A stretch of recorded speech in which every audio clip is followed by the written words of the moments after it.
So we'll start now.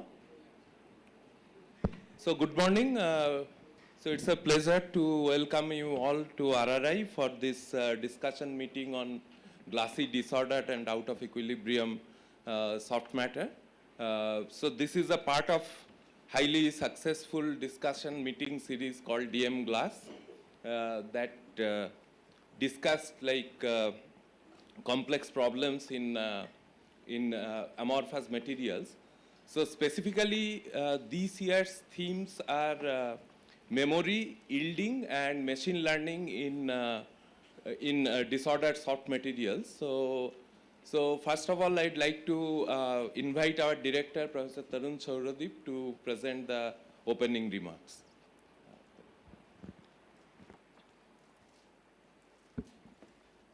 Okay, good morning and a hearty welcome to Raman Research Institute. I'm really delighted with this discussion meeting. I'm sure discussion meetings have happened in the past, but I would like to see these happen across all the themes, and I'm glad that these are happening. I mean, we have had a lot of meetings, international meetings, national meetings, bigger ones, but these quick ones where people locally can get together is particularly valuable, in my opinion, for students. So I'm really glad to see this participation, and welcome to this discussion meeting on glass and disordered material. Or actually, till some time I thought DM glass was disordered material and glass, but good. So this is something that we want to encourage, and I would also invite, there are a lot of experts from other places, very well-known people. Please also give a feedback on how we can make these more effective. I mean, so from my point of view, I would say, we are very willing to help in any way to enhance the level of cooperation and collaboration between institutions, which could include even sharing resources of any kind that you think are important and will be helpful, and any kind of joint collaborative efforts. So I would also like to commend my colleagues in the soft condensed matter, and again I thought we are still soft condensed matter or slim, soft living intelligent matter or something. So that's a thought some young minds have had, so we will see if that goes through. But in any case, we know what we are doing, and it's a lovely occasion to welcome you, and hope you have very fruitful 2 days of discussions. I'm holding the fort till Shrikant comes, is it? He has reached. Yeah, so I should also mention, since Professor Suresh is here, that this place has a very strong heritage, and the work done in liquid crystals at some point, even cosmology is distant from this thing, in their early careers, did hear that there is this major group, which I think was still there when I started, or may not have been there, but I did hear of liquid crystals at Raman Research Institute. And also together there are many things. I mean, Raman Research Institute, if you see the museum, I'm sure most of you would have. If the students have not, I think it's definitely worth a visit, because simply just as a physicist, it's a marvelous thing to see how you actually should be doing, what used to be called natural philosophy, not necessarily physics, chemistry, biology. And that is another highlight, I think, of Raman Research Institute that I've discovered, is that we don't really have strict boundaries. We have mostly physicists, but doesn't rule out, people from, say, even geology and others to join in, as long as you have a frontier research problem that you're going to pursue successfully. And I'm saying geology just to be provocative, but then there are also many things in between. And so that has probably, that's the only main thing that I've got out of Raman Research Institute, that this is an institute which doesn't really bother about the details of this kind, like which area do you have a PhD, this, that. So in that spirit, I also encourage all the members from other places to point aspiring young faculty candidates. We have a lot of, not lot, but yeah, significant number of positions, certainly relative to any other place. And this is the time we can really grow. And I think SCM is still struggling with getting. You got Ritupur? No. But I was about to add with getting experimental colleagues. So which we should balance. I mean, of course, I have no doubt that Rupdonu is a great addition. But RRI has very strong experimental presence. Okay. Shrikant is here. So I've been holding the fort till you come. I was told you got stuck in Hebbal or something. Okay, great. So all the best. Have a great time. I'm sorry I won't be able to attend any of the talks because I have to run down and take a car. And I'll wish you all the best. Thank you so much.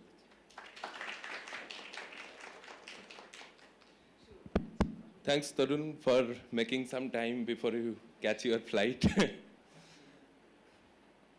So our next speaker is also here. So, so you need a few minutes? Okay.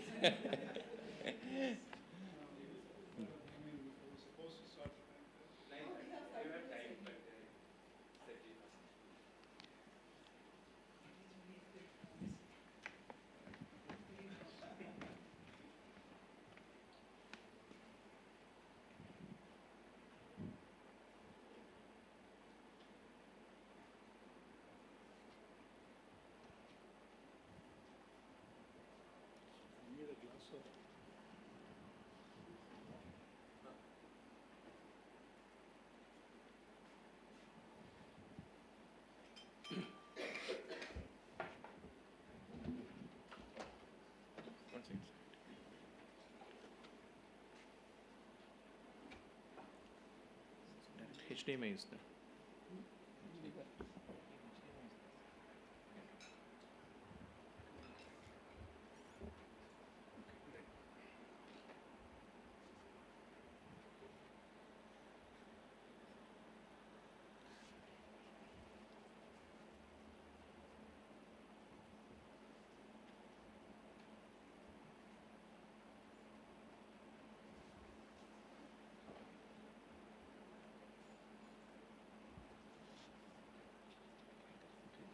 So where is a good place to stand?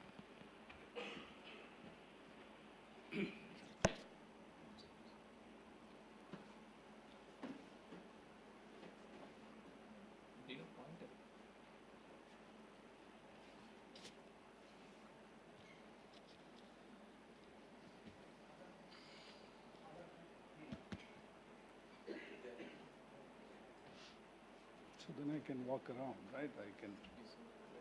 Okay, right.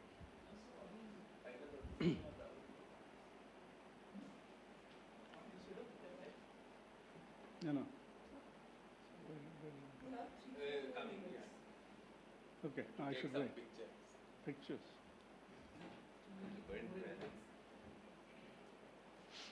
We have a couple of minutes. Mhm. Okay.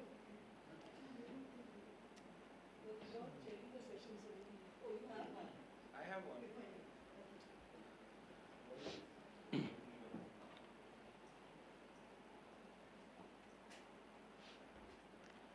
So, Sumantra is here. Okay. What's up? I'm surprised you only made it in time. No, What happened? no, the taxi just won't show up. Multiple times. Is it a holiday? Oh, I see.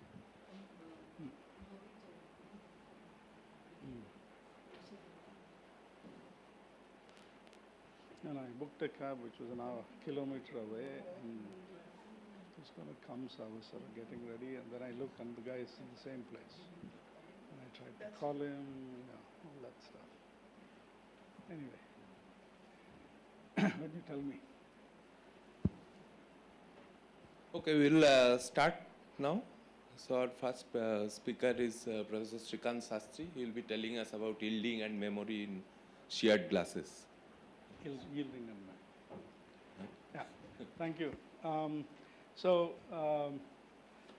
Yeah, thanks, and I'm very happy to be talking in this meeting. As perhaps Tarun mentioned, I don't know what he mentioned, but so we used to have these sort of periodic meetings for a few years, way back when Rituparna was a young student, and for some reason or the other, it sort of discontinued. And from what people say, it was a very good occasion to meet informally as a community, and that was sort of the idea, and to sort of talk about what we should be addressing. And in that spirit, we had a meeting sort of format where there would be 2 talks, which would be basically unlimited or long talks without much of a time constraint, so that we could sort of be informal and discuss the issues involved. So I haven't given such a talk before, so this time I volunteered, since, but unfortunately it's not going to be, I'm not going to be able to give the kind of talk that I would have hoped for. In particular, the memory part of the talk is going to be rather dated. I didn't have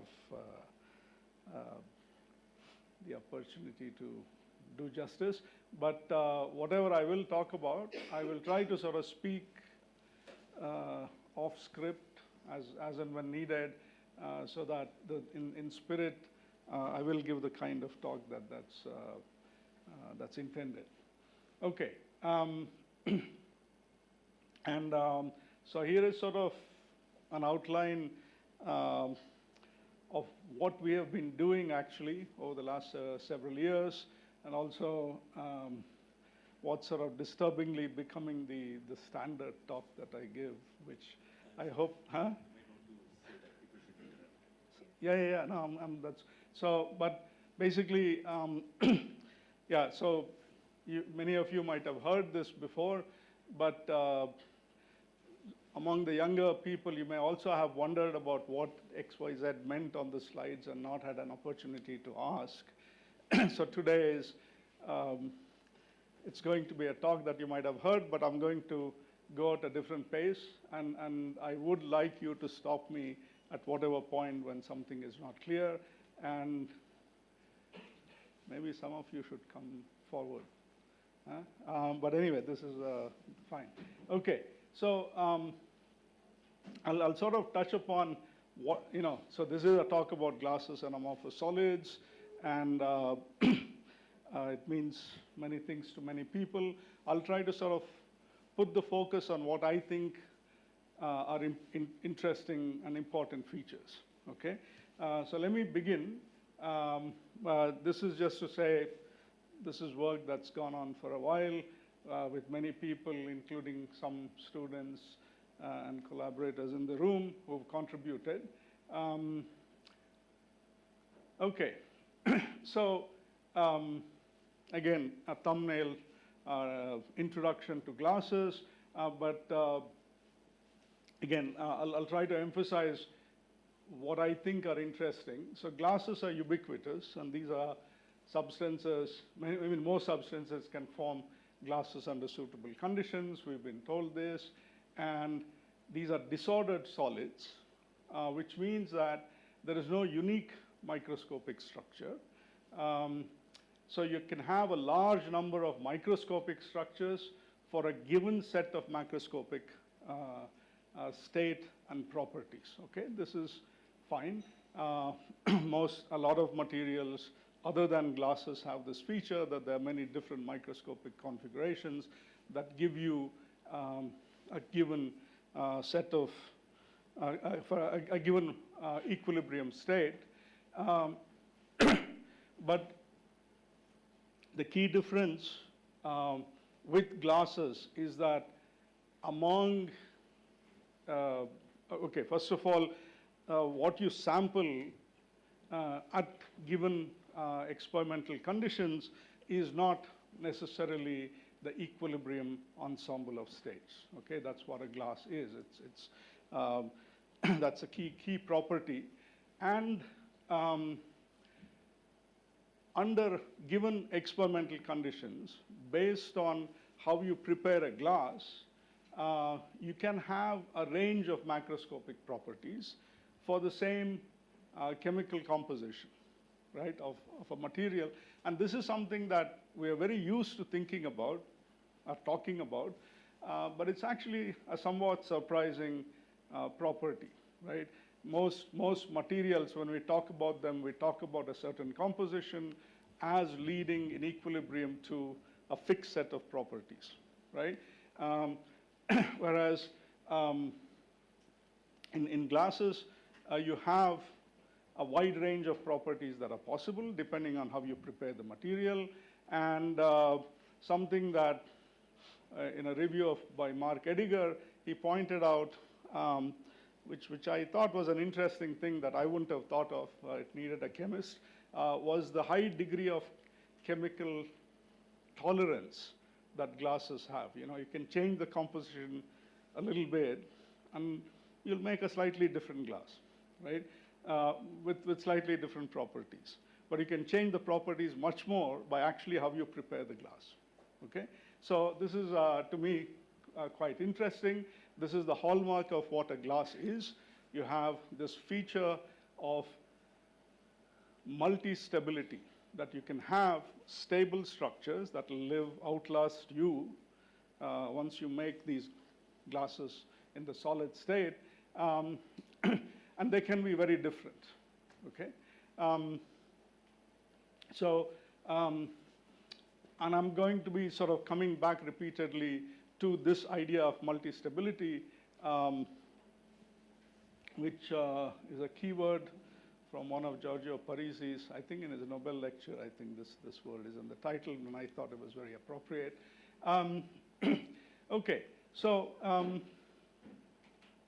here is an illustration that goes back to Zacharias Sen, I think I'm saying it correctly, where you sort of contrast the microscopic structure of a 2D analog of silica, where each blue dot is surrounded by 3 red dots. The blue is supposed to represent silicon, and the red is supposed to represent oxygen.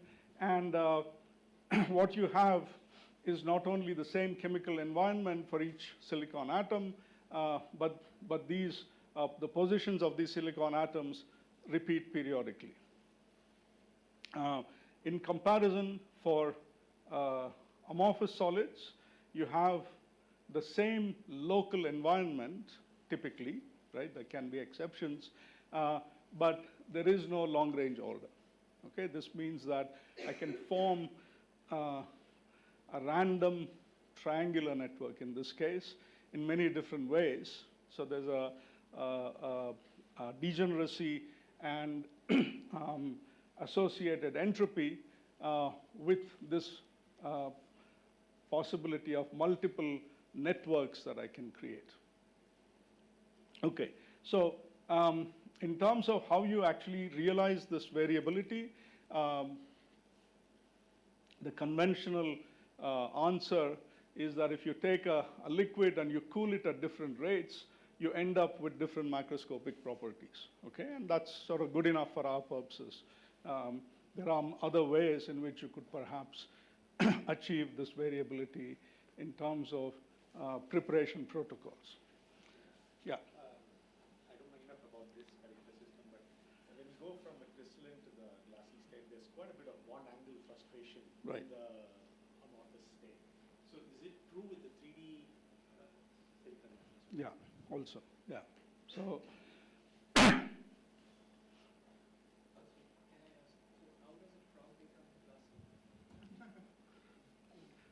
different cooling rates. They're cooling to low temperatures. In fact, this is an example. This is it's an Arctic wood frog, if I remember correctly. I don't remember the scientific name, but it basically is supposed to produce a lot of sugar, and so that the cytosol becomes like a concentrated sugar solution. What? Trehalose, yeah. So that sugar solution then is a better glass former. And so when you go to low temperatures, sub-zero temperatures, it freezes up, but into an amorphous solid state, so that the protein structures, et cetera, do not get disrupted, right? And also, in terms of crystallization being bad for life, there's a quotation from a medical company that I've been trying to dig out, which basically says, disorder means life, order means death. And then in this particular case, the order that would cause death is if you form crystallites within either inside the cell or in the surrounding medium. It pierces the cell membrane, and therefore disrupts the ion traffic and other traffic. That's how it becomes lethal. Okay. So again, at a very general level, a unifying picture in this business is that of a rugged energy landscape, and this is sort of another way of thinking about the same feature that I mentioned earlier, which is that of multi-stability. And so you have many locally stable structures, and concretely, one works with local energy minima, but depending on what kind of a treatment of the problem that you're dealing with, you could think of free energy minima, metastable states, etc. Okay? And the main point is that the local minima at different energies will have different properties. Okay? And method of preparation, as I already mentioned, can lead to glasses with different properties, and in particular, different degrees of annealing which is saying the same thing, but that's a phrase that I'm going to be using in describing these glasses with different properties. Okay? So one of the focuses of this talk is how mechanical behavior of glasses depends on annealing, and how we can understand that. And the quick answer is, at the moment, we don't have a complete understanding of this. And I'll sort of highlight the points where understanding is lacking as I go along. And conversely, one of the key features of what I'm going to describe is also going to be that annealing and plasticity is induced by the mechanical driving. Okay? So on the one hand, I can anneal the glasses to different degrees, and this will have a consequence on the mechanical response of the material. But on the other hand, when I subject the material to external driving, that itself will also induce mechanical annealing. Okay.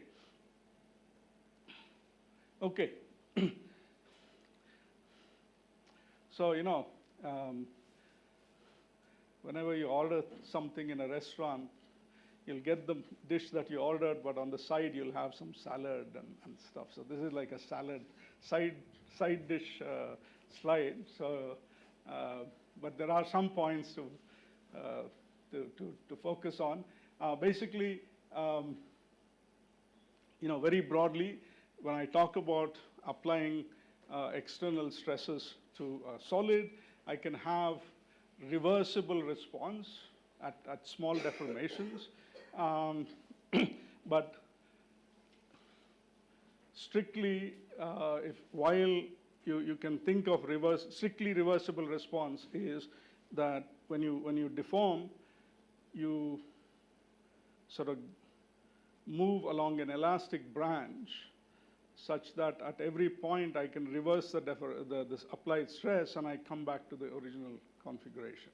But this notion of reversibility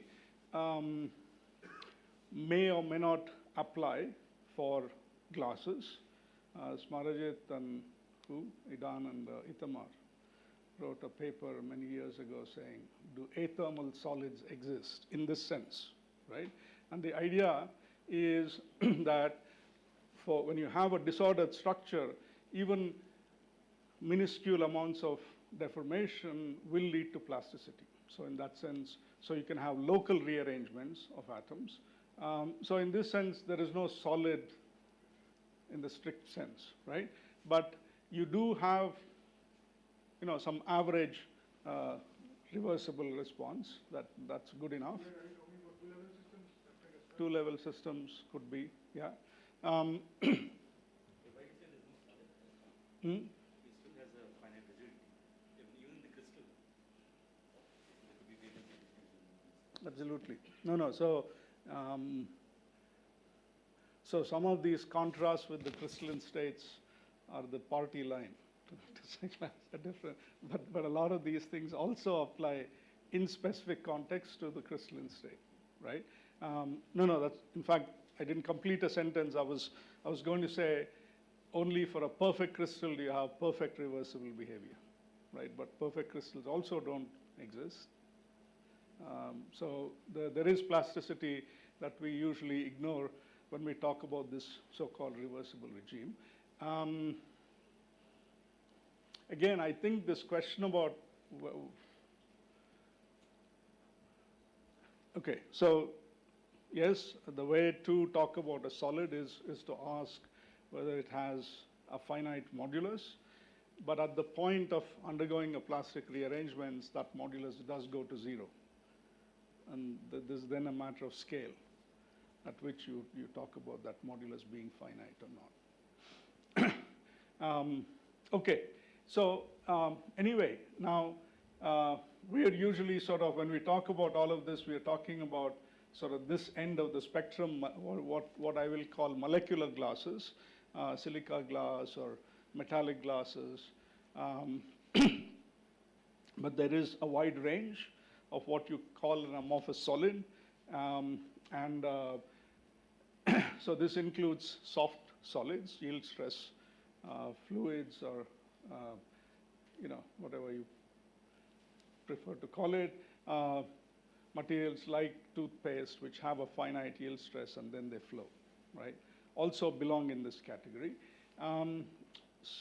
More sort of interestingly, there is sort of a range of granular material which falls in this category. These are disordered solids. The failure mechanisms are very similar to whatever you might think of in the context of your model glasses. So it's something that, as an analogy, is not very well established or explored, but many people do talk about this. Yeah. Srikant, you probably already answered it, just for my own clarification. So let's imagine there's some sort of a granular host chain network. Mm-hmm. And that's the one that's giving you a load, allows you to bear a shear stress. Right. And then there are these rattlers or whatever it is that allow reorganization. Right. Meaning, so when you asked, is there a true can athermal solids exist? Mm-hmm. What if the ones that are rearranging are not part of the ones that actually bear the stresses? And then should we not be worrying about those undergoing plastic deformation instead of the ones that don't participate in elasticity at the longest time scales? Okay, so I think the quick answer is, if you are not looking at contacts that are load-bearing, they would not respond to external stresses. So I do believe that even though particles that may not be part of a system-spanning force network may reorganize, but the plasticity that is a consequence of an applied stress would be a rearrangement of the load particles that are participating in the load-bearing network. Does that make sense? Otherwise, the modulus won't go with zero. Yeah. or So I'm saying they would know, they when would, you have true reversibility. No, this is no, it's not true reversibility in that sense. This is still I'm saying microscopic the reversibility. network. Yeah, I'm talking about microscopic. Macroscopic. This is Ah, macroscopic This is reversibility. microscopic reversibility. Microscopically it may not be. But that I think. but on the other hand, I do believe that when you have even a local plastic event in a granular packing, the particles that rearrange are part of the force-bearing network. Otherwise, they wouldn't feel that. Yeah. Why would they respond to an external field? So any sort of rattler kind of grains that might rearrange would sort of probably be kicked around by the plastic rearrangement that would happen among force-bearing grains. So when you apply a shear, Yeah. your original force-bearing network remodels, Yes. those which used to be rattlers, May become part of the network. Yeah. No, all of that.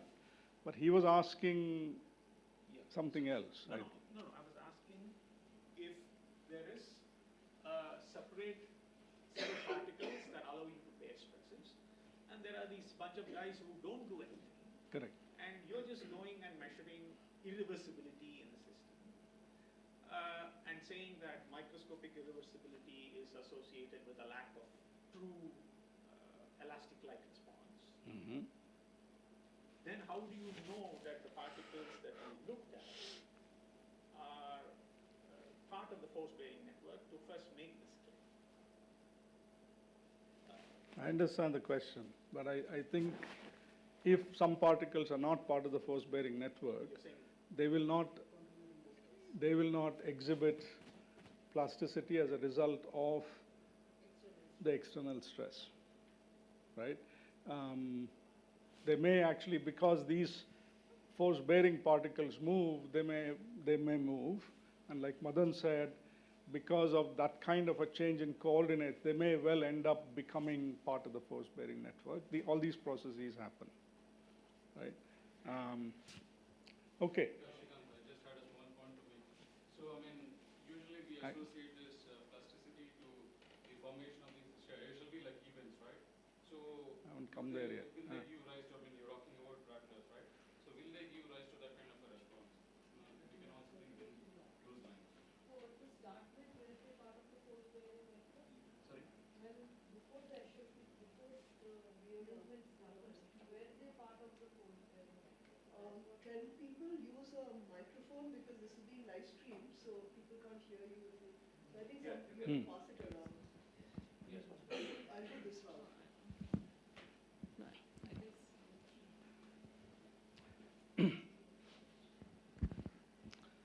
Okay, let me move on.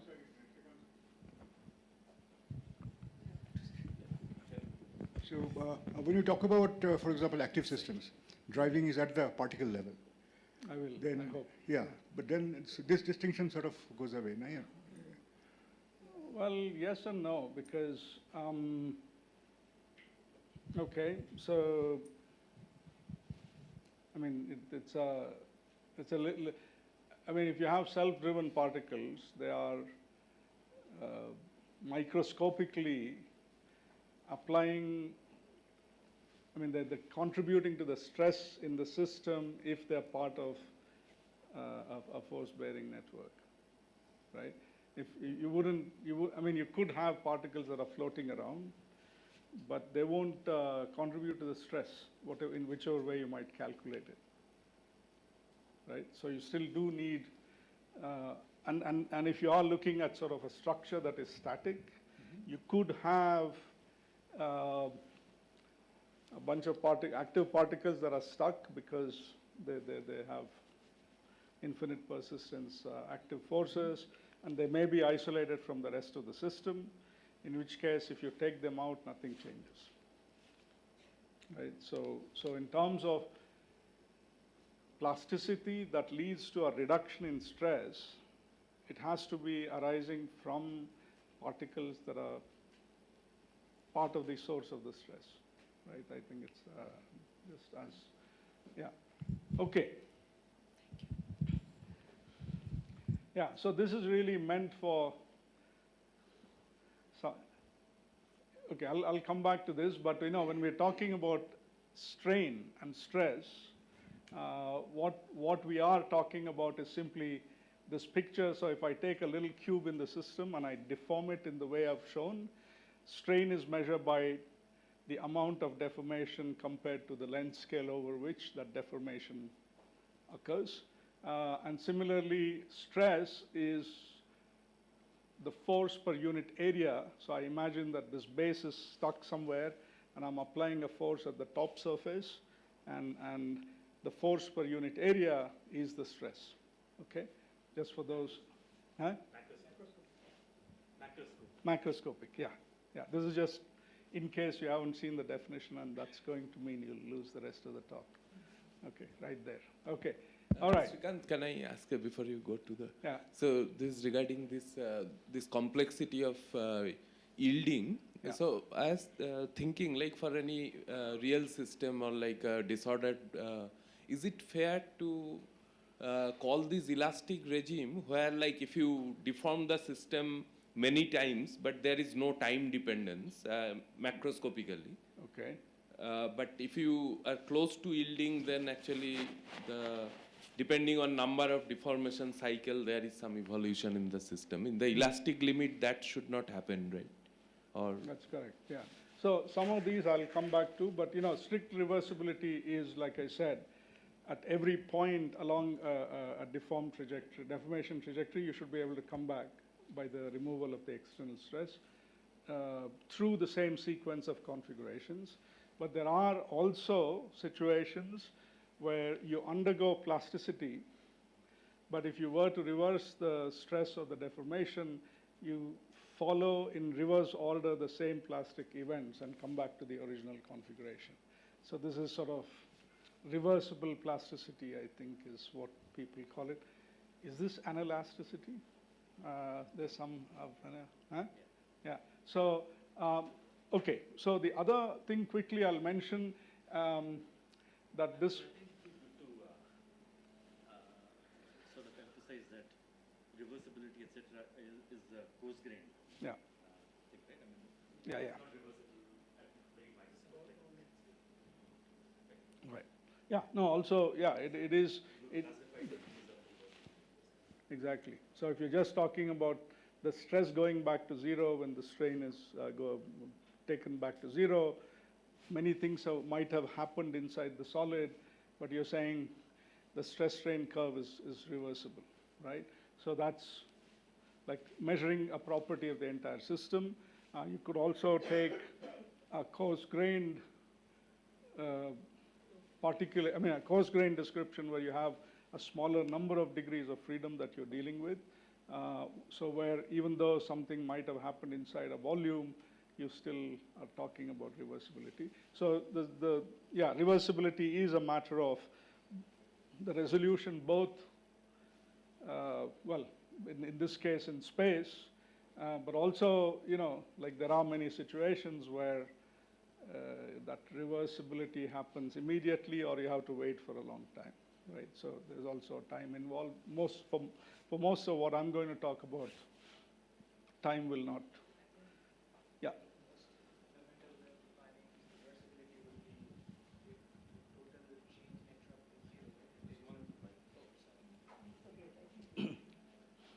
That's correct. Yeah, so I mean, if you have some dissipation, then... Can you repeat the first? Yeah, my first point was that one of the most fundamental way of defining reversibility will be to just track the changes in entropy or dissipation. Right. If total dissipation is zero, it is reversible.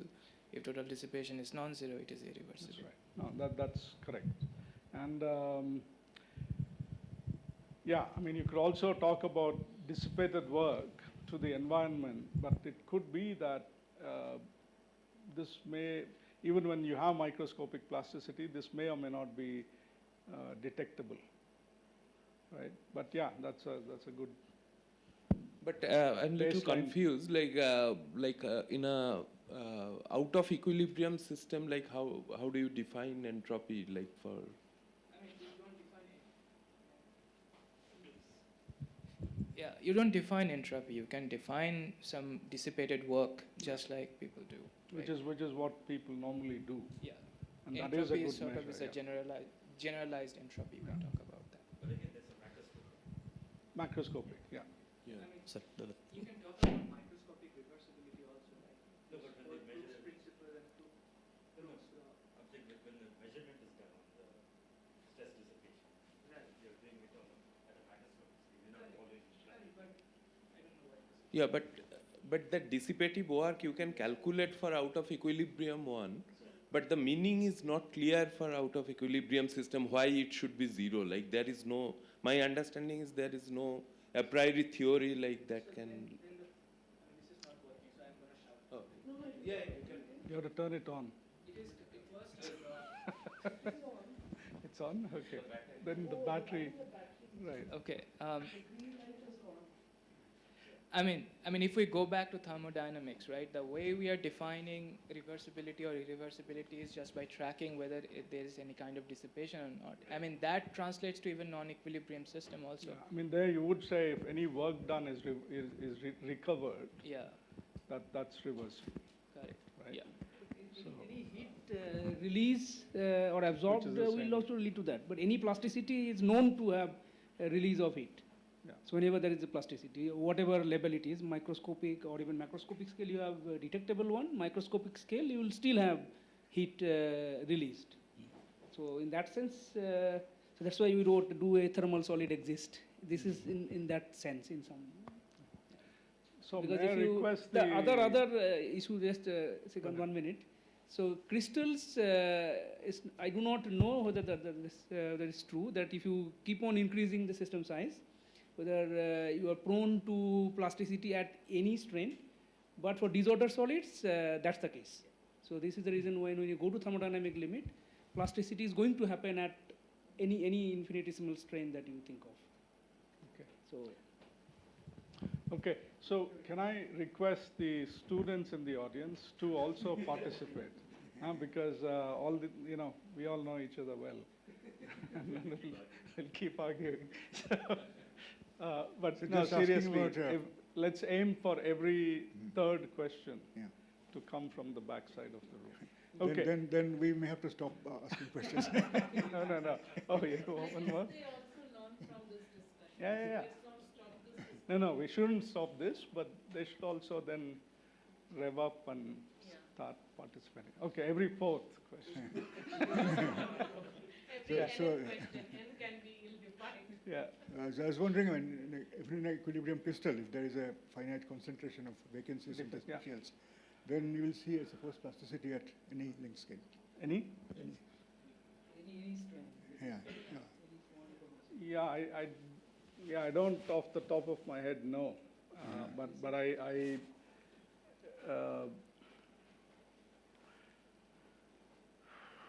think in a crystalline structure there is a finite energy scale for a defect to move. So I think that will at sufficient dilution lead to elastic behavior over a finite strain is what I would imagine. No, but you have even for a finite concentration of Right. vacancies, you get elastic. You get Yeah, elastic behavior. that's what I'm saying. But Chandran's point is also that the vacancies Will that do. will move Yeah. don't need to come back to exactly the same place. Macroscopically is this, Yeah. because of translation invariance. Correct. No, but I think the question is, for any infinitesimal stress, would I always have Yeah. plasticity? And the answer is probably no. This is my, yeah, for crystals, yeah. Okay, For single crystal, anyway, it is not true, right? Like if you get obviously, yeah, single crystal, there is no. yeah. Yeah, I mean, without any defects in that sense, yeah. No, they are, yeah, of course. Okay, yeah.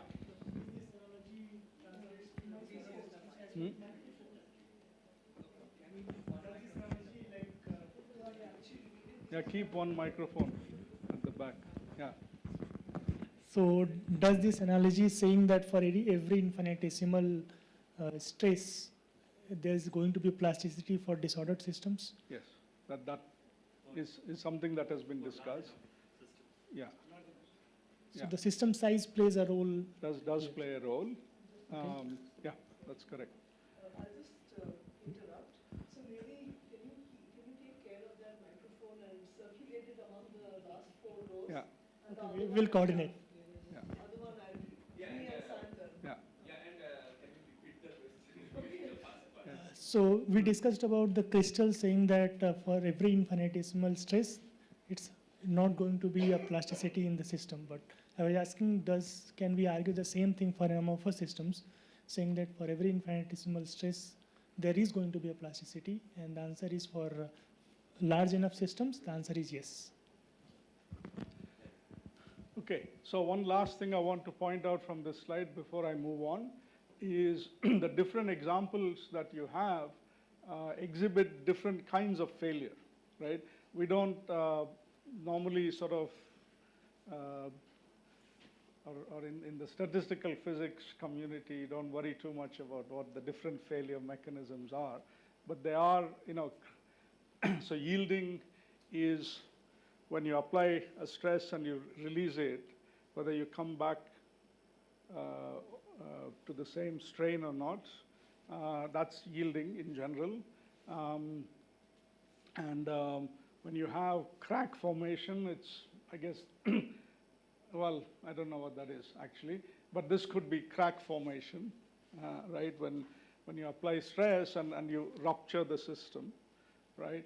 And this picture here is when you subject the material to repeated cycles of load, at some point in time, it'll fail, okay? So this is called fatigue failure. Fatigue is the process whereby something changes in the system as a result of a cycle of load, okay? Load could be deformation, it could be stress, it could be tensile stress, it could be shear stress, et cetera, et cetera. Okay, so there's a lot of, and some of these things at a fundamental level don't matter. Some things do, and I'll try to sort of point to those differences. Okay. Sorry, just wanted to, I mean, you talked about brittle fracture as Mhm. a mechanism Yeah. for failure. Right. But the other is, of course, just dislocation mobility, Mhm. which happens in most in metals. Right, but that would be a yielding That's a yielding. phenomenology. Yeah, right. No, that, yeah, that's correct. Okay. Especially in terms of, if you want to ask what are the degrees of freedom that give rise to stress relaxation in the metal, for instance, then it's important to identify mobile dislocations as one, because that question becomes quite deep in the case of amorphous systems where it's not easy to define dislocations. That's right. So, in fact, yeah, that's also the reason why I don't have a lot to say about that topic, because we don't get very far trying to. So, I mean, but that is one.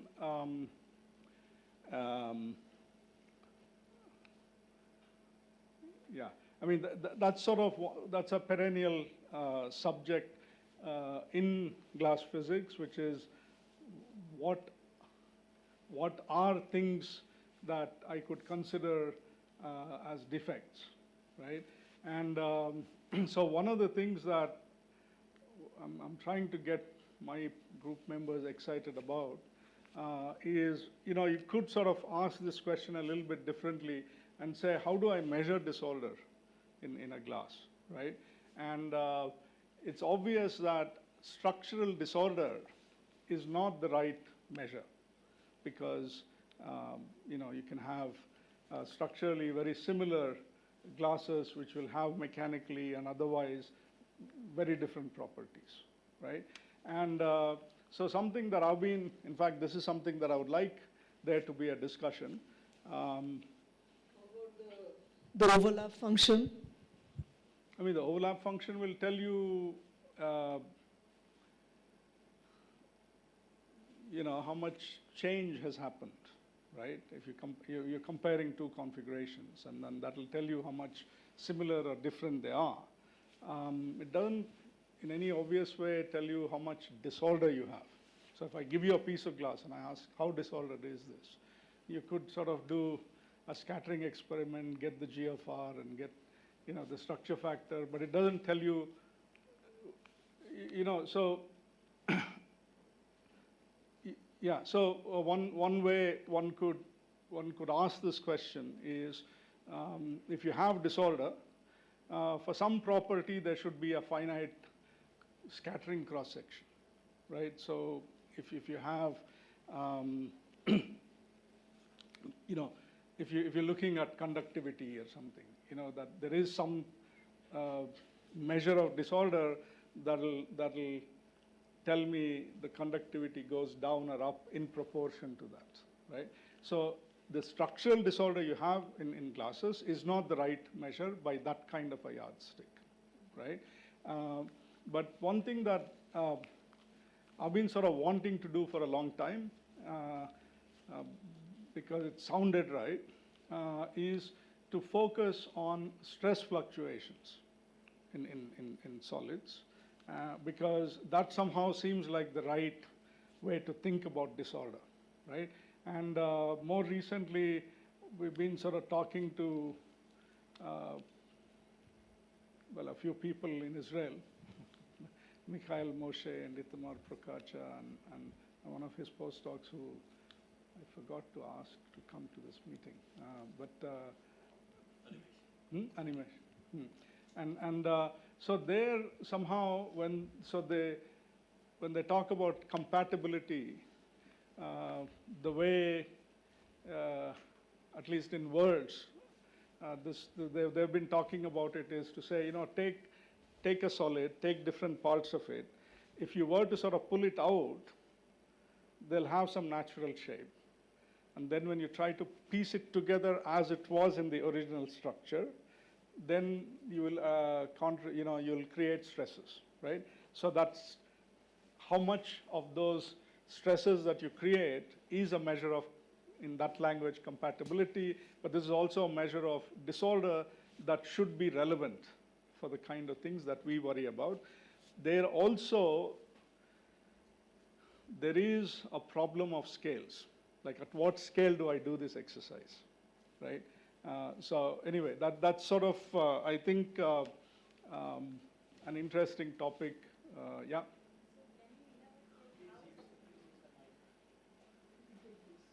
By the way, there is no independent blackboard. Hello. There is a nice blackboard. Yeah. What? Yeah.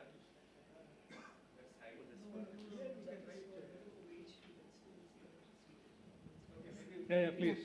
So can you elaborate like how stress fluctuation can measure the disorderness? Like what can be the possible way? Yeah. Yeah, so she wanted an explanation of how stress fluctuations are a good measure of disorder. So that's why I was thinking about the blackboard, as a matter of fact.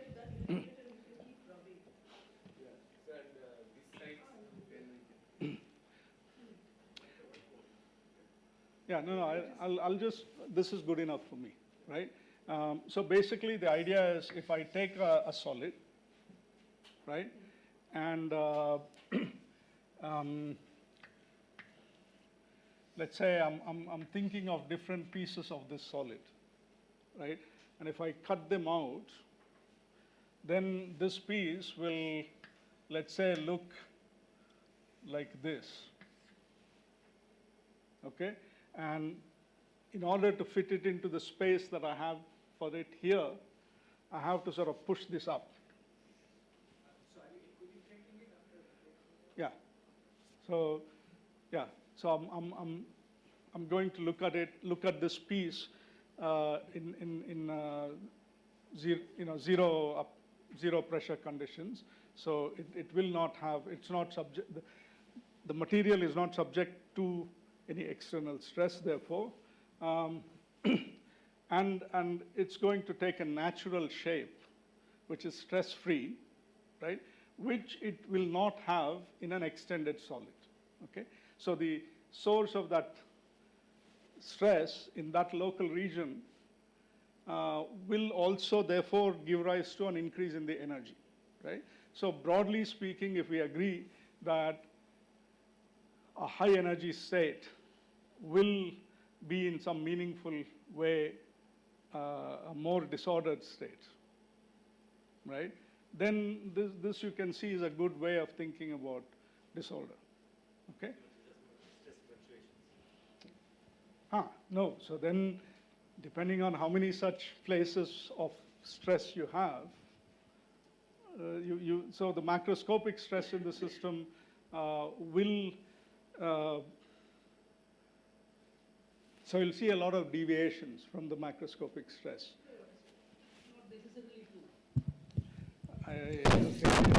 You may be right, but in fact, our recent efforts have not yielded good. Yeah, but I. No, that No, but just in terms of, let's say you're saying the macroscopic stress fluctuation is directly related to modulus. How? Right, you can compute, no, the stress fluctuation divided by kBt will give you the modulus. Finite temperature. Finite temperature. Take the limit, will give you eventually the same quantity. But if you say that stress fluctuation in space, that will be a very good, quite good measure of disorder. That's what I'm talking about. But not in the not in an bulk. No. So yeah, that's why finite temperature is going to be different. No, I was talking. So you're talking about the macroscopic stress of the system fluctuating in time, let's say. Sure, that will relate to the modulus, but that is the modulus, effectively, with the for KVT. But I was talking about spatial fluctuation. Spatial fluctuation, I agree. Right. So the expectation is that the spatial fluctuations of stress around a mean, a macroscopic value, is a good measure of disorder. Shall I? Yeah. The microphone, please. Yeah, so about this picture, so this stress fluctuation, so suppose if I imagine that I'm doing some, changing some external control parameter, let's say shear strain. So then it should show that if I compare two configurations at different strain, then they should have different amount of some whatever stress fluctuation if this is a measure of disorder. I mean, what do you think? And because, so the point is that, my question is that, is it possible to, so for example, if I look at a crystal at different temperatures, then just by looking at the structure, it is easy to see one is more order and the other is less order. So the analogous quantity, if there is some sort of a disorder parameter for amorphous solids, then it should be possible to sort of look at two different configurations, snapshots, and compare the amount of disorder in this case. So, but for stress fluctuation, for example, there could be degeneracy, like different way of realization of, I don't know, stress. Yeah, no, as far as I'm personally concerned, this is a thought and I don't know too much about it, right? It seems like the right thing to look at more closely. Spatial fluctuations. What will happen if you apply stress? Yeah, those are higher order questions. So I don't know the answers. Meaning, will whatever measure of stress, or sorry, of disorder you're talking about, will it change? I guess it should change. But does it change as a result of plasticity, or could it change without plasticity? All these things, that's not what he's asking. No, he said that if you have a good quantifier of a disorder, and if I give you two configurations, you should be able to tell that they are different. So using this stress fluctuation, you won't be able to do it. Why not? Oh, that they're different. I mean, they're microscopically different. Yeah. Now, why is that a requirement for a measure of disorder? No, I don't think that's a necessary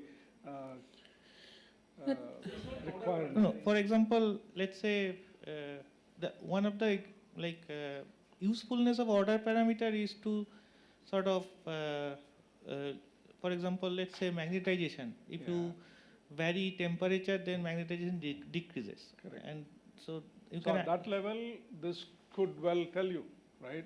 If I vary temperature at which I equilibrate a glass, or rather I equilibrate a liquid before I quench it into a glass, this macroscopic parameter of stress fluctuations will change, right? So it will be able to distinguish macroscopic states, and I think that is sort of what would be interesting to attempt in the first instance. Okay. So. In these discussions of field theory for non-affine field theories, Speak up. which Tom Lewinski and Rideau have it. Then the effect of exactly this, that we take a little, divide the solid into little tiny segments, and for each of them, you can, from the stress-strain relationship, compute a local elastic modulus. And the local elastic modulus will vary spatially, so the probability distribution of the elastic modulus, which you can construct from this, will have a certain width, which is a measure of the disorder. Okay. Yeah. No. So this. Sorry. So just continuing on that point. So there is also this frozen matrix method, right, where you freeze most of the material, leave some part out, and then do experiments. That will also give you local modulus, and these are like different ways of give you local modulus, right?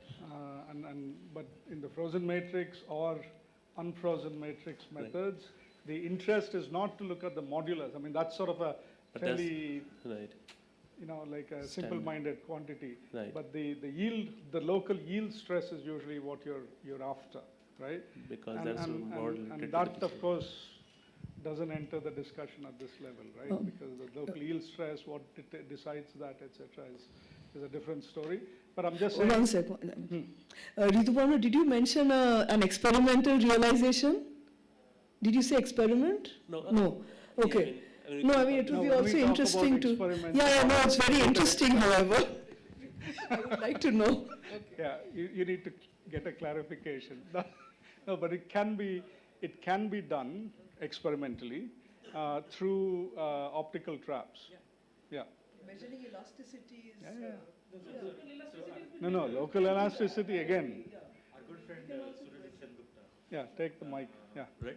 Our good friend Surajit Sengupta, together with Marit, did a lot of work on looking at the distribution of elastic modulus in colloidal crystals. Yeah. Metallic glass is done by a corner somewhere. So So yeah.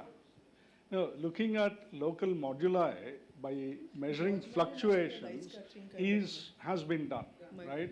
But even looking at something like the frozen matrix method can be done experimentally, where you can imagine imposing a trapping geometry which you then deform, right? So there are things that can be done experimentally, and then when you give talks on it, you have to sort of say, you have to clarify like Dave Weitz used to do.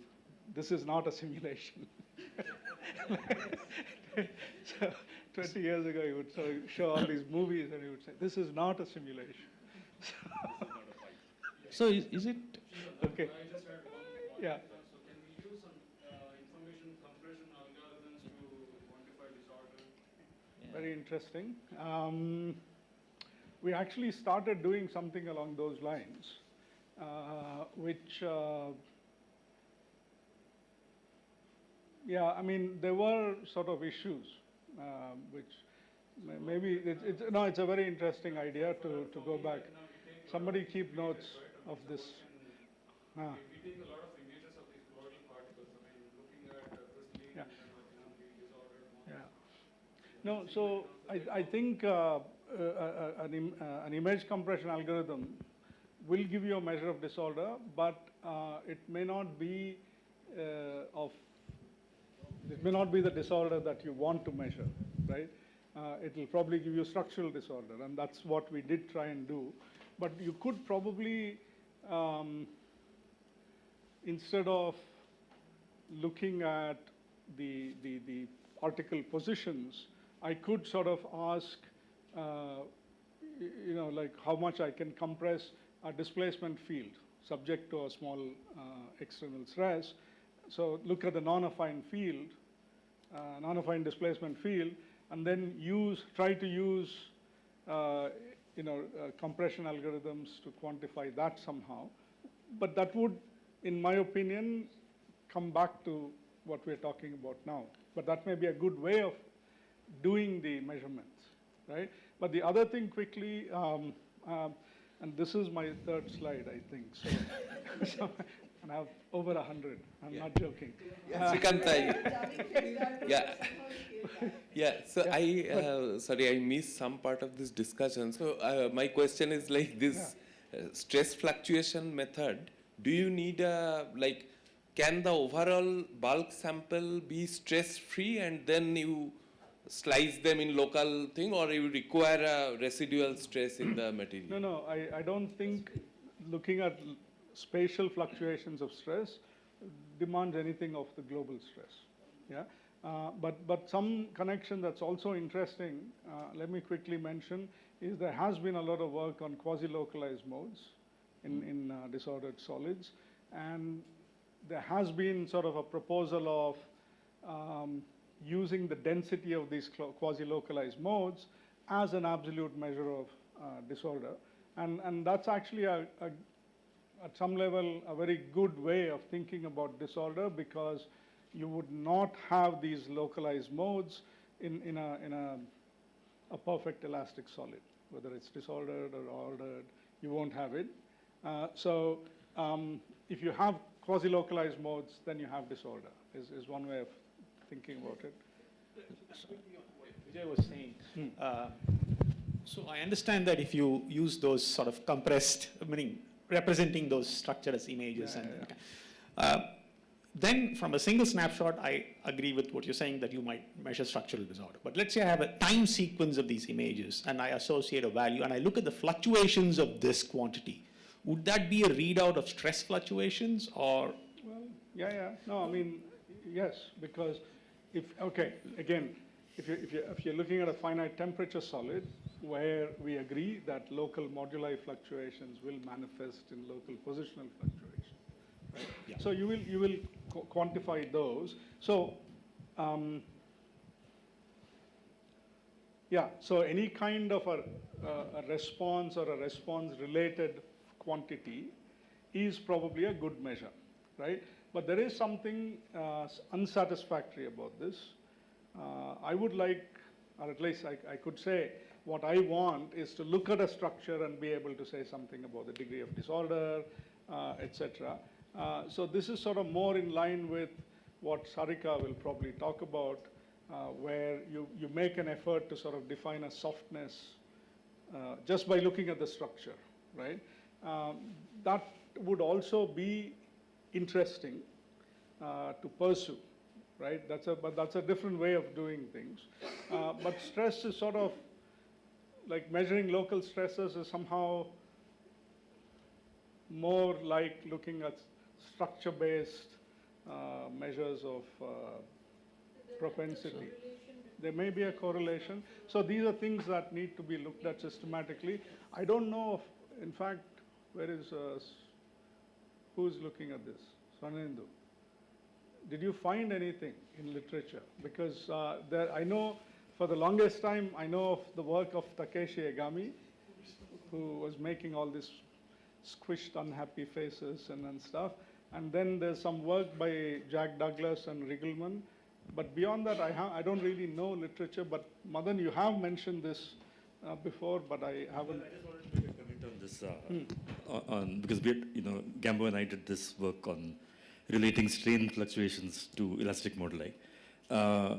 And because the stress is related to the strain through the elastic moduli, you can use it.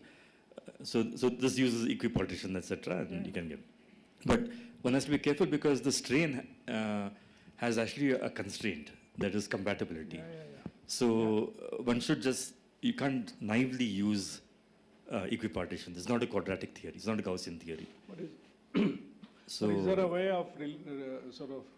Yeah, you can sort of work in an ensemble where that constraint will not exist? No. The constraint is a local. It's a local constraint. Yeah. Del cross epsilon is 0. So That's just a statement that the displacement field is continuous everywhere. Yeah. Yeah. I'm just saying, just a comment that even if it is not quadratic potential, you can still use equipartition theory. It's just that, yeah. Sure. You mean in applying the formalism for relating local strain fluctuations to moduli, right? Yeah. So, Okay. Srikanth, can I last Okay. question? Yeah. I'm happy. I'm happy to stay on this slide. So, if I consider a granular material, Yeah. Above jamming and below jamming, then below jamming the stress fluctuation should be 0, right? Because no force. There are no forces, yeah, right? But above jamming you have a non-zero. So it looks like so the jammed system will be more disordered than the unjammed system according to this interpretation? Just a comment. Local fluctuation space, not the bar. Can I make a comment before? Yeah, because No, I'm talking about space fluctuation. see, unjammed state does not mean that there is no stress fluctuations. If you take shear jam state, they actually go through something called a fragile state, which has a lot more stress fluctuation than the jam state. So there is a smooth transition from unjammed to fragile to jam state, and the fragile state has a lot more stress fluctuation than the jam state. Yeah, but still if I consider low density packing, maybe. Low density packing won't even undergo jamming transition, even shear jamming transition. No, that's his point. Therefore, there won't be any stressors. So can I say, therefore, they're less disordered? And I think no, because it just means that in the absence of a macroscopic stress, This is in space. Yeah. Local space fluctuation will be there. So you not won't of have, stress, because You will also there is stress. no stress. There is no contact force, so There is no no stress. They are not contact. touching each other at all. No. So unless you have jamming, you have no local stresses. No, there is no pressure. It's a fluid. Yeah. No, But that is the case. No, pressure is zero below unjamming. Since we are implicitly talking about it, let me spell it out, and maybe if that's not the correct assumption. If you're talking about a hard sphere packing, the pressure is proportional to the temperature. So if you're talking athermally, there is no pressure, there is no stress. But at finite temperature, you will have a pressure that's proportional to the temperature, but there is no shear stress, which is usually what you, you do also worry about bulk stress, but in this case, you don't talk about jamming because it's just a fluid at It's a fluid. finite temperature, which has a finite contact pressure, right? So, is it worthwhile to talk about relative fluctuation about the mean, or the ratio of fluctuation to mean? So if you are in the unjammed state, the mean stress is going to be 0, so any fluctuation is going to be infinite, whereas if you're in the jam state, the mean stress is non-zero. So the fluctuation about that is finite. Yeah, I'm happy about that as a way of getting rid of this technicality. Okay. All right, now forget any other questions you have. We'll continue. Okay, so this is, I won't spend any time on it. I just wanted to say that, what I'm going to be focusing on by and large is the yielding. There are many things that you can talk about in terms of the mechanical response of an amorphous solid. The specific issue of interest is the yielding transition, which, like I said, is sort of being used to mean possibly a number of different things, right? But what we will be talking about is sort of fluidization under applied shear stress or shear deformation. And just to put it in context, this is sort of one of many transitions from rigid to flowing states that we worry about in this community, and that's sort of one way of understanding why this is. That's one way of sort of motivating why this is of interest. However, I would like to sort of point out and sort of leave it for later discussion. The original idea of this jamming diagram was that there was some kind of a unity of description between the different ways in which you could become, you could make a transition to the fluid state. And while there are many similarities, for example, jamming and the glass transition are not the same, and this people understand, right? So similarly, yielding, may have some points of common reference with the other transitions, but it's by and large an independent transition, right? So under what circumstances you can go from one to the other is an interesting question, and a specific answer to that is in the context of active driving, there is a knob that you can turn to go from the glass transition to the yielding transition, which is the persistence time, right? So this is something that's interesting to talk about when I get to that. Okay. From the jamming to the glass transition, is there a crossover or a different? It's different physics, right? It's I think jamming really is something that comes from like contact networks, whereas the glass transition doesn't. No, I understand. But if you just increase the temperature, Hmm. do you, I mean, is it, so you can't talk about jamming at any finite temperature? You could actually. So So how do you understand that? yeah. I would say jamming, strictly speaking, is zero temperature phenomenon. That Right. So I mean, as you go to finite temperature, and if you have some kind of a Right. loss of fluidity, then we'd call it a glass transition. So So it's just a crossover. Yeah, I would imagine. But I mean, there is a specialty equals zero line, so the behavior along that line may be different from as you are president. okay, I have. Sorry, yeah. No, so in this context, where would you put shear thickening? Okay, can we not get into that? But I mean, I have it on this diagram. I think that shear thickening is associated with the phenomenology of what Shumantra was mentioning, which is these fragile states, which in a quasi-static limit don't exist. Okay, so in experiments, the observation of the fragile states is because it's done. Actually, I don't fully understand the experimental results because and there's nobody to talk to right now. But yeah, I mean, but I think it's not a true. I mean, so in cases where you have shear jamming, you will have shear jamming when shear induces sufficient contacts for you to acquire rigidity. But when you talk about fragile states, this happens for strain or stress values in between, right? And so in the granular experiments, they're technically supposed to be looking at things in the quasi-static limit, but I think for frictional or frictionless packings, you cannot have a finite stress unless it's propagating across the system, right? This is something in the quasi-static limit. But however, at finite rates, right?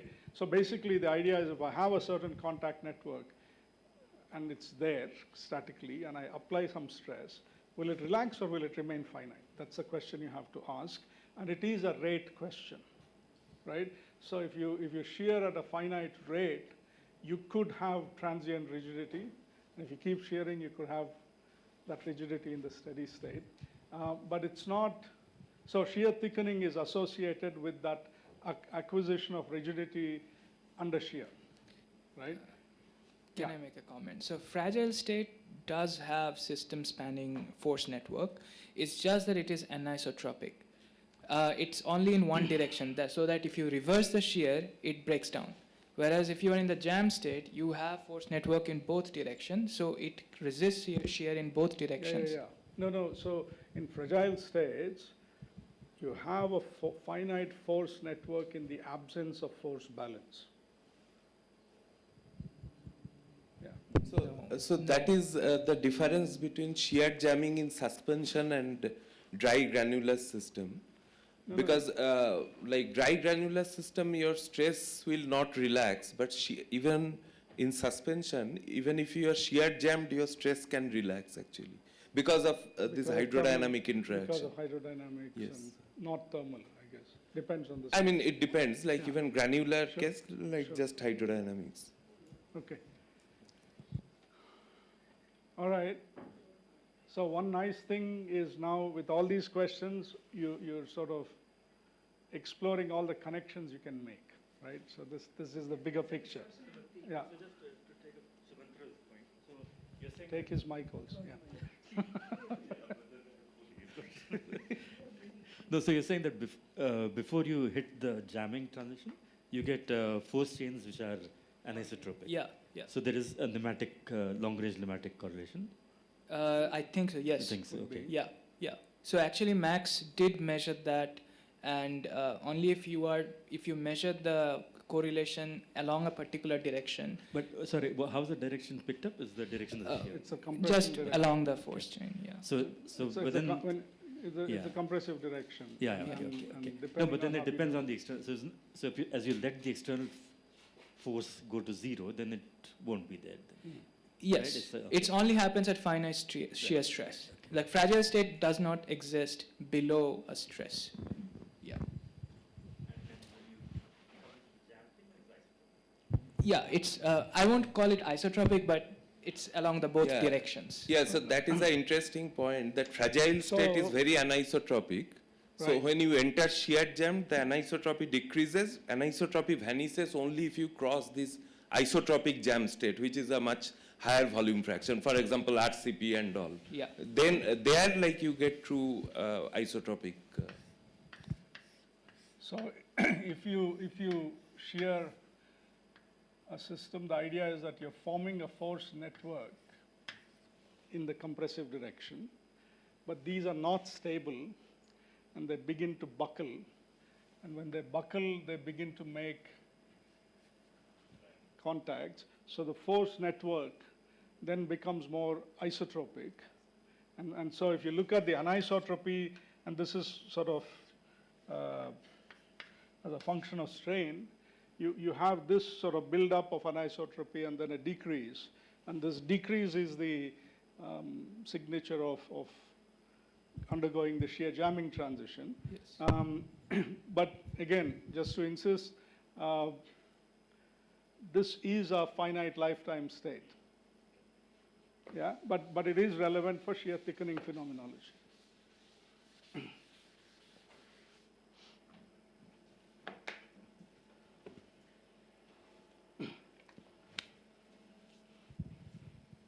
So Srikanth, a quick question that you have drawn this line between jammed and unjammed, and you can cross that line by changing density and also by changing the stress.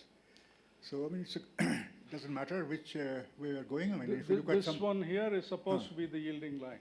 Right. Yeah. At athermal conditions, which does exist, right? If you have compressed packings, they have a purely mechanical stress. And that stress does get released when you undergo an unjamming transition, which will be a yielding transition, athermal yielding. Okay. So I mean, if we think in terms of like critical behavior, I mean, if there is some exponent and things like that, they will be constant along this line. So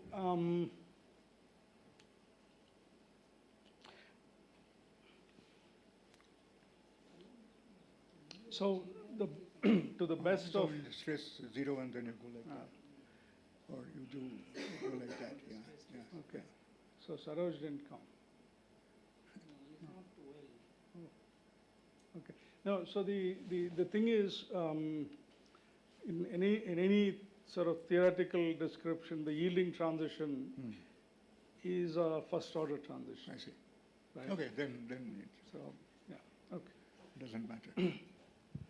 Okay, so now I mentioned yielding, and I sort of want to emphasize one aspect of what has already been said, which is that when we talk about amorphous solids and their yielding behavior or flow behavior, we're interested in those questions for a variety of materials that go from metallic sort of molecular glasses at this end all the way to granular materials, the nature of the interactions, the nature of what causes stress, etc., whether it's thermal, athermal, are different.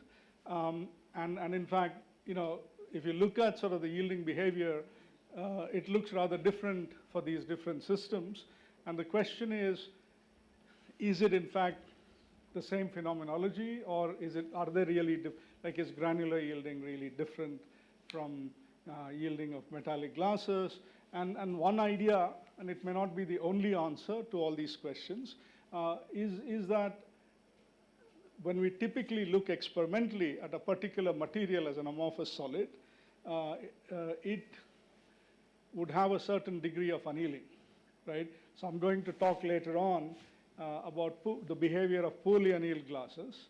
And so I sort of had a lot of interaction with Mark Ediger, and the conclusion was that maybe in experiments you never make those poorly annealed glasses, right? So you always see one type of behavior because you're always looking at a sufficiently well annealed glass, which is, because experimental timescales are larger than simulation timescales.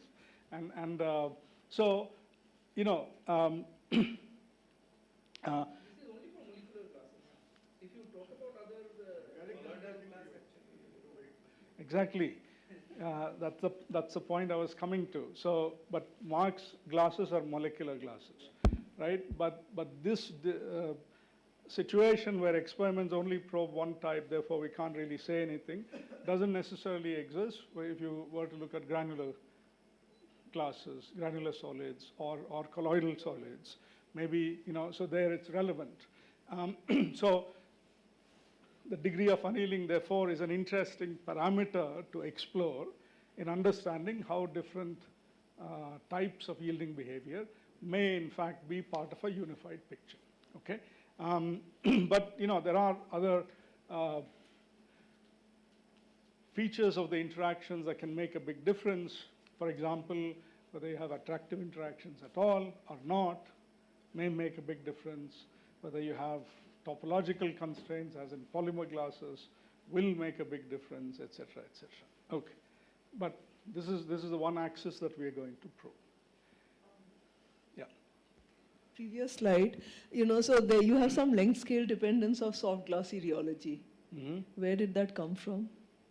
Did I say that? Yes, yes. It says 1 micron to 1 mm. No, I think this was, okay, I don't take full responsibility. This is a nice picture. Okay. It shows fine. all the different types of, that's a review article. Is it a good review? It's good, yeah. But they are talking about the size scale of the constituent particles. They're not talking about any kind of correlation length here. Right? No, but I mean, even at much smaller colloidal scales, which would be anything above, constituent size of 10 nanometers and above, Yeah. you do see the kind of soft glassy rheology that, Cates originally told us. Yeah, that was the point, yeah. And solids. Yeah, no, that is the point I was going to make before Smarajit made that statement. But that is why it is relevant for some types of glasses to look at the degree of annealing as a relevant parameter. This is also true for the oxide glasses, which is kind of very different from the polymer and these things. This is mostly the neutron former glasses. Mm-hmm. So they are, yeah. So for example, when you prepare that experimentally, so they are, so it was observed that so can release the stress more effectively. So for example, if you anneal for 1 day or if you anneal for 5 days, so there is a significant difference on the stress on the systems. Okay. So degree of annealing, one should think of it as being release of stress Being? Residual stress. No, the release of stress is the consequence. Right. So the better annealed glasses will have a greater stress drop. But in terms of physics, one should think of it as a Stress fluctuations. Yeah. No, but the so-called pre-stress is what I was talking about earlier as stress fluctuations. Yeah, frozen in pre-stress is a good measure of disorder to be explored further. Yeah. Okay. So now. So Srikant, so you are scheduled for a short coffee break. You Okay. want to finish this, or like now it is okay? Give me a couple of minutes. I'll tell you when. But which also means that I'll have to radically recalibrate what I'll talk about. But I think this is fine. I think. Yeah. This, So we this is can. what, Yeah. Huh? What? If this space is fine. Faster? How many for faster? Krishna, okay, he knows everything. How many for slower? Everybody else, I suppose. Actually, they're quite indifferent, it seems. How many like this space? Okay, good. All right. Show of hands, that's good. Okay. Okay, I mean, this I already mentioned, but one other phenomena that I'm going to talk about is so-called fatigue failure. And fatigue failure is illustrated here in Swarnendu's own hands. This is something that we all do, where you apply repeatedly a certain amount of deformation or stress, and you know, if you had a very simple-minded picture of how a material should respond, if I apply a certain deformation, it should break, or if it doesn't break, if I keep doing it, it shouldn't break, right? But that's a picture that's relevant if there is no change of internal state of the material. But something that's fundamental not only to glasses but for any solid is that under finite deformation or finite load, in general, there is a change in the microscopic state, right?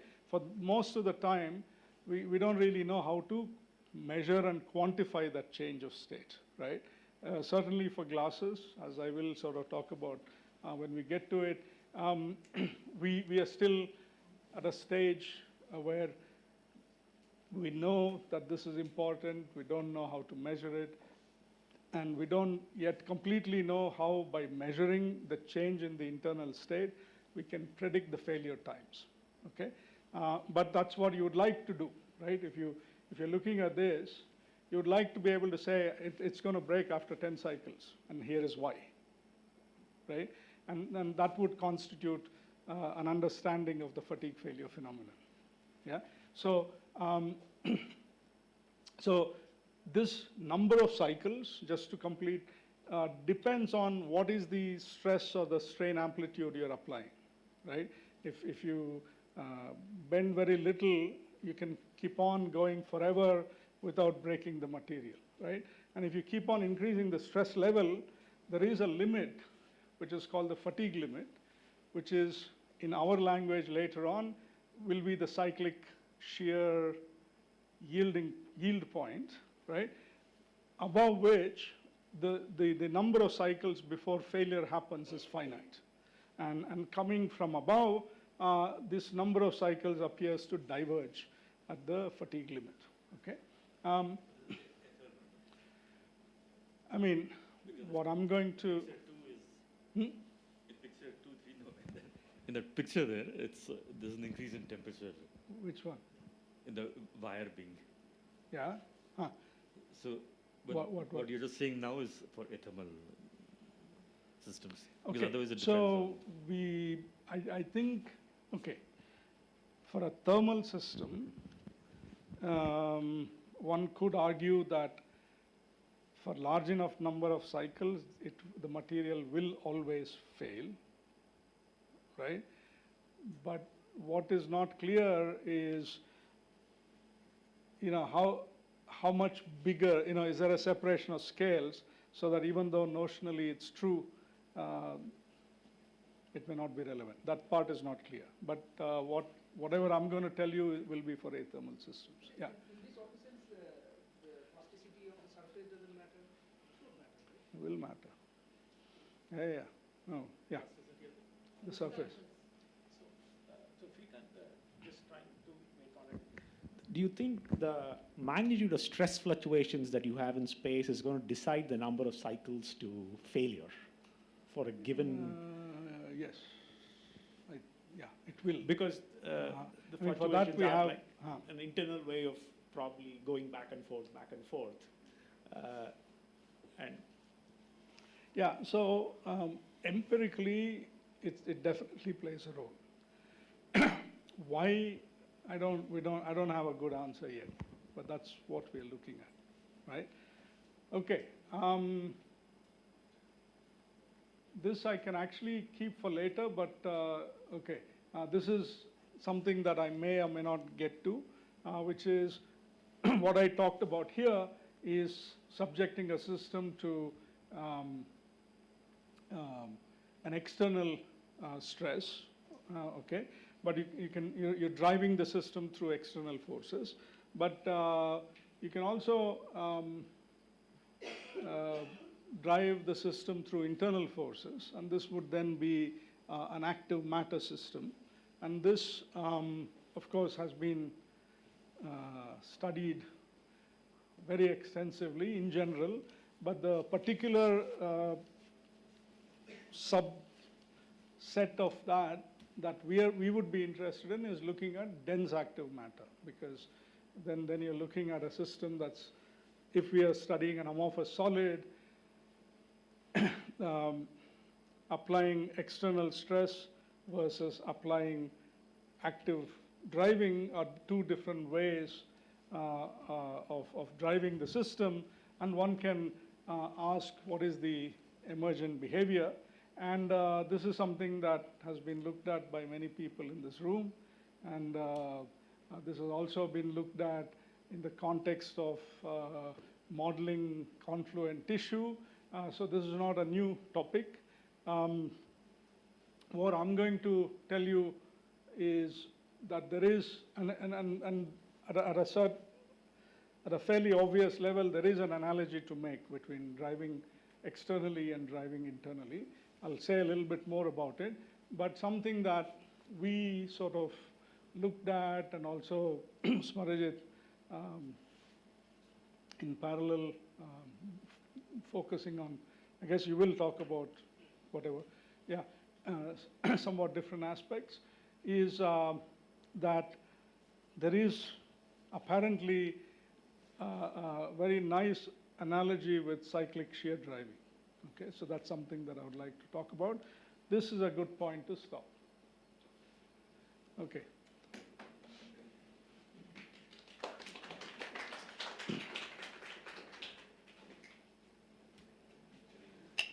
So we'll take a short coffee break for 15 minutes, sharp at 11.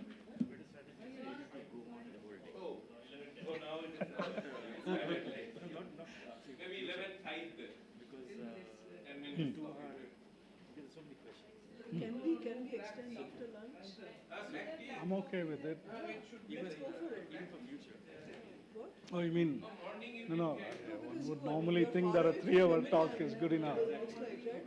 You're very far away from memory, right? But we want to listen to all this in detail and have our own questions. Yeah. No, I think I'll go at this pace, and let's talk at during lunchtime what to do. By the way, you got my message about in the evening. Oh, you're heading out, but but you're coming for the dinner. Come, we can go to Yashodan's house. Okay, why don't you? Anyway, I will go there. I mean, I'll go to Yashodan's at around 5:30. So if you're also coming, that'll be great. See.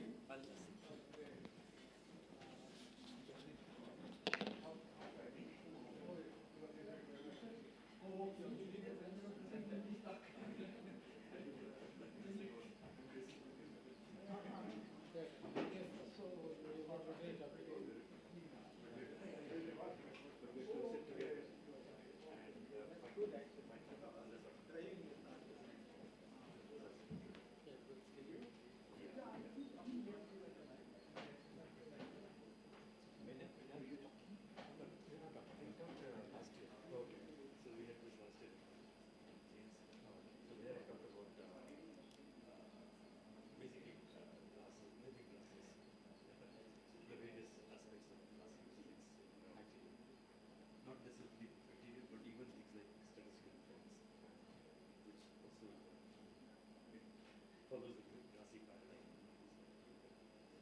So that's what. And basically landscapes. Basically at that time. And these meetings are really nice. You can really get into it. So we were doing it for some time. So we get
this week I'm okay, but I don't know about the next week. So this gets lots of fruits, banana.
like to design stable glasses by controlling local stress fluctuation. Yeah, I think that is a Rosso. Yeah, I know that. Dr. John Rosso.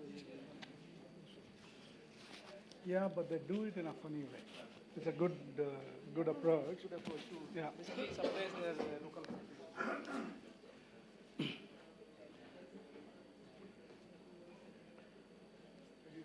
Yeah. Yes. It appears.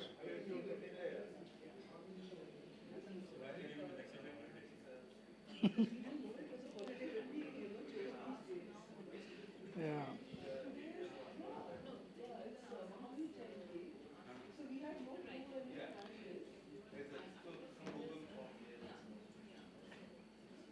Yeah, I shouldn't be dressed for this talk. That's it.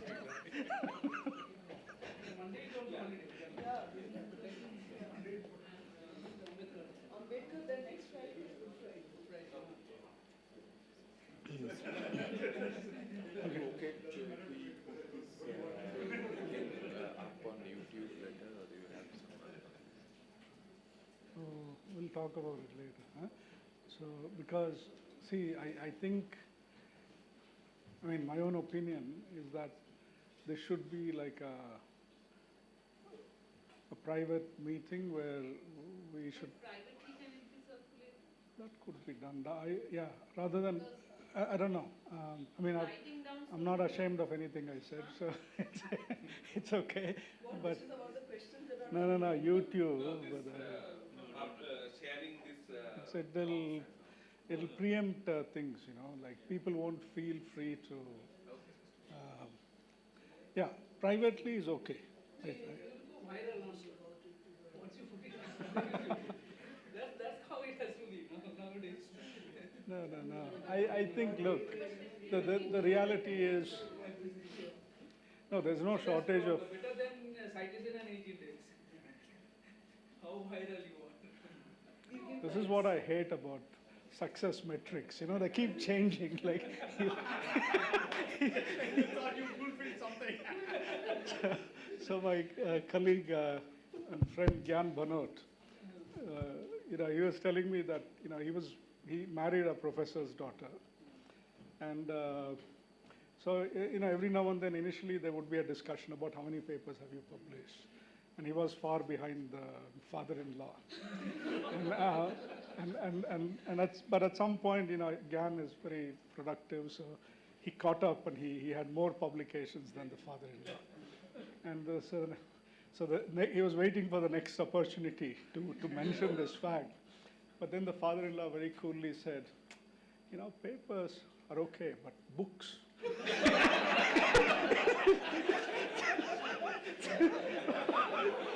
That's where it's really at.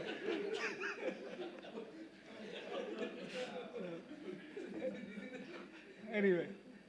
No, I was just saying the reason is I haven't noted down many things, but it's good to have amongst the people who are attending Okay. the meeting. I think that I'm happy with. circulate and, But YouTube maybe, I mean, revisit the discussion, huh? Yeah, but they have a recording. If it should be kept online or. It can be made private and links can be shared with yeah, Among the participants. among the participants. You see, for that, so they will, I think, send you a mandatory email, you just don't give permission.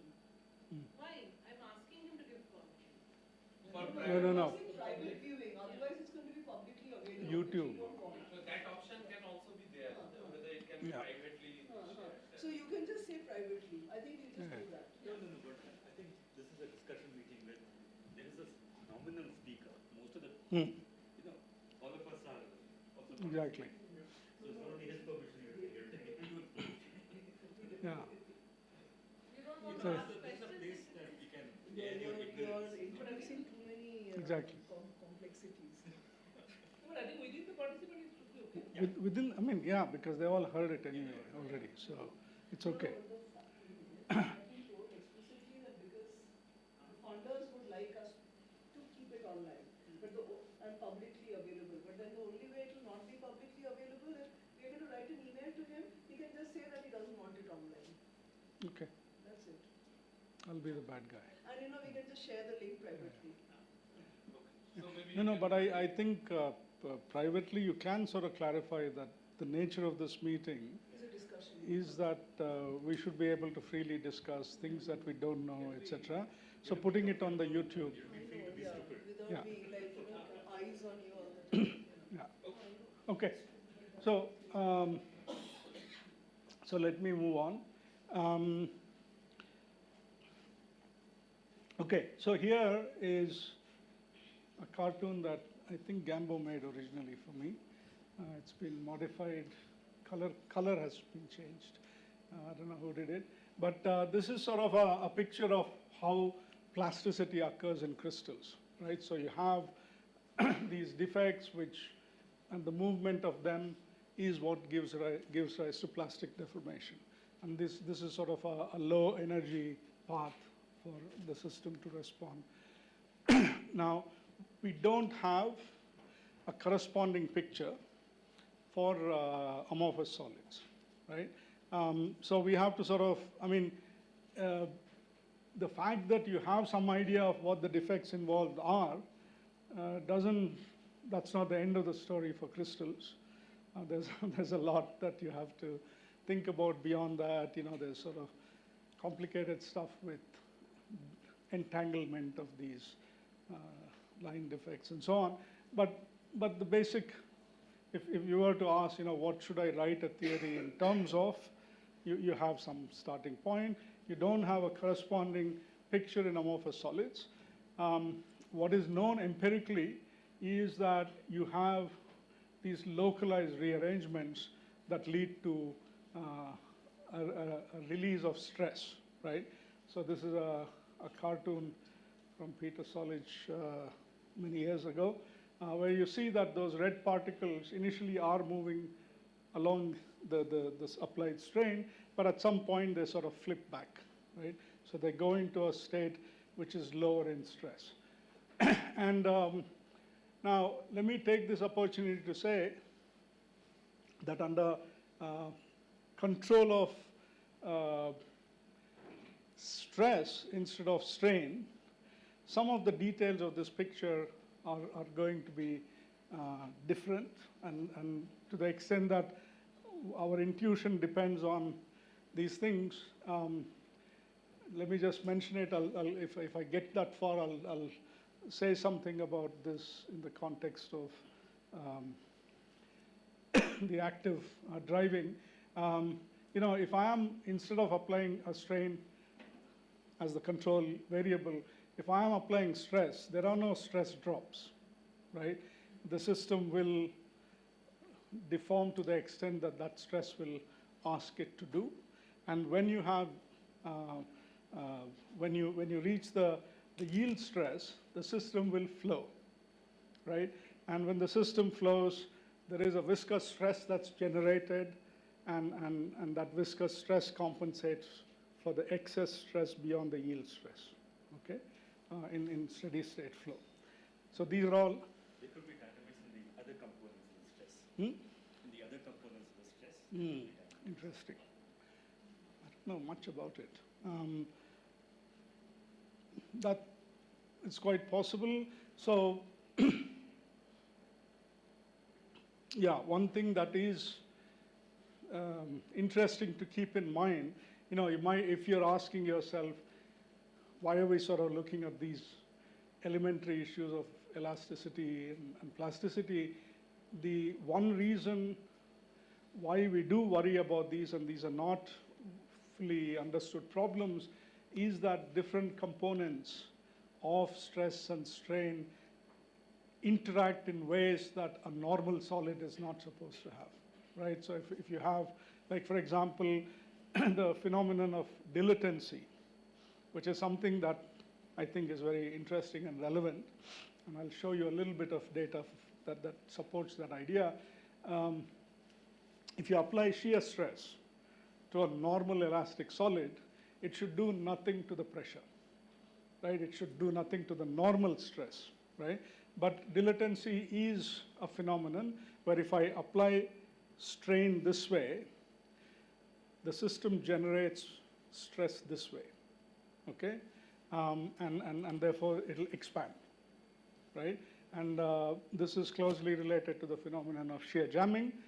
So the kind of elasticity that we are interested in are these unusual types of elasticity. That's something to keep in mind, even though most people who talk about this will not spell it out. Therefore, if you're a newcomer, you may be wondering, why is this interesting, right? Okay.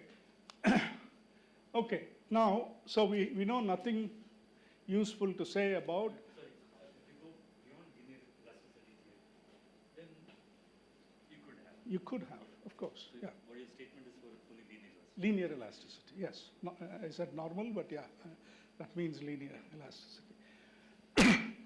But if any nonlinear elastic model will do the job for you in these contexts, I don't know. So there are other contexts in which, like a natural way to do things is to just sort of invoke nonlinear elasticity. But I think here, for these problems, I don't know if that's particularly helpful. Yeah. Okay. Okay. So we don't know what to say about a rearranging region, right?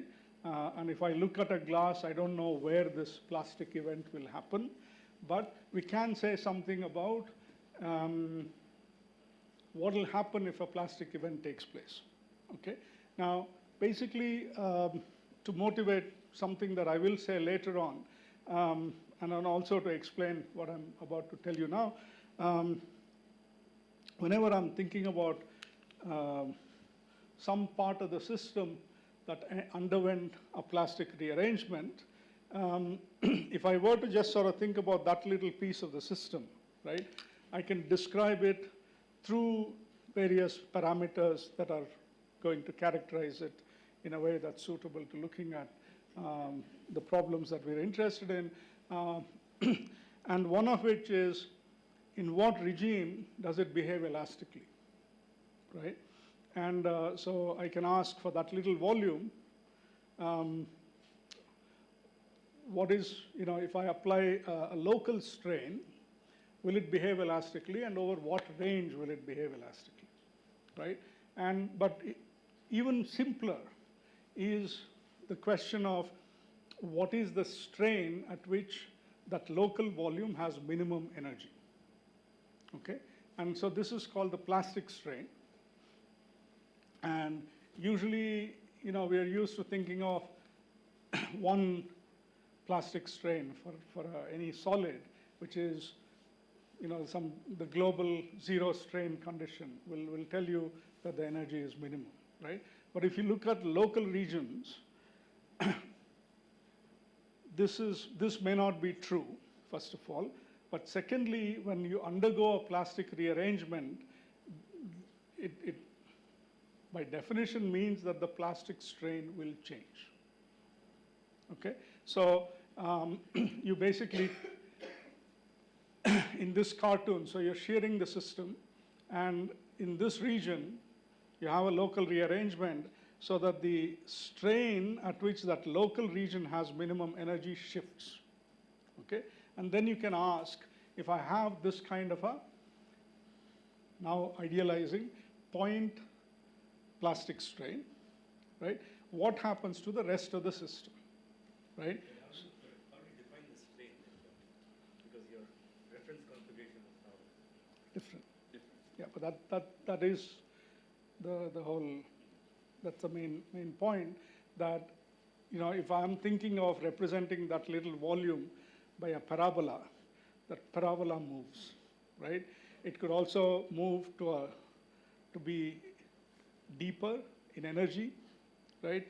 It could be, so, see, this is all I need the blackboard for.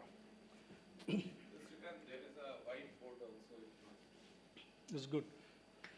So let's say locally, this is that local volume, right? I apply a local strain, and the energy will change in some way, right? So there is a gamma naught where the energy is minimum. Now, when the system undergoes a plastic rearrangement, this will go to something else, right, where the minimum energy might have changed, the curvature might have changed, so the local modulus is that curvature, and the reference strain changes. So it's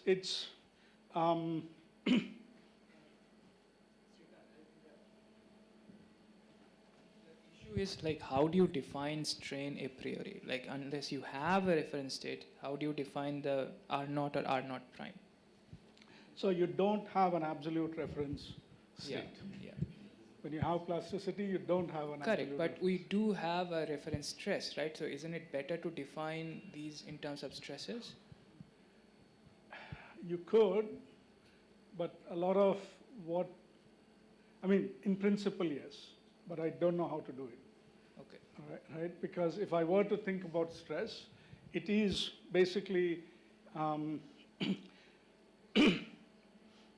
yeah, I mean, you could sort of take this language and transform it to saying there is a, so your coordinate is the strain, unfortunately, right? So you could say that instead of drawing parabolae, I could draw line segments and say that this is now the stress, and it goes to 0 at this value, right? And when I have a transition, that line shifts to be something steeper, which is going to 0 at a different strain value. But yeah, no, this question has come up because Bulbul has been in the audience in some past version of this talk. But how do I don't know how to formulate a description of deforming the system purely in terms of stresses, but it's a very interesting thing to do. I just haven't. In the absence of, sorry. He has a mic. You have the mic, yeah. In the absence of an external imposed stress, Right. there is a configuration. Now, you can take that to be my reference. No one tells you that the reference should be crystal or anything. Yeah. That's the reference. So then I could define a strain with respect to the reference. But once there's a plastic deformation, then you have to reset the reference. Correct. So what? Yeah, so the question is, I mean, I think, see, many of these things you can do, right? I can say I have my initial state. I could define these local volumes, for each of which I can define a local stress, right? And I can sort of. You can always do this. You can always define a virial. You can always define a virial stress. Yeah. So there's no problem doing it. And then when I deform the system, that stress may get reset, right? But then, macroscopically, for sure, there is a clear-cut reference state, and you're deforming the system with respect to it. So strain is a parameter with respect to which you define the state of the system, right? So but it changes. It's microscopic. You don't know how the plastic strain changes. But I don't know how to completely But also come up with a stress-free description. The stress is also the other issue, that you can have a situation where your stress can be same, but your microscopic state can be very different. For example, when you do simple shear, so before yielding and after yielding, so you can do a cut where the stresses are same, but one configuration is below yielding, which has a very different property than in the steady state configuration. So Yes. the strain macroscopically is an obvious coordinate, right? So if but then if you go into sort of these kind of discussions, can we do better? Maybe. I think a stress-only description would be good. I just don't know how to formulate it. But it's an interesting question to think about. Okay, but when you have a plastic strain, right, which you can think of in this way visually, which was what was done by Shelby, where I take a little piece of the system, I pull it out, and I insert it in a different way, right? Then this results as these arrows show, in a pulling in one direction and a pushing out in another direction. Okay, so this leads to a quadrupolar stress field and a quadrupolar strain field as well, if you imagine that the system is a linear elastic system. Okay, so this is a basic, but this field is long ranged. It goes as 1 over r to the d, and therefore, if you don't worry about some mechanism by which this is cut off, such as temperature, for example, could cut off this, this power law decay, then what you have is, for every plastic rearrangement that takes place, a long-range propagation of stress, okay? Which in turn can influence what happens elsewhere in the system, okay? So it's a mechanism for interactions. But having said that, and this is another sort of thought that someday I will get around to looking at more closely, interestingly, in the community where people worry about this, they worry about the long-range effect of a plastic rearrangement, but they don't worry much or at all about the short-range consequences of a plastic rearrangement. Because if you think of a little volume and you say that it has an elastic response, the modulus locally is arising from the interactions with the surrounding region, right? So if nothing else, the relationship of this subvolume with its surrounding is changing dramatically when you have a plastic rearrangement, but people don't worry about it, right? So this is something that I think is an interesting direction to answer sort of the main question in this whole business, which is, when do you have macroscopic plasticity, right? That's the transition that we're interested in describing.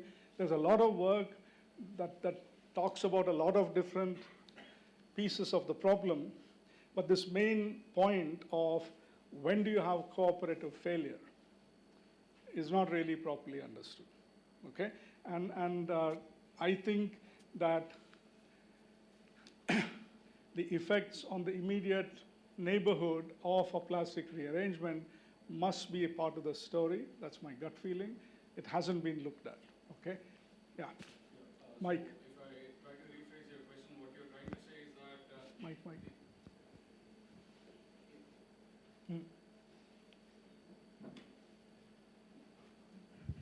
So if I try to rephrase your question, what you're trying to say is that we know how the long-range strain field decays, but I mean the short-range interactions are not known, and this is important when we talk about cooperative interactions. Because if there is a local rearrangement, the near-field interactions are not known. The surface tension, which gives you a finite local stress, for the neighboring cells or the neighboring regions is affected, right? Because, you know, the finite yield stress comes from the surface tension, right? Or the surface cohesive energy, whatever you want to call it. And that will surely get affected if there's a plastic rearrangement. Yeah. Sorry. Go ahead, yes. Sorry.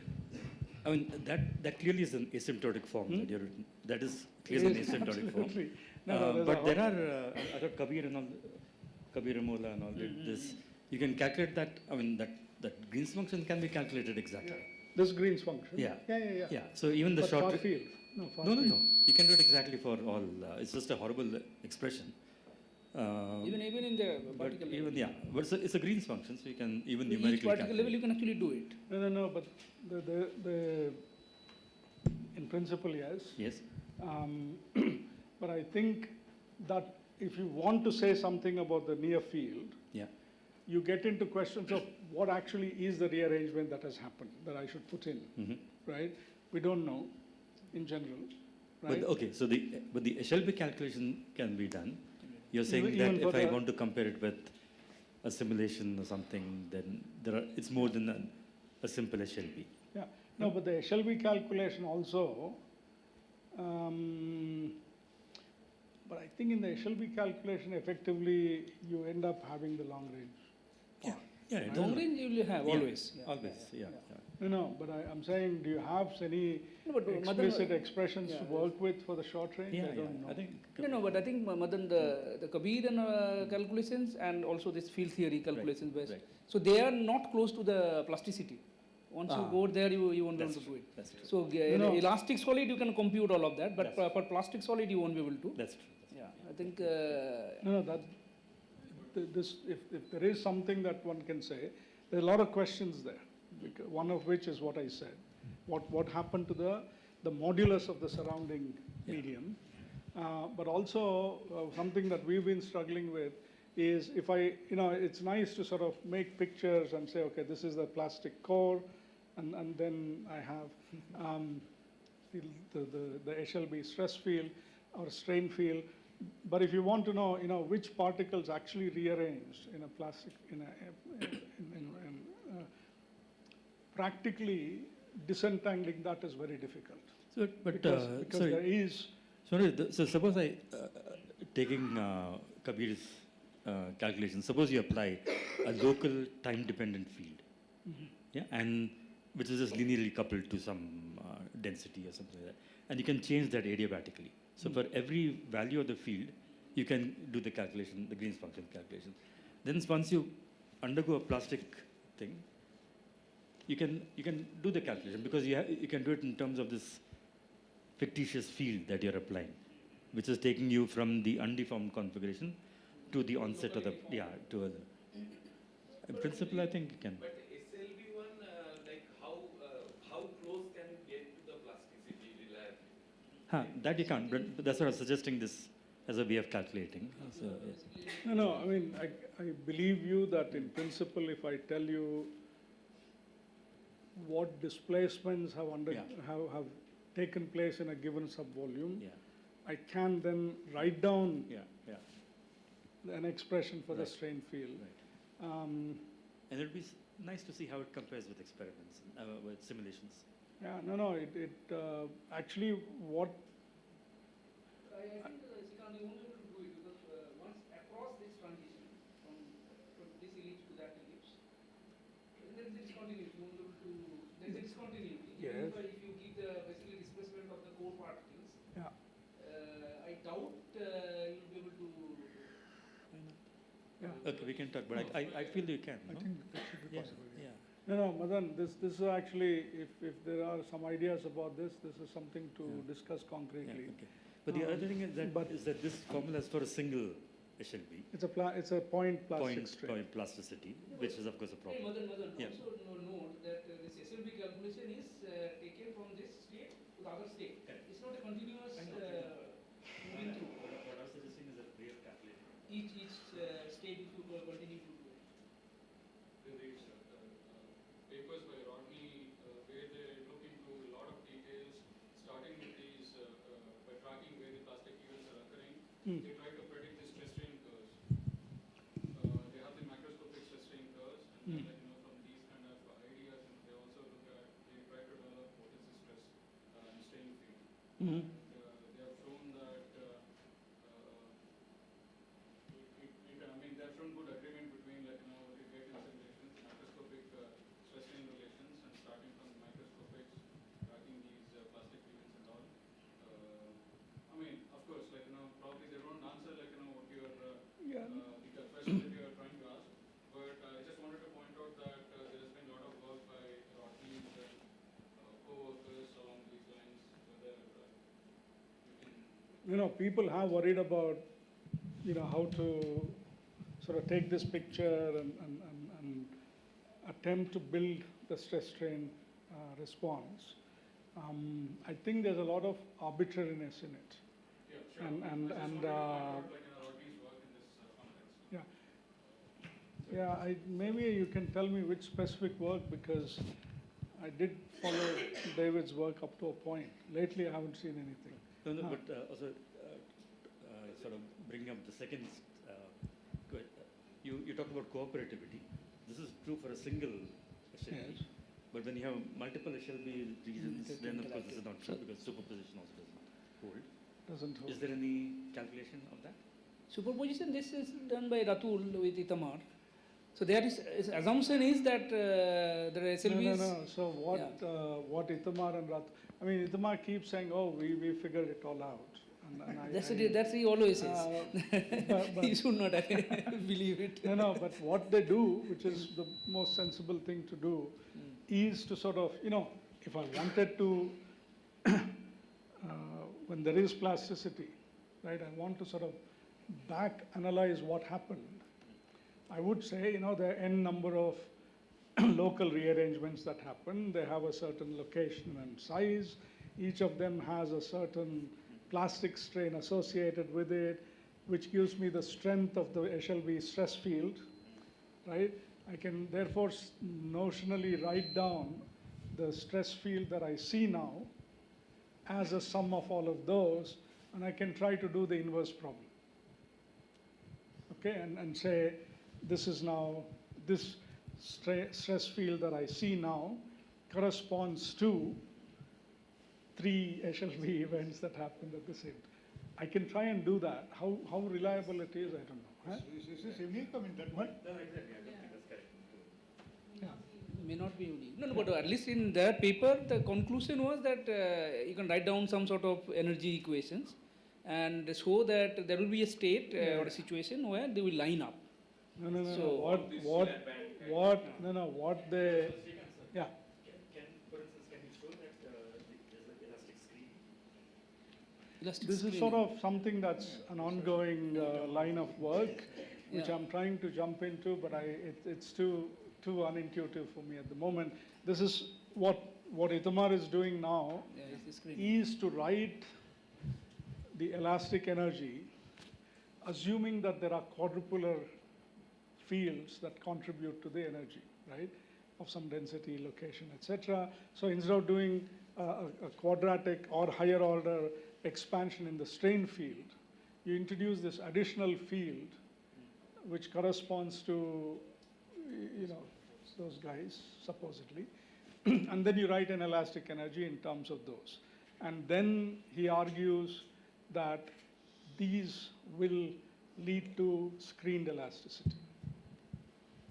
Don't ask me more. Yeah? I have a maybe related but somewhat naive question. So before you proceed further, so as you said that the most important question from practical point of view will be to predict when a plastic event or failure will happen and maybe where it will happen. But these are, due to disorder, these are strongly interacting systems. So when one builds a theoretical description, so can you comment on what aspects of this question can be predicted by theory and what aspects cannot? Yeah, so one of the questions that I mentioned is, as I strain the system, I can generically expect that every now and then there will be local plastic rearrangements, which involve a certain drop in stress if I'm doing a strain controlled shear.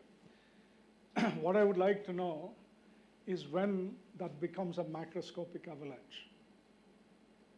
Okay?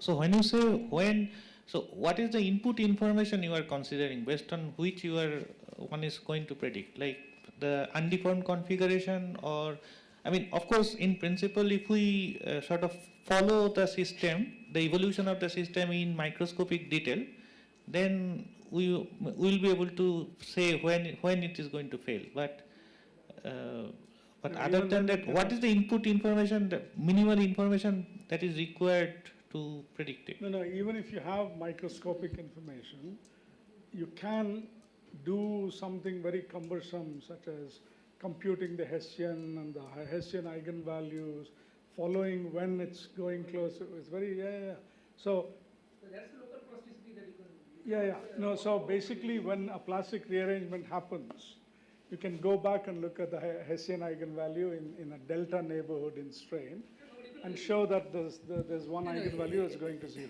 Srikanth, it's slightly better than what you are saying, because that's what we have a PRL on. And so So if you track that eigenvalue, then indeed around some 20% or 30% away from the plasticity, you can still predict with a very high accuracy. 20% what?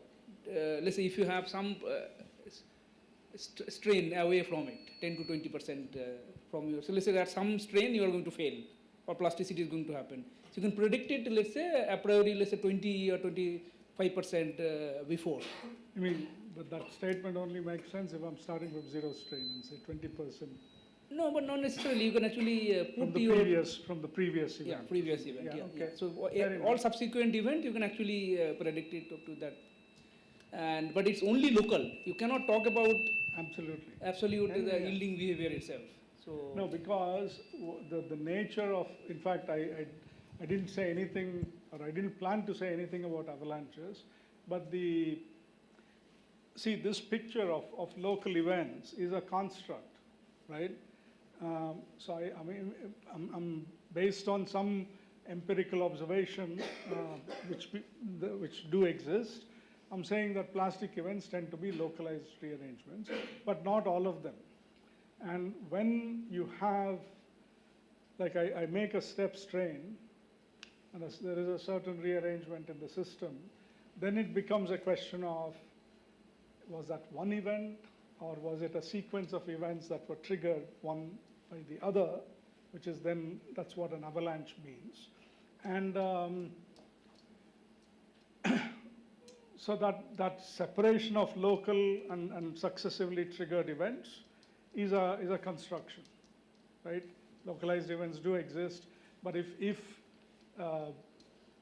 there is a macroscopic event, how did it happen? You know, dissecting that, I don't think we have a very nice way of doing it, right? And this is related to also this question of, because you could say, you know, like, let me look at the movie of what happened, and then I'll say, okay, there one plastic event went, and then that triggered this. In principle, it can be done, right? But the question that you want actually is, under what conditions does that triggering happen? Okay, and I will say a little bit later on, if I get to it, what I think is happening, okay? But let me come to that. Yeah. Before you move on, so about this picture, now when you, so if you have a bounding area or let's say surrounding area, even then can't you define a local strain with respect to it? One could, no? Yeah, no, one can. Yeah, always. It's just that you need more information. So like just like the local energy may be a hidden variable, right?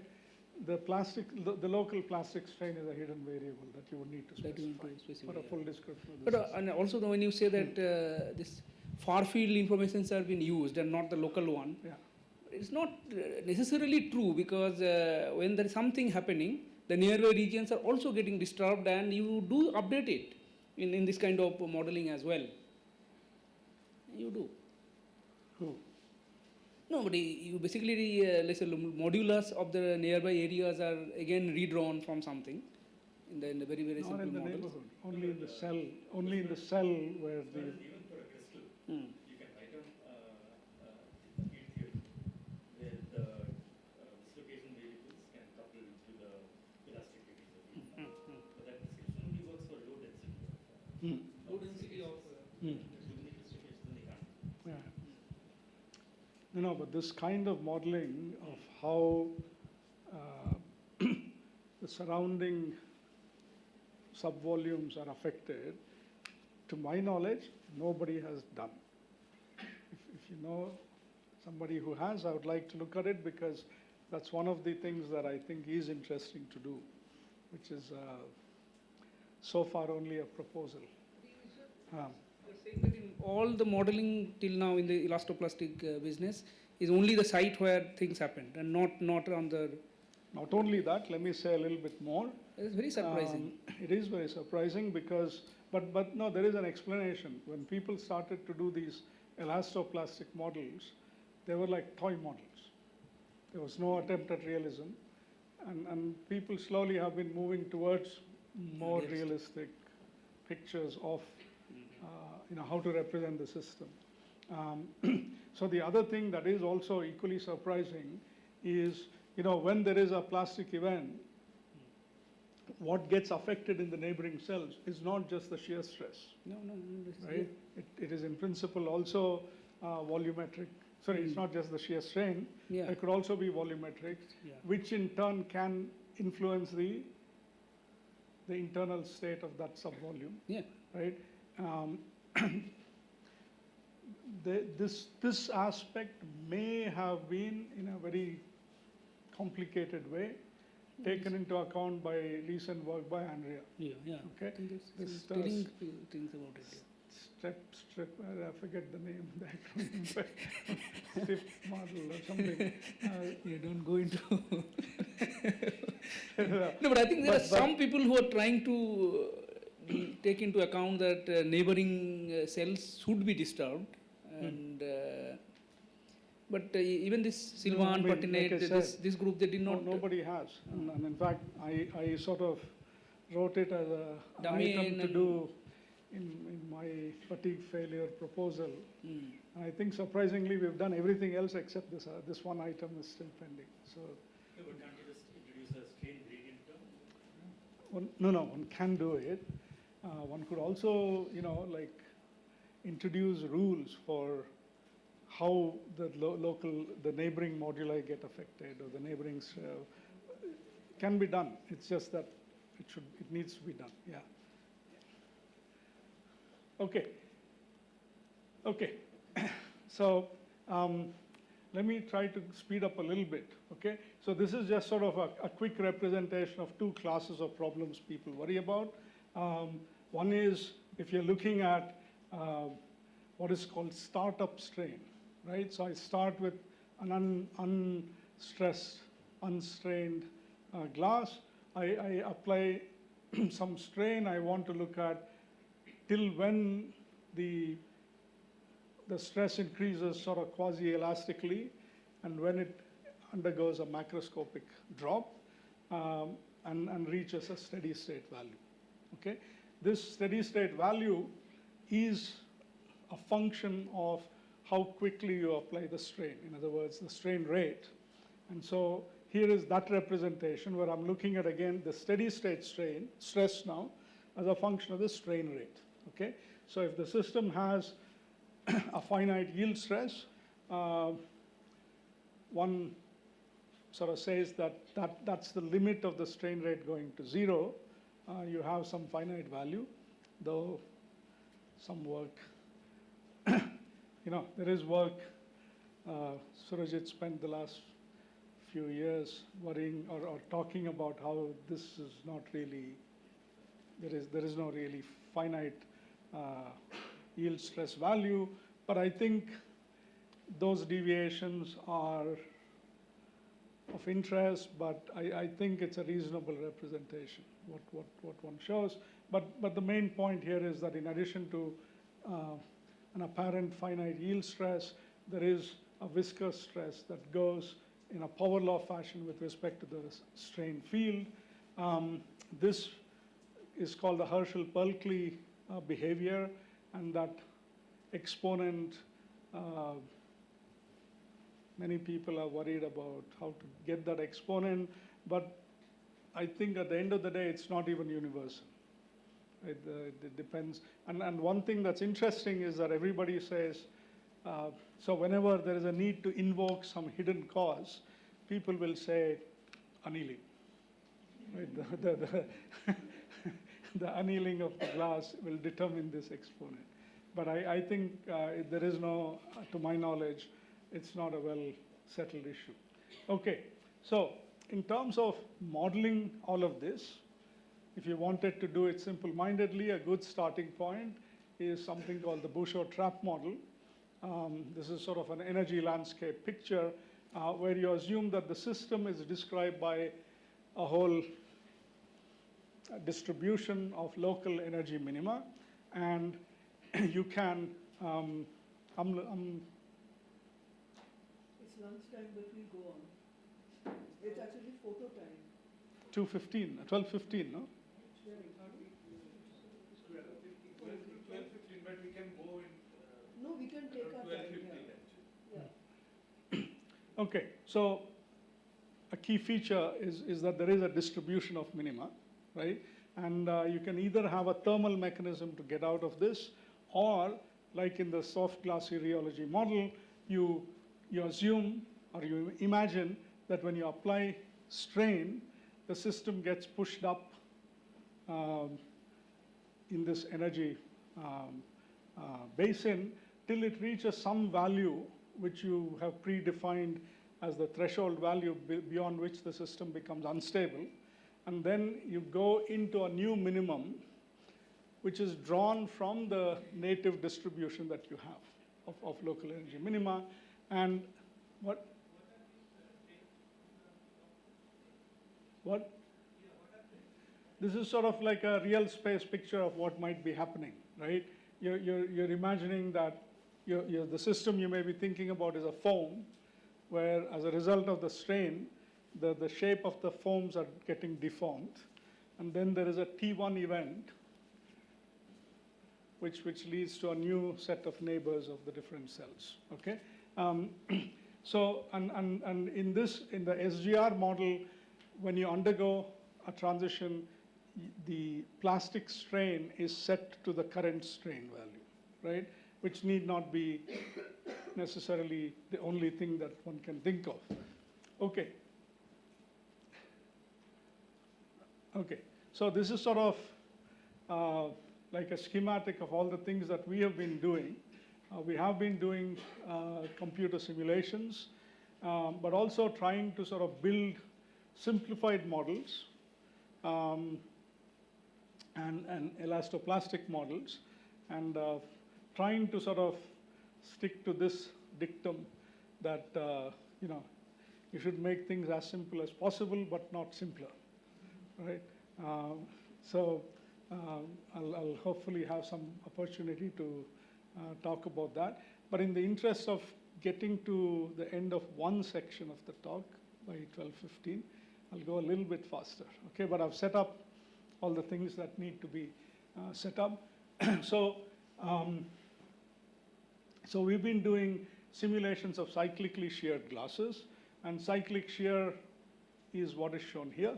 You periodically go back and forth, and we do this under conditions called athermal quasi-static, which means that you're looking at a zero temperature glass, you strain it, and if it becomes unstable, you let the system find the new minimum, and then you strain again, right? Or you can do a finite shear rate simulation at finite temperature or at zero temperature, and we've sort of done all of this at different points in the work. And when you do that, if your control parameter is first the initial system that you have, which is quantified here by the initial energy, and then the amplitude of the strain. So when you apply a cycle of strain, if there is a plastic rearrangement or more than one plastic rearrangement, the energy at the end of the cycle of the system is different, okay? So cycle to cycle, the energy keeps changing. And the way it changes is shown here now for a small amplitude. It'll go and settle to some energy value. If you increase the amplitude, it settles to a lower value, and it takes longer to get there. And longer, lower, till you reach some limit value of the strain amplitude, beyond which the energy starts to go up, okay? So this is the yielding transition, and what's shown here is that for a well-annealed glass, nothing happened till you hit that yielding point, right? And then the energy jumps discontinuously. The jump is also discontinuous here, which I'll say a little bit more about. And now, a number of other things characterize this transition. If I look at the position of particles, yep, oh, sorry. If you look at the position of the particles at the end of each cycle and compute a mean square displacement as a function of the time variable, which is the number of cycles, then you have zero diffusivity below the transition, meaning the system keeps coming back close to where it started. But then above the transition, there is a diffusive behavior, okay? And So this is a non-diffusive to diffusive or absorbing to diffusive transition. And if you look at the time it takes to reach the steady state, like I was telling you in the beginning, it exhibits non-monotonic behavior with an apparent divergence at the yielding transition, okay? And this transition also corresponds to the formation of shear bands, which are shown here.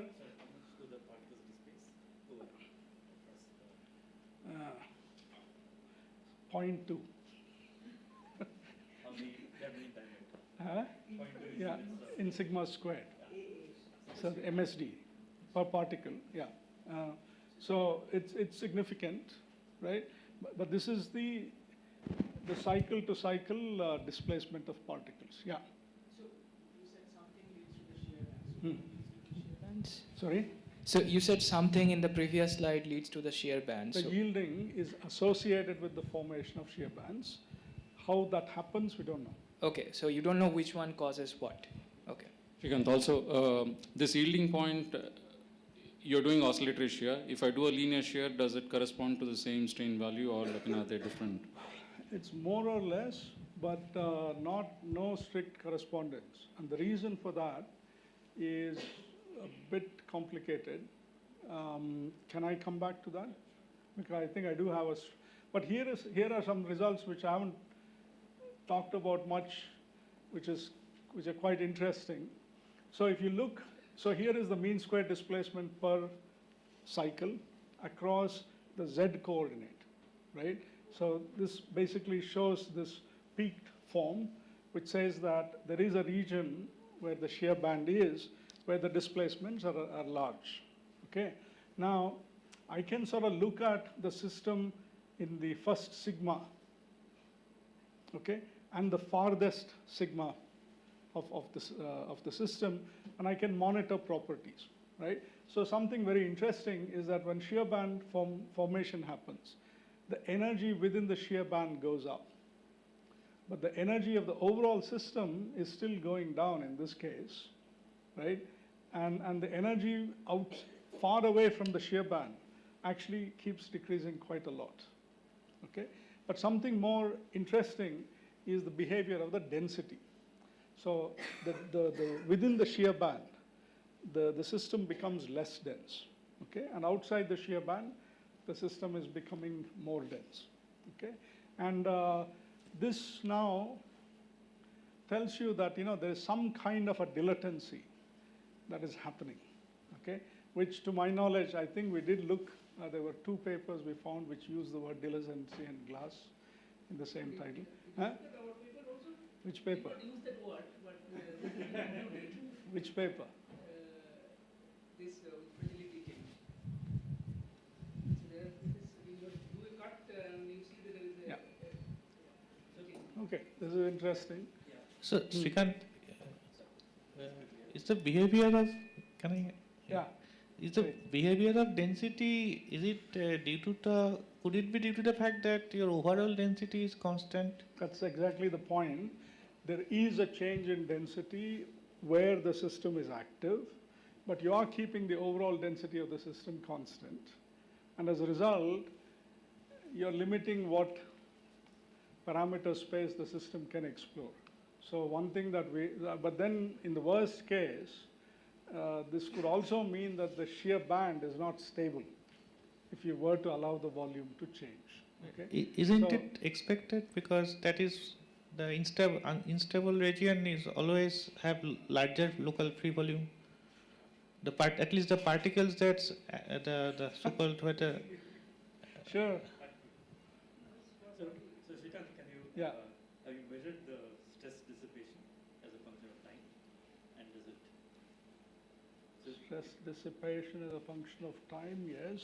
I get consistent with what he was saying. Maybe the stress dissipation goes to, is minimized when it reaches the steady state. So,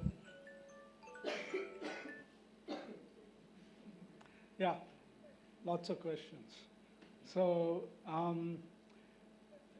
that, we've talked about before, it's cycle average.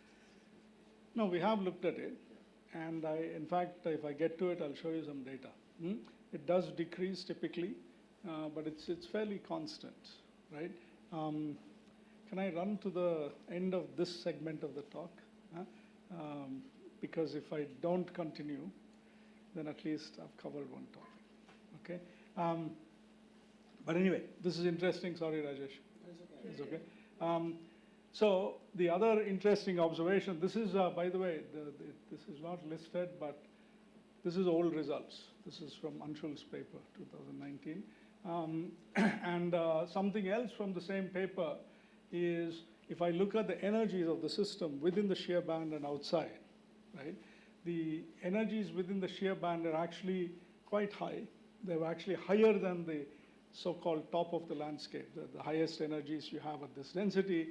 And some of the rationalization for why it is higher would come from the fact that you're actually looking also at a lower density system, right?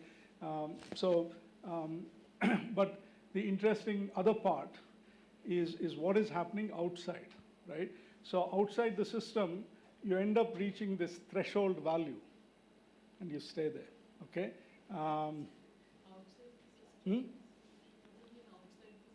Outside the shear band, right? So why is this, and how to sort of understand this is something that I think is an open question. But that threshold energy comes up in at least 3 different contexts in the next few slides. The other is this. If I start with different degrees of annealing, the nature of the transition is changing across that same, that line actually shifted, I'm sorry. But it should be lower. It's about the same value.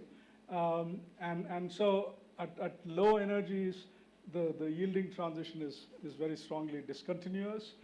There is a change in the nature of the transition at this threshold energy, but it is always discontinuous. Okay, it's not so apparent here, but okay, before I get to that, also you see this in other model systems. This is silica. You can ask, so what is this threshold energy? And it's something that we don't yet know. In simulations, this basically seems to be the energy level that corresponds to the mode coupling transition, at which people in the past have argued that the nature of the landscape changes because the index of the closest saddle points to typical configurations goes to 0. Okay, we do indeed see that. Okay, but it's much more work to be done to sort of understand this. Okay, so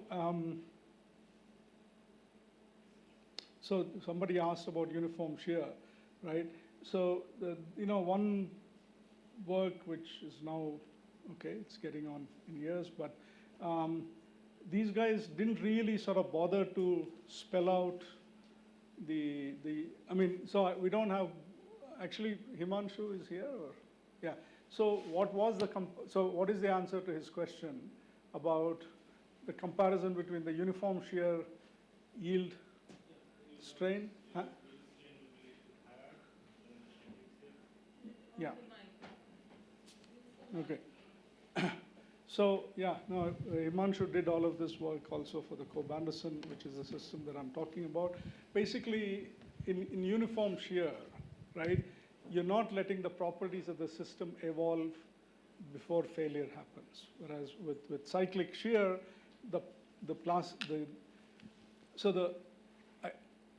properly, the yield point for cyclic shear, is what material scientists call the yield point, which is if I look at the stress strain curve,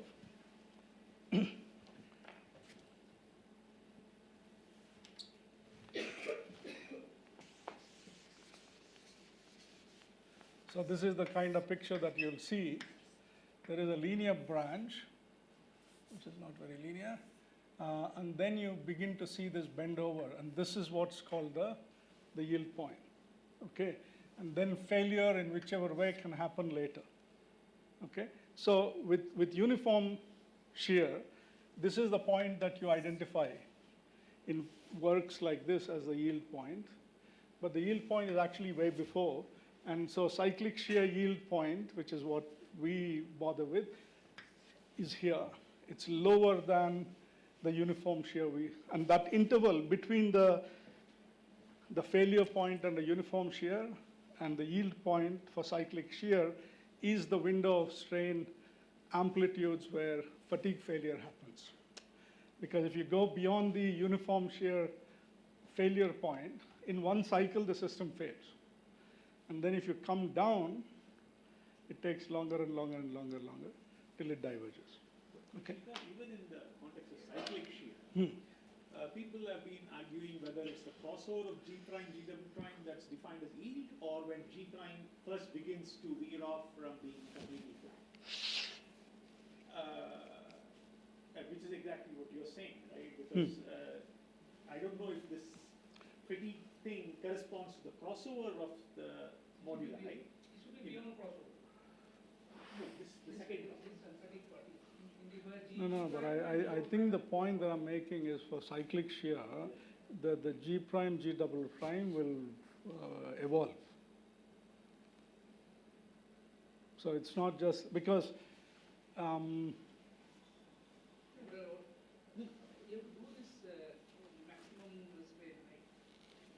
usually in experiments you're fixing the frequency and you're looking at the amplitude as the variable, right? The frequency. Yeah. I think with cycles, those curves will evolve, is what I would say. Right? No, they will evolve. Yeah. But then you're supposed to be measuring that quantity in the steady state. I mean, the radiometer inherently uses a few transients and averages it out. Right? But then people have been arguing whether should you define the crossover of these moduli as E, or G prime starts bending way before it hits the crossover. That is the nonlinearity on set. Yeah, because here also then that will correspond to where you first start bending from the linear curve. And I don't know if people have looked at it. I don't know. Yeah, no, people have looked at this. There is a paper with the Japanese colleagues, but I haven't paid attention. So it's a discussion for afternoon. Okay. Okay, so some of these things I'll skip. I can come back if there is interest and time. But one point here is if the failure, okay. So if I look at this curve, it looks as though for poorly annealed glasses, the stress drop is vanishing, whereas it's becoming finite for larger degrees of annealing. But this is not the case, right? There is always a finite drop in stress, and it turns out that this corresponds to, I won't explain, this needs to correspond to the shear bandwidth scaling with the system size, which we have preliminary data to show is indeed the case, right? And I don't understand like Suzanne Fielding says she understands this, but she didn't explain it to me. How does it scale? Does the fraction of the fraction of the system in the shear band at the yield point is fixed. It's proportional to the system size. It's proportional to the system. No. The fraction is constant. Yeah, sorry. The fraction of the width corresponds to a finite fixed fraction of the system size. You understand this? No, you're saying that it's a true phenomenon. Yeah. It doesn't go away. Yeah, it doesn't go away. So if you look at this work of this finite disorder critical point by Gill. Yeah, they want it to vanish, and it doesn't for cyclic shear. You looked at it in one of the recent. It's finite if in the thermodynamic limit the shear band is a finite fraction of the whole system, and we show that that is the case. Yeah. Srikanth, so for larger system size, you can have multiple bands also, which was actually showing. So in that case, you will add all those to estimate the width of the shear band, because in your case it is a continuous band. So the presence of multiple shear bands is a transient. right? To do with the geometry and but transient. there's so many things that we don't understand, because this is some kind of an Oswald ripening type of phenomenon. But we're not talking about nucleation. We're not. Yeah. So, but that is what it looks like, right?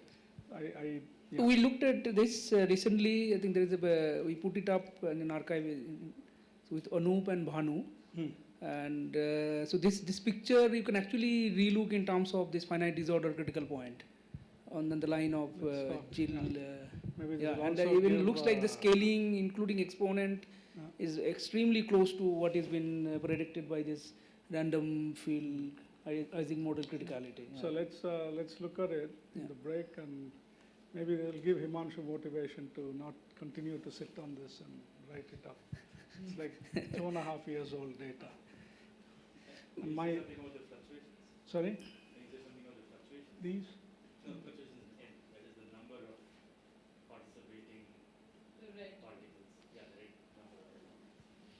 But we haven't looked at it. I don't know what to. It'll probably be. I don't know. So this is zero temperature, right? So the fluctuations are purely Mechanical. Yeah. But the mechanical noise, like plays in many ways the role of thermal noise. Yeah. Okay. So. Srikanth, last question here. Okay. The shear band width in real system is finite or not? Are we still in the finite size regime? See, or because you don't see shear band is very, very cleanly observed in all the experiment, but the thing metallic glasses and or whatever you see that. But these are usually transient phenomena that you measure in experiments. Who would bother to sort of do cyclic shear and weigh it and measure that? You will, yeah, and there, but there it's a thin band. It's not that it grows with system size. No, that's what you were saying. That So there in- can be inside- multiple bands So also formed. I don't know. Yeah, no, I don't know if there's a clean measurement of the thickness. But whatever experiment, once if like that pillars that I was showing, once it yielded, it's gone. No, you have to stop the experiment. So with this kind whether there is a measurement for the width under cyclic shear, I don't know. But I doubt that it would be there. So if your yield stress is not Herschel-Berkeley type, like you have some attractive or adhesive particle, right. Then you have a so maybe so there you can have a stable shear band which will beyond yielding also there can be the width can be finite. Yeah, no, no, for those kind of systems it's measurable. Yeah. Anyway, so should I talk about fatigue failure at all, or shall I stop? Maybe in 5 minutes. 5 minutes, yeah. Okay, so let me. Okay, so this is an initial picture to show a failure event, and something that's very interesting here, and this is something very different from how people talk about fatigue failure, is that you have a glass that is annealing. It's going to lower and lower energy states till it undergoes fairly rapid failure. Okay, so this is not how people talk about it. People talk about accumulation of damage, okay, leading to failure. Yeah. So of course, damage means different things to different people. But in a lot of the literature, you talk about crack formation, coalescence of cracks. So damage there literally is damage as we understand in normal language. But anyway, we've sort of looked at the failure times, how they scale with the distance from the yielding point. It's a power law. There is a third appearance of this threshold value, which if I fix the strain amplitude and I look at how long it takes to fail, that failure time as a function of the degree of annealing shows a rather interesting crossover at the mode coupling temperature. Okay, but why not? We could have fitted a continuous curve like that. you can. That would be less interesting. Yes. If you didn't know any better, that's what you would do.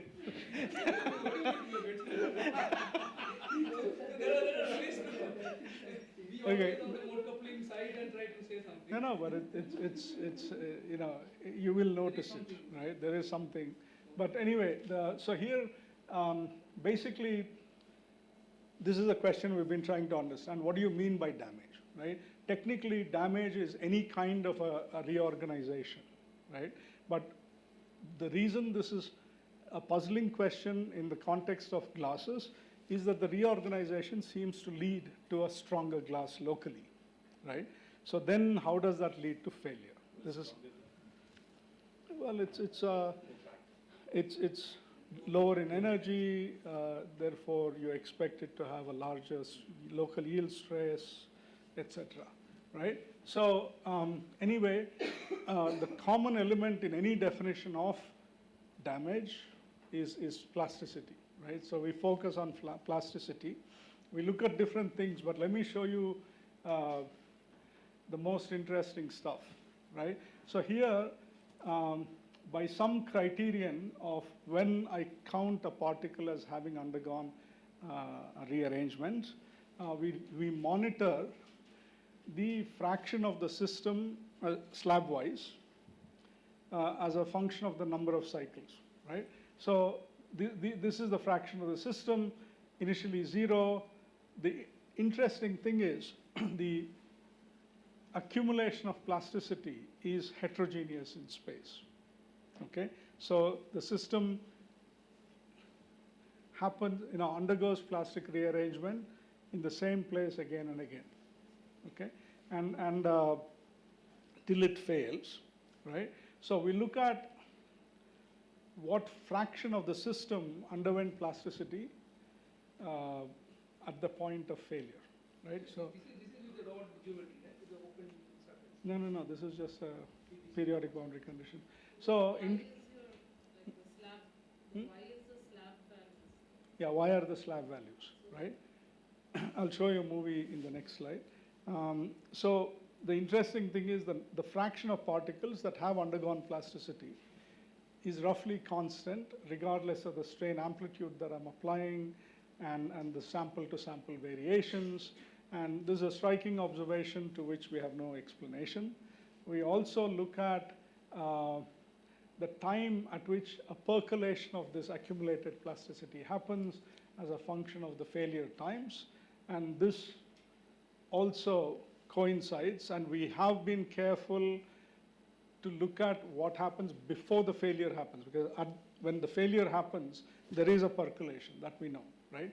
But looking at the precursor, there seems to be a percolation of accumulated plasticity, which is the condition for failure. And, okay.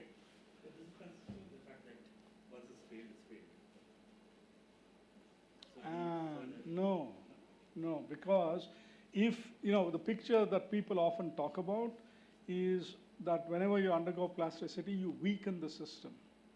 But we're not weakening the system, right? Even locally, though Smarlendu has to work harder, even locally, the system is getting stronger. Yeah, by the energy, and there was one other criteria. Huh? Global energy, not in, No, even locally, it is getting stronger. So let's say if you have a distribution of local energies, is the width becoming narrower? That I'm not sure I have an answer to.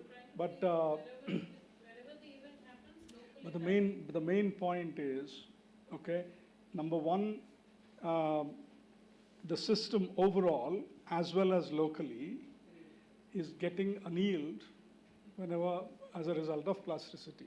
Okay, that's number one. Number two, the place in the system where plasticity occurs is self-reinforcing. If you have an event somewhere, and this would make sense if there was a very clear way in which the local yield stress became smaller, okay? But that is not evident, right? because if anything, the stability range is increasing as a result of plasticity.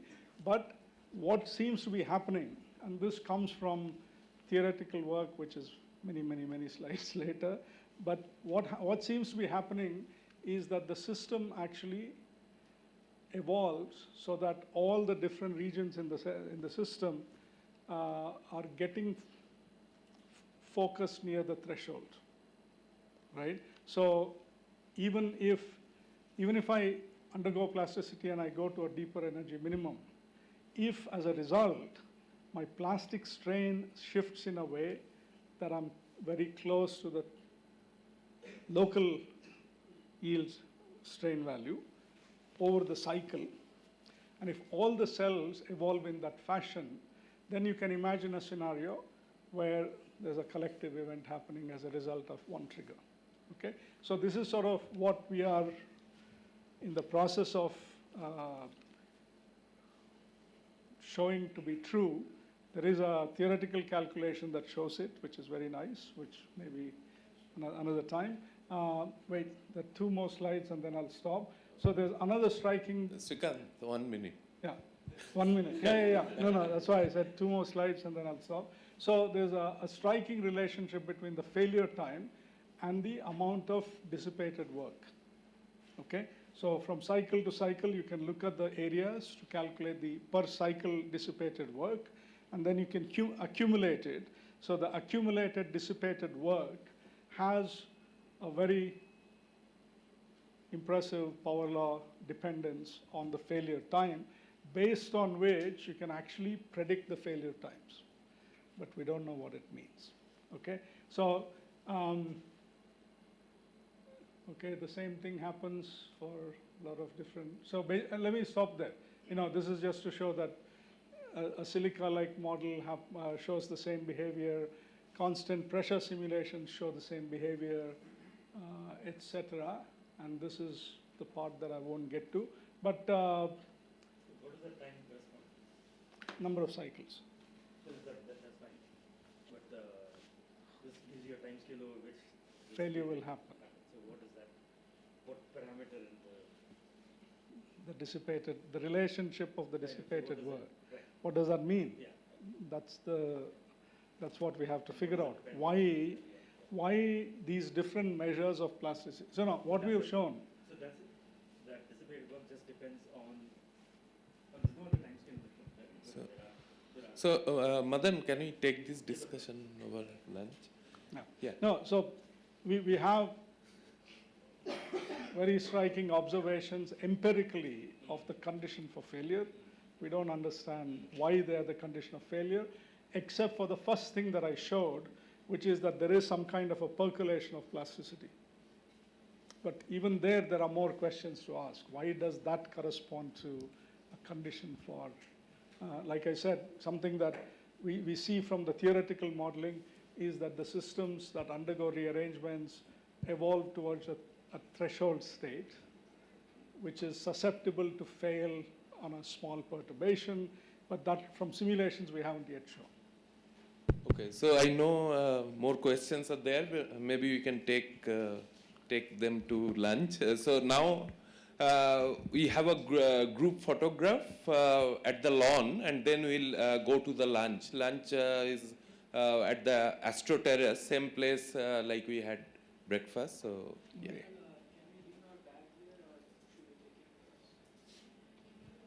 So are you locking the room? No, but if you lock the room, then people can keep their stuff here.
I don't have a pocket.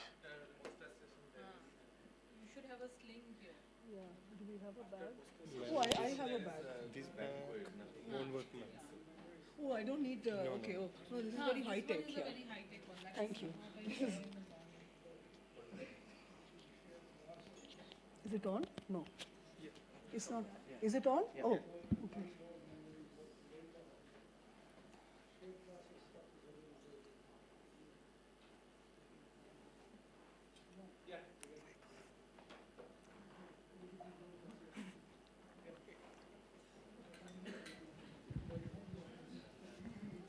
Welcome you all for the afternoon session. There are 2 talks and then there is a flash presentation by the poster presenters. The first talk is by Professor Ranjini Bandapadhyay, and this talk, different from the morning pedagogical talk, these 2 talks will be more more related to particular kind of work. With that, I invite Ranjini. Thank you, Sarika. And let me start quickly. And let me start by thanking the other organizers for giving me a chance to give a talk. And again, because I think most of you might have already heard this, so apologies, bear with me. Okay, so this is a very familiar site, of course. Shrikant spoke about cracking. I'll tell you about some experiments that we did on exactly this problem, but in a Petri dish. Okay, so what are the things, what are the issues that we want to look at? So given, thin layers of clay in a Petri dish, you just keep it out there, just let it evaporate, okay? And then can you predict where the first crack will happen and when it will happen? Okay, so that was number 1. And actually there are many things that we really looked at, but given the shortage of time, I'll really only tell you about the first part. And then the second part is that, can we change the onset of the crack and the nature of the cracking, okay, by tuning sample properties. Now, what do I mean by sample properties and how do I tune them? So clay, as you know, so this is just the clay, colloidal clay, a constituent of the soil beneath our feet.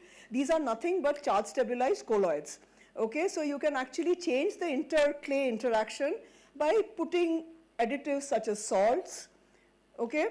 So by salt here I mean sodium chloride, but when Vaibhav here did the experiments, Vaibhav you can take a bow. So when he did the experiments, we used a range of salts, but given that we don't have a lot of time, I'll just tell you what happens when you add salt to clay, okay? And given that you have clay with various amounts of salt, can you predict where the first crack will happen in a Petri dish at least? Yes, you can. Can you predict when it will happen? So we came up with what we thought was a very cool scaling relation, okay? So, so then what happens when you put the salt? Because clay is a charge stabilized colloid, when you put salt, the Debye layer shrinks and the interparticle attraction becomes stronger, right? So that's what we did, and based on that, as I'll show you, that the more salt you put, the more brittle the fracture becomes, which means that the elasticity rises and the material is the clay, which is drying, it is unable to sustain very large deformations, okay? And clay, by the way, is a poster child for soft glassy rheology among people who do experiments. So here, our sample is of course consolidating, okay? Because of drying, yes, but it's because, because of evaporation of water as drying proceeds, but then also because the material is aging as we wait, okay? So because of So clay ages because of a development, because of an evolution of inter-clay particle interactions. I cannot really go through the details, but just remember that when you make a clay, okay, so what we are using here is a synthetic clay. So when you make a clay suspension, which is basically clay particles suspended in water, okay, it's dense enough that you can think of particles and their clouds as touching each other. And then, if you just wait and just, make a measurement in your rheometer with a very small strain, you're going to see that the elastic as well as the viscous moduli, they are evolving spontaneously with time. If you want to know exactly what the mechanism is, I'm happy to talk to you about it later. But just remember that clay, once suspended in water, the viscosity of clay is about, say, 10 times more than water when you start off, okay? But because of this development of interparticle interactions, eventually you can actually, over, say, a day or so, the moduli, especially the elastic modulus, can actually go up, can increase by a factor of, say about 4 decades. Okay, so this is physical aging, and we'll keep it at that. Now, when you let such a sample dry, it is consolidating, right? So one reason it's consolidating is because structures are building up in the clay, and the elasticity is increasing. And the other reason why your sample is consolidating, because the water in the clay is evaporating. Okay, so as a result of these two features that are giving rise to the consolidation of the sample, there are some really cool effects that come in. Like I told you, clay is a soft, glassy material, but I think, that is a part that I'll have to kind of wish away today. So this work was done expertly by Vaibhav Raj Singh Parmar here. He's going to be submitting his thesis next month. And for those of you who are here in Bangalore, I mean, his thesis talk is next week. So, okay, so, yes. No, they don't age because see, it's prepared differently. Because so you do have these cracks there, right? It's called craquelure in pottery glaze. Okay, but there the mechanism is a little different because see, those are actually fried in the oven. So that's really a little different. But here we are really looking at the evaporation and desiccation crack formation in an isotropic saturated gel. So when the cracks are opening, so we've just kind of ended our study at when the first crack opened. Beyond that, it's very complex, and that's something we might want to go to later. But then when the first crack opens, the clay sample, it really forms a saturated gel, and it's also an isotropic gel. Okay, so cracks are, of course, like in the context of the clay pottery that crack. Okay, and many such things, like the, clay pottery cracking, there are many other reasons why, we regard clay, cracking in clay as a bit of a pain. But, it's also very important to understand why clay cracks, because clay is a very, very, popular rheological modifier and is used when you're formulating, say, paints and coatings. Okay, now you don't want paints to crack, you don't want coatings to crack. So therefore, it's very important to understand why they crack. Can you predict the cracking, which is what we've done? Can you stop the cracking? Okay, so we'll talk about the prediction, but not the stopping. But if you're interested, I'll show you the reference at the end. So there are some other uses of stuff that dries. For instance, there's been work where people can take a little drop of blood out of you, and then when they dry it and they get the coffee stain, by looking at the coffee stain, they can actually monitor your exhaustion levels. Okay, so that really has a therapeutic purpose. This is my favorite. So this is Johann van der Meer's 1665 painting called Girl with the Pearl Earring. Okay, so this is, so it had cracked. Okay, and J.C. Flores here, so this is a, well, not a very recent paper, but it's a very interesting paper. So he did a mean field analysis of the cracks. He found a dependence between the external stresses, the thickness of the paint layer, as well as the areas of the crack polygons. Okay, and he could recreate the restoration history of this painting over the last almost 400 years. Okay, so yeah, so now let's just get to our work, or maybe I should just tell you very quickly why drying happens. So here, remember I told you we had clay. So remember, it's a saturated gel. It has a water medium, okay, so the pores of the gel are filled with water, and it is sitting in a Petri dish which the clay can adhere to. Okay, so you can consider the Petri dish to be a kind of a frictional substrate. So desiccation is evaporation. So, we just, so I'll just show you the rig that Vaibhav used. So we do these experiments at slightly higher than room temperature because we are impatient and we want the cracking to start earlier. But then we've done it at all different temperatures and it all works. But I'm going to show you data that, he took today. Well, he took before, but I'm going to tell you today. So the data is all at 50 degrees and at a constant relative humidity.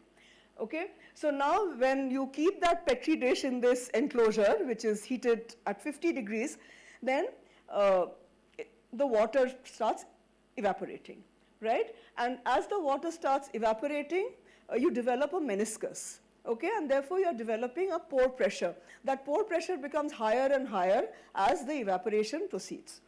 Okay, so now remember the clay is in a Petri dish. The clay adheres to the walls of the Petri dish. It's like a frictional substrate, but then as a result, okay, of all the stresses on the evaporating surface, there's a contraction. Okay, and when the contraction is enough that the local liquid pressure that exceeds the tensile strength of the particle network, then the first crack nucleates. Okay, and then of course once the first crack nucleates, and we'll show you that that is actually very close to the frictional substrate, then the crack starts propagating. So this is the rig. So this is nothing but a styrofoam box. Okay, and this here is the sample, that's our Petri dish, and the Petri dish is placed upon a weighing machine. Most things here are controlled by Arduino. And this, the platform of the weighing scale, basically the weighing plate that is transparent. So you can light, you can illuminate it from the bottom. You can image the cracks as they form using a Nikon camera. And you can also, we are also, we can, as the cracking, as the drying, as the evaporation is happening, we can also monitor the weight. Okay, so we are monitoring the change in weight of the clay that we have here. We're also looking for the first crack to happen. We're looking at the time at which the first crack happens and the location at which it happens. Okay, so like I told you, this is a highly controlled environment, and even at 50 degrees, the total evaporation time is almost a day. Okay, so we have these sequences of videos that have gone on for a long time. The snapshots are captured every 3 minutes. Okay, so I'll just show you a representative video here. So like I told you, it takes about 24 hours to dry. So that's the Petri dish from the top. So it takes 24 hours to dry. But because nothing really happens at the beginning, we're going to start at 9 hours and then we're going to go from 9 hours to 24 hours in 9 seconds. Okay, so please have a look at this. I know we feel sleepy after lunch, but okay. So suddenly it opened up. And I don't know if you noticed it, but it really opened up at the edges here. And then the first crack, it kind of, propagated tangential to the boundary. Okay? So that's how it happens. And now, so this is 23 hours, as you can see. So now if you look at snapshots from this video up there, you can see how it develops. Okay? So these are just, the camera images, taken from the top. And you can see that this had some salt in it. So you can see this rather dense network of cracks here, right? If there was no salt, and I'll show you some such pictures, there's really no dense network of, you do have cracks, but cracks start later, and the network of cracks that you form after, say, 23 hours is not quite as dense. Okay, so now here the elasticity is much higher, like I told you, because of the shrinkage of the debye layers and the onset of the attractive interaction between the clay particles in the gel. Now, like I told you, we were simultaneously looking at the weight of the sample as the drying happened. So that's the blue line here. And then from this, we've calculated the evaporation rate. So like I told you that initially we made the sample at 50 degrees, then we, at room temperature, and then we put it in the enclosure at 50 degrees. So initially the evaporation rate, these orange dots, they kind of increase, and then it flattens out, and then suddenly, as it just rapidly evaporates at the end, it just goes down, precipitously drops. And now we were lucky in the sense that we found that the first crack, yeah. The weight goes to zero, or is there some normalized weight almost goes to zero, I think. See, because this is clay. clay is actually a lot of water. No, you normalized it, did you? It's very little.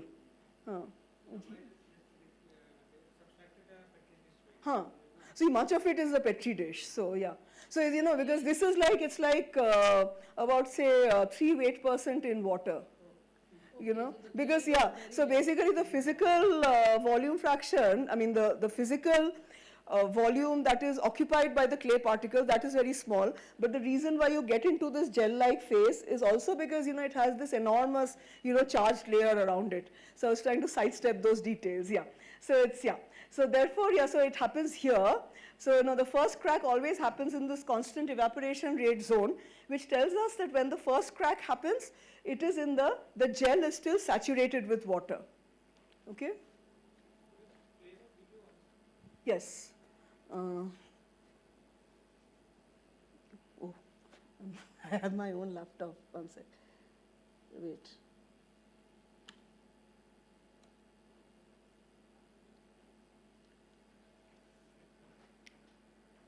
So initially it opens up at the wall, then it propagates radially, then you'll see some other, cracks that are forming, that spiral kind of cracks. Okay, so now because we've been talking about the sample substrate addition, that's also very important, because in the experiment I just showed you, there was a good amount of addition between the substrate and the sample. But then you can change that easily, which Vaibhav did. So this is our Petri dish. So this is a sample, okay, where we haven't really coated the Petri dish, but then here it is, in this one, in the second column that you see here, only the walls of the Petri dish are coated. In the third experiment, the whole Petri dish is coated. And you can see that, in the case, so this is a sample, again, you're looking at it from the top. It has these black speckles because Vaibhav dispersed some pepper powder on it, on the surface, just to create a random texture. And as you see, he also used that to rigorously calculate deformation fields. Okay, but this is just to, well, it kind of looks nice and, gives the crack a nice contrast. So you can see when it was completely uncoated, that is, there was very little addition between the sample and the substrate. The first crack actually happened at 6.8 hours, but when you coated just the sides, the first crack we saw at 1905 hours, but before that, you can see that the sample shrank from the walls. Okay, and when the whole thing was coated, it just immediately, shrinks. There's this lateral shrinkage. It just comes and sits in the middle, and there is, at least as far as we looked, there was no crack. Okay, so this is again the pepper powder experiment. You don't see the pepper powder here because what you do see are the deformation fields that were used to calculate the diagonal components of the 2D stress tensor. I think I'll not get into the details, but this is all done in cylindrical coordinates. Okay, so you see this is, the data as time progresses. So this is the radial and this is the angular component. You can see that the radial component becomes very, very non-uniform with time. Okay, and that's one thing. And the other thing is, if you look at this color coding here, the red that you have here, okay, these are the, the elongative stresses, and the blues are the negative values are the compressive stresses. So you can see that as time progresses, you have these very, very strong compressive stresses at the wall. Okay, you also have, so, and as you can see from, the zoo of colors there, the differential strains are very, very high there at the wall. Okay, and that is why the cracking starts there. And then after that, what we did was we just visually measured the crack propagation time. So how do we do that? So again, here's the sample that you look at from the top. This is a normal RGB image. This is what it looks like to us. Then you get a masked grayscale image, then you binarize it. And then how do you define the time of crack onset? The time of crack onset is that time when you first see the substrate. Okay, so when the first white pixel is visible, and that is what we define as the time of crack onset. So here you can see, we just, continue to take pictures. Okay, look for substrate area that is exposed, and wherever you find, as time progresses, wherever you find that the crack onset time, the substrate area exposed goes up, that is my crack onset time. And on the left here, you see these two columns, so time goes downwards. So this is for just the clay sample, this is the clay with the salt. And here you can see that the crack opens up at 15 hours. With salt, it opens up much earlier. Okay? Okay. So then we've done this for many, many different concentrations of clay. We've also done it with other additives that I'm not showing you today. But so here we've plotted the crack onset time versus the amount of salt that we added. We've gone all the way from 0 up to 4 millimolars and for different concentrations. And you can see that higher the concentration of the clay, the faster the crack starts. And that is because of the elasticity that has built up in the material for two causes. One is because of just water, leaving your medium, leaving your sample, right, because of evaporation. And the other is because of aging, because it's a soft glass. But like I told you, I'll not really be able to cover that at this time. So, okay.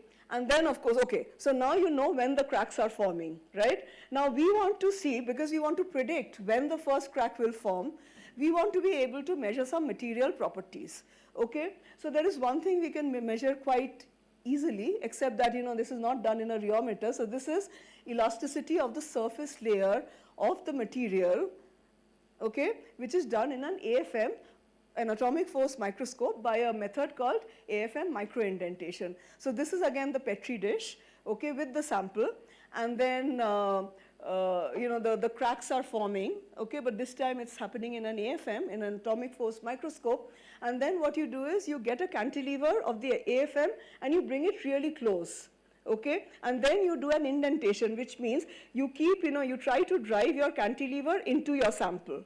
Okay. Now there's a little problem there because as you know, the clay is made out of water, and given the material that our cantilever is made of, the capillary attraction becomes very high enough that we'll break the cantilever. So what do? What we do is we put a very thin layer of very low viscosity oil. Now that really saves the day for us because that's the yellow thingy here. So that oil goes and makes a little blob around the cantilever, and that lets us use a spherical tip approximation. Okay, I mean, had we had to use a pyramidal tip approximation, we really didn't know how to do it. Okay, so we just, we are kind of thankful that for surface tension. And so having done that, so basically, when you're indenting your sample, you're going deeper and deeper. You know how deep you're going, but you're controlling it. You're also measuring the force. You have a force displacement curve, such as here. So this is force as a function of indentation depth for different samples. This is the indentation depth. And then you fit it to this Hertzian contact model. Okay, so this is the tip radius, this is the Poisson's ratio. So, so we have used all the, the correct values to the best of our knowledge. And as you can see, with a spherical tip approximation, our data fits very, very well. And it allows us to extract E from here, which is the elasticity. So here I've plotted at a particular time, okay, after the One parameter fit. Yes. So because So that we've taken as, so I mean, given the sample, nu can be anything between 0.4 and 0.5. So I think the fit that you see here is done with 0.5, but then we've checked, or well, I've forced Vaibhav to check between 0.4 and 0.5, and it works. Okay. So, and then, you extract the elasticity. Huh? So this is, I'm showing, of course, we have like, dozens and dozens of elasticities. Yeah. Yes, yes, yes. So, yes, this is not Hookean, no, yeah. So then, the data that I'm showing you is at a fixed time, t is equal to 14 hours after the cracking started, okay? And as you can see here, that as the concentration of clay goes up, so this is the concentration of salt, concentration of clay goes up this way, you can see the elasticity increases a lot. It's megapascals. It's quite huge. Okay. So, and therefore the elasticity of the sample surface during the cracking increases with clay and salt, with increase in the concentration of clay and salt. So now this is our attempt at some theory. So now remember that I told you that, for all practical purposes, you have the crack that is really onsetting, when the clay gel is still saturated. The clay is an isotropic gel. So basically you can really write this one-dimensional diffusion equation for the water, okay, through the pores of the gel as it evaporates and leaves the surface, okay. So this is what is called the linear poroelastic model. So there are a few approximations that we've made, and one justification maybe, this is a very complicated system, but then this is the best we can do, and we found that this is the best even other people could do. So we kind of, just assumed that the strain was significant only along the z direction. Okay, we assumed a traction-free condition, initial condition, which means that the stresses are really, the stresses in the z direction are minimal. So stresses in the z direction are minimal, but the strains are the maximum. Okay, and the other assumption is that as a result of the desiccation process, the layer thickness has gone down considerably. Okay, and then so here's our diffusion equation. C is really a diffusion coefficient. Civil engineers call it a consolidation coefficient, but this has, so this comprises the elastic modulus of the gel, which we just measured using microindentation. Solvent viscosity is the viscosity of water, which we know. Permeability of the gel network is again something that we could approximately calculate using something called a Kármán-Kozeny condition. Okay, so these give us, different numbers, but one thing that I'd like to just point out here is that this C, so then we calculate this diffusion coefficient C, which is really, really very, very small. Okay, and what that tells us is, so you have this saturated gel, you have a freely, a surface from which water is freely evaporating, but the diffusion of water from within the sample to the surface of the sample, that is very, very slow. So really you are unable to compensate for the solvent loss at the surface of the clay gel. Okay, and that is giving rise to the formation of the meniscus, huge stresses, and then eventually cracking. Okay, and then maybe I'll not go through all the details, but no, maybe I do have to. No. See, these clay particles are pretty much the density of water. It's not very different. No, you said something like when the density increases of the clay, your clay happens faster. The crack starts earlier. No, not, okay. Oh, you mean the number density. Okay, I thought the particle density. Huh. So yeah, because as you put, when the number density increases, your system is much more elastic, right? So what you get is brittle fracture and much earlier. When the number density of clay is lower, the elasticity develops slowly, as the evaporation goes on. So then, as I'll show you, the fracture is more ductile. And this ductility and brittlity you'll probably not like, but we are just looking at it in terms of the value of the fracture energy. So if it is more, then it is, and it's all within a very narrow range. So we want to solve this equation. So what are our boundary conditions? Of course, at T is equal to 0, when nothing has really happened, you can say that the pore pressure at the surface is equal to the atmospheric pressure because the meniscus has not yet developed, right? But then what happens, as you let it be, you can use the Darcy's law. Okay, so Darcy's law really tells you about the drop in the pore pressure. Okay, and these are values that I've already told you about, the right hand side, and then you put it there, and then you solve it analytically, and then you get a dependence, the spatial dependence of the P, the pressure, the pore pressure, as you go down inside your evaporating sample. Okay, so now you remember we had these different boundary conditions, and therefore we end up equating the stresses on the surface to the drop in the pore pressure that develops as the evaporation proceeds. Okay, so we have these stresses here. So so what we have here are the radial stresses, the angular stresses. You can see that the radial stresses, okay, these are tensile, and you can see that the angular stresses, these are compressive. Okay. So now we have calculated the values of the stresses. Okay, now when does your cracking happen? Cracking will only happen when the radial stress that you've calculated that is equal to some kind of critical stress that you might need to open two fracture surfaces, right? So then, so we need to find what that critical stress is, so that in that clay suspension that you have, that uniform suspension, you know, it has to crack, it has to open two new surfaces.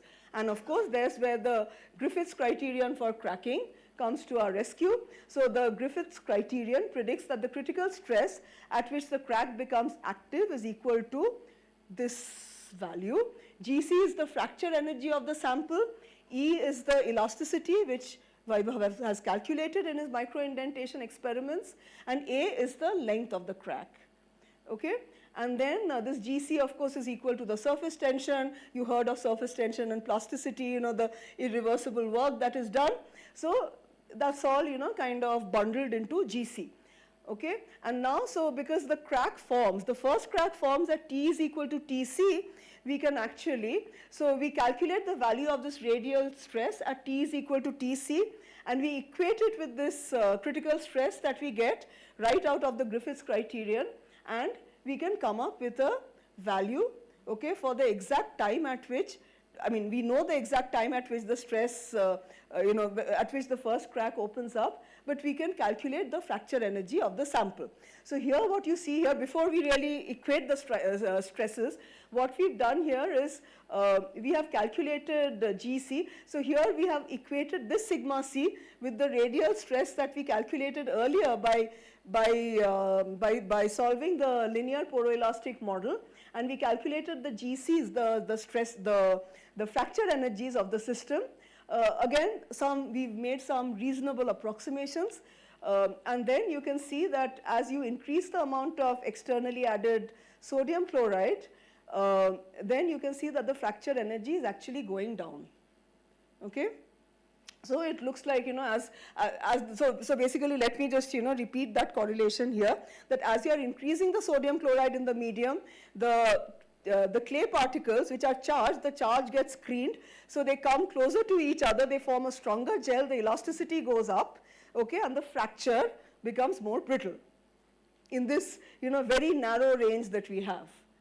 Okay, and all the data, you know, all these error bars are, I think, over 3 to 5 different experimental realizations.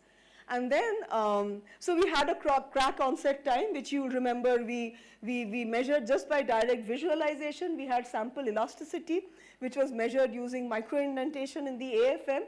And this is for all the samples that we had, okay, with sodium chloride and without any sodium chloride, so just clay.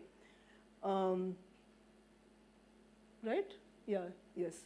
And then, you know, so when you just plot them, when you plot TC versus E at T is equal to TC, which is where the first crack opens up, it looks rather random, right? So then let's see, you know, I mean, can we, because we are really looking at predictability here, you know. So given that, you know, there are these many things that we could measure, given that, you know, we have solved the poroelastic model and, you know, we have the Griffiths criterion, can we do a little better than this?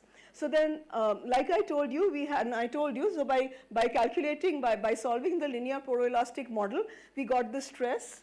We equated that with the Griffiths criterion. However, you know, if you look at, so that radial stress that we had, that was a sum of 3 different stresses, okay, 3 different components. So we've used only the leading term, okay, and we just equated the leading term of this radial stress with the critical stress predicted by the Griffiths criterion. And if you just do the algebra, you see that TC, the time of onset of the first crack, that should go as square root of the fracture energy of the material divided by the elasticity. Now, this we measured visually, this we measured using the AFM. We want to find out GC, and of course the first thing we want to know is, for our samples, does it work? It does. So this is for all the samples that we had. So here we've plotted TC in hours, as you can see, versus root over GC by E. Okay, and this works beautifully. There are some prefactors that I, again, you know, swept under the carpet. You know, so if you just do your math, you know, and get that prefactor out, or, you know, if you use the experimental numbers, you know, it's at least the same order of magnitude. But what was very exciting to us is this. I know that this is not much, this range, but then we are doing experiments here. But this, you know, it's kind of, this made us very happy. Clearly, you can extend this, this line here on both sides, and maybe, if you give me some random sample, clay sample, of course, you should be able to predict when your first crack will happen. And there's really, if you look at the details of the model, I mean, I think it should work for materials other than clay also. Okay? So yeah, this came out in Physics of Fluids last year. That's us, and at Corner House recently. And thank you for your attention. Yes.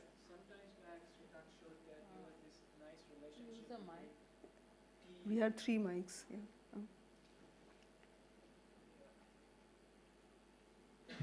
Srikant, towards his end of his talk, showed this relationship between T and some D, right?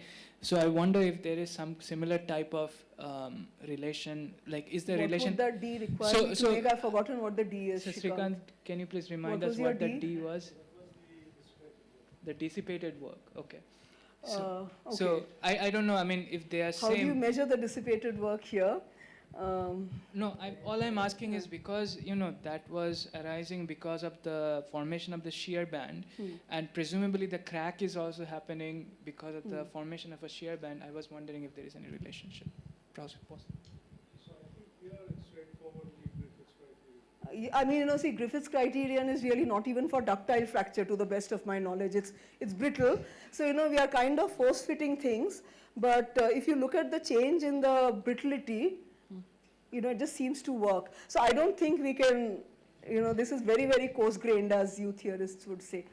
Yes. It would be nice to be able to calculate that. But what we have here is the fracture energy as a fitting parameter. So the addition of salt makes the clay less brittle, right? More ductile. It makes it more brittle. It makes it more brittle. See, what is happening there is, the elasticity increases a lot if you add a bit of salt. So if I have time to go into clay, so, sorry, you're standing there, so I forgot. Yeah. Okay, just quickly. So maybe we can also talk about this later over the banquet. But so, clay is charge stabilized, but it doesn't have a very uniform, I mean, there is some charge anisotropy, but anyway, it has some kind of a, anisotropic debye layer. Okay, constituted mainly by sodium ions. Now, when you put more sodium ions, those sodium ions will go and participate in that debye layer. Now, assuming DLVO is correct, which it is not, because, like I said, this is a very anisotropic kind of a situation, okay, then, but, I mean, I think the physics should still hold, which is that because of charge screening, the debye layer kind of collapses onto the particle, okay. Now, the debye layers of different particles, they are repulsive. Now, when the debye layer collapses, particles can come closer to each other, and what I didn't tell you is that these laponite particles, these clay, laponite is a synthetic clay, okay, the surfaces are negative, the edges are positive. Okay, so if they can come close to each other, and remember the debye layer is not like an egg that we see when we read DLVO, right? So the particles can actually, so this is positive and this is negative, so it can actually make gels like this. And the more salt you add, the stronger gel you can form. So could you comment on the range of interaction between the clay particles as a function of salt concentration? Range. Okay, so I would say, see, the range here would be... will it go down or go up? Goes down, absolutely goes down, yeah. Goes down, but also, increases in magnitude.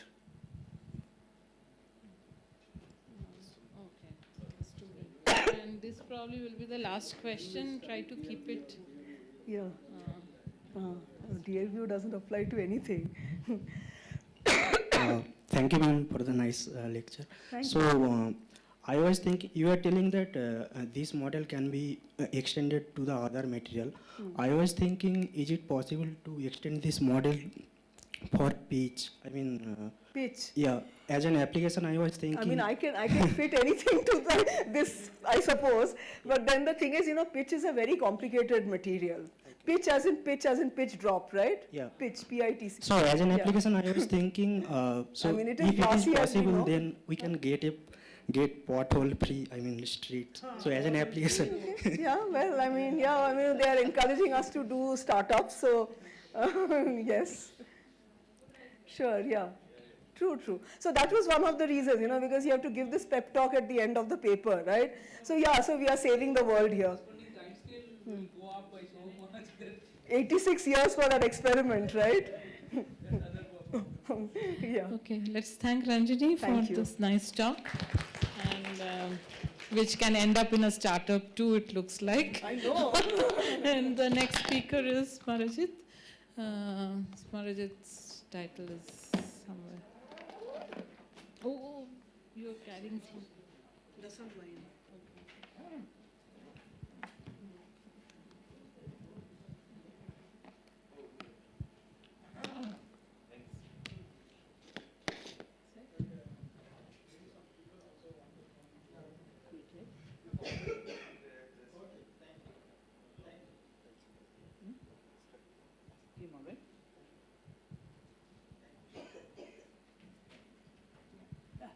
Nice. This is the mic.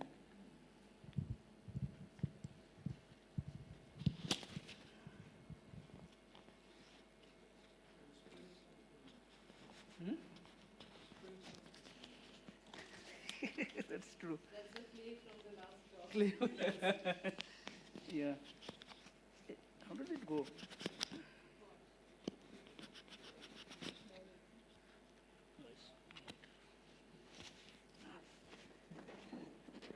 Typically, I don't need a microphone, at least particularly for a small room like this. But I will still use it because it's been recorded. And I want to thank the organizer for arranging the DM Glass once more, DMG, and after a break. And Srikanth told multiple times to me, why don't you do it in Hyderabad? And, yeah.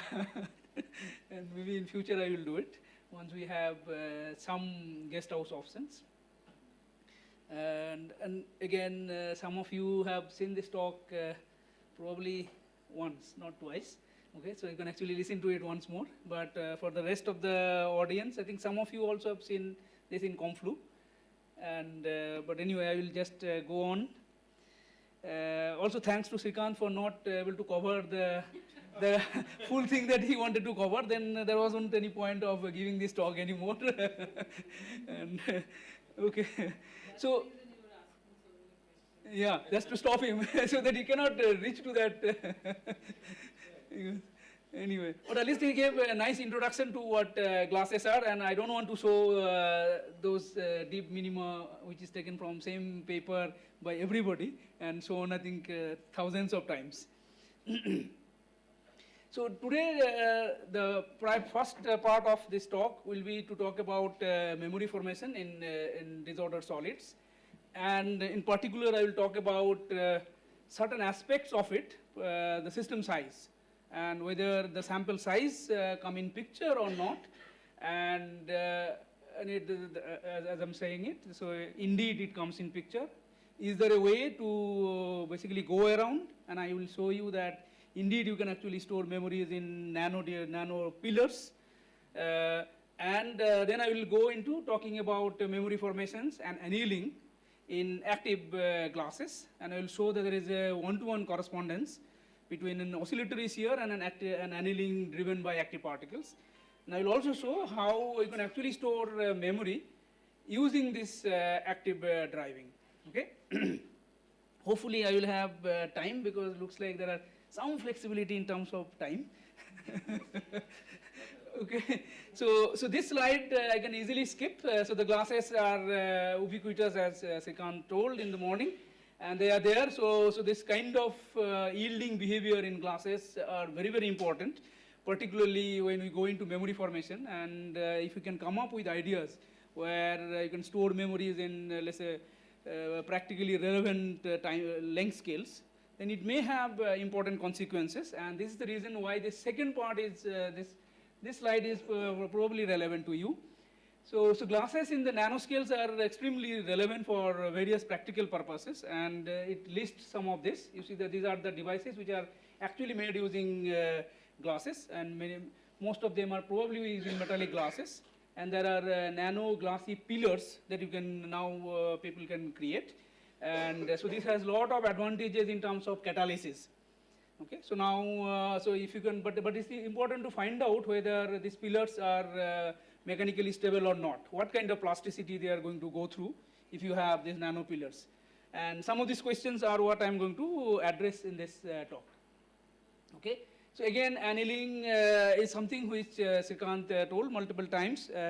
This is the process via which you can actually try to go to less stressed state, or in some sense you basically try to release the stress which are inside the sample. And the point is, you can do it in multiple ways by thermal annealing, or you can actually do this mechanical annealing process. And it has been known that there are various glass wares that you see, that they are actually been annealed properly. Otherwise, if you let's say create a glass jar and freshly prepare and cool it outside in normal conditions, then you'll see that it will automatically crack. It will not be useful. So you have to take that glassware and put it into a thermal annealing bath for hours, sometimes a day, and then you can only use it for, and it will have some lifetime. Okay, so these processes are very important, and so there are lots of studies been done. And the point is, okay, so maybe this just for sake of knowledge. So it with annealed glasses you have durability and strength, thermal shock resistance, and then a low refractive index, and there is a consistency in terms of various mechanical and optical properties. Okay, so these are all something which I am gradually learning with Indrajit, who is trying to connect to the real world, because most of the time we are only doing glassy materials which are all spherical particle and do nothing else. And it's so simplified that it became the Einstein's famous argument. So make it simple, but do not go to a stage where nothing is left. So, so but no, but indeed there are certain things which we are doing with Indrajit, and you can, I don't know whether Ronnie you were showing it in the poster. No. So in the real glasses, you see there is a nice correspondence between what you learn in the models versus real glasses. So we are, no, but there are differences, okay? And the differences, if you want to understand it, you have to add many more information, which are not there in this simple glass model that we talk about, where all particles are spherical, are all of either size 1 or size point something, and all of them have the same mass. So whether the particles are this big or this small, they have the same mass, and we don't care anything about all of those matters. But it seems that they are relevant and it's important. Okay, and just to show the very similar data that Srikant showed in the morning. So you can anneal glassy samples by doing oscillatory shear. So what you do, you just take the sample and do oscillatory shear, and you see that your energy goes down and reaches some sort of steady state energy, and it takes, depending on what is the amplitude of your oscillation, takes different amount of time. And as Srikant also pointed out, that there is a divergence in time scale as your oscillation amplitude reaches close to the yield strain. Okay, and beyond that, your energy, you no longer anneal it, but you rejuvenate. You go into higher energy states, and so in this work, which I think you should see Ronnie's poster, what we showed is that this, how much you will be able to anneal, that also depends on the various dynamical properties of glasses, and in this case, the fragility. So we showed that if you take fragile glasses, then the annealing seems to be much easier than if you do it for a strong glasses. And there are interesting differences, and one difference, so this is a model that we looked at. So here, if you basically changes your density, your fragility change by significant amount, by factor of, yeah, basically, yeah, and interacting by harmonic potential, nothing else. And so if you do oscillatory shear of these samples and basically compute the yielding diagram, what you find is that, so this is for the fragile glasses, and you see that, so that the yield point moves significantly. If you can go to even lower energy state, it will continue to move. But for strong glasses, so they have very similar degree of annealing in terms of either temperature scale or the relaxation time that you can reach in your computer simulations. But the amount the yield point movement is very small, okay? And so this is also there in when Srikanth showed you this data for Cobb-Anderson and the silica glasses. There is indeed a very large difference. So we were curious about this feature, and we have an interesting proposal of how to understand this. Okay, so what we propose that there is an underlying energy barrier which changes, and how it changes with annealing is what controls this yielding diagram. And the same physics actually controls your fragility. And this is the reason why you see this universal behavior. So fragile glasses, the yield point moves, and there is a bigger jump here as well. And you see very nice shear band formation. But for strong glasses, those shear bands are not so well formed, at least in this kind of model systems. And now we have studied multiple other models, including random pins and heavy masses. And we showed more or less in a universal manner that indeed strong glasses will have yield diagram which is very similar, where yield point, even after annealing, will not move by a significant strain. But for fragile glasses, it will actually have much stronger changes. Okay? Yes.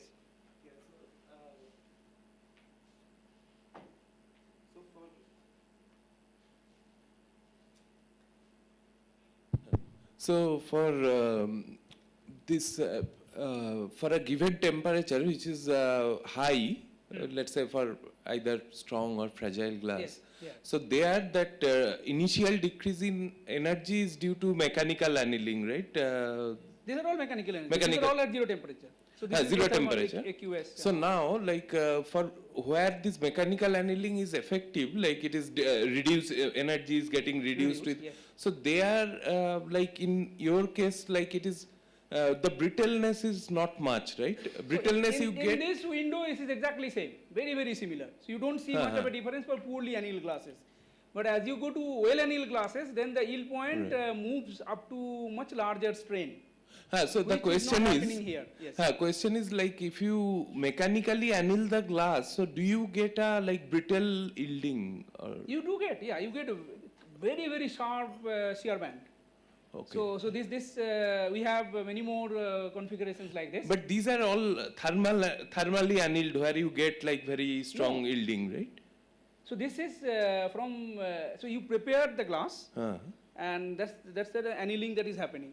Then you do one more round, then you do oscillatory shear. And this ESS is the steady state energy after doing multiple oscillation. So during that process, you take, so this jump in the energy state that you see, if you also compute the stress across this point and that point, then you see the very short jump in the basically sigma max versus gamma max, if you plot it like this. So you can convert this picture and plot the corresponding stress curve. The stress curve will look like this, and there is a big jump, and then like that. Okay, so this cyclic shear is important. If you have, my question was like, if you don't apply cyclic shear after you do thermal annealing, then you don't get this fragile thing. If you like start with a very low energy.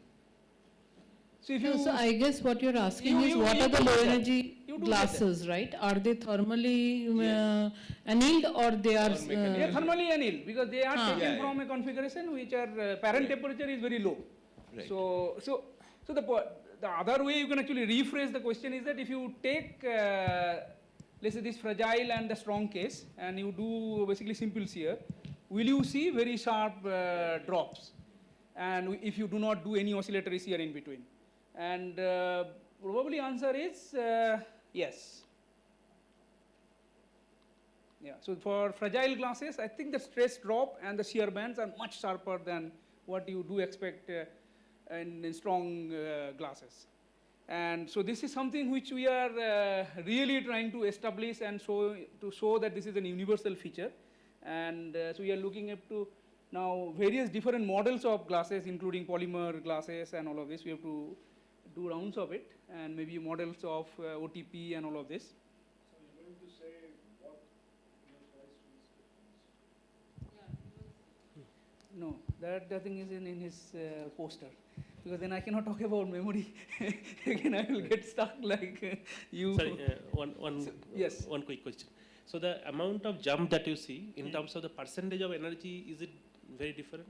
Like in terms of magnitude, I can see, but also the energies are different, right? One case it's close to 8, another case close to 1.3. So in terms of the percentage of change, is it that different? So you're saying that this is so. But if I plot the stress curve, then you will see that the stresses are very similar. So I don't think there is an absolute energy is what matters. I see. No, Stresses are similar. Stresses numbers are similar, and then you can see the very clear jumps. Yeah, I don't know whether I have this figure here anywhere. It doesn't look like. Yeah. No, this is basically moving closer to the jamming point. So certainly I think the stress to the yield point will be smaller for the other one, yes. No, but we looked at now the systems with pinned particles and the systems with heavy masses, which produces a very similar effect.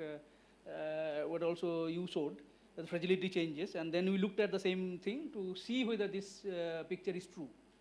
And in those scenarios, the energy scales are very similar, because whether you pin or not, the numbers remain very similar, and there indeed you see that differences. Yes. Yes, Silan.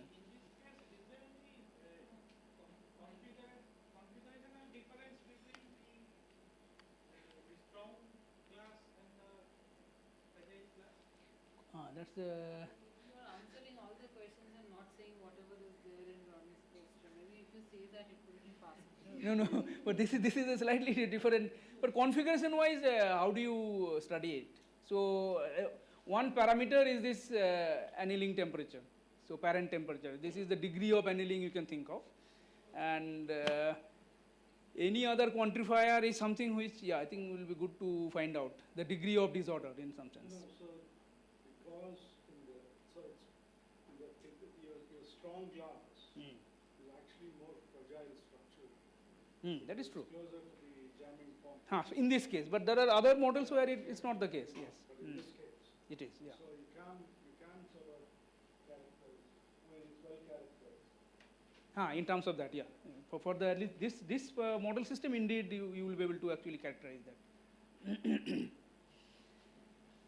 Okay, so I think I do not want to go deep into details, because otherwise nobody is going to see Ronnie's poster. So some time ago with Vishnu and Kabir, we looked at another aspect of this oscillatory sphere. Instead of oscillating in one direction, you do oscillation in all the possible planes that you have. So in 3D dimension, you can have x, y, y, z, and zx.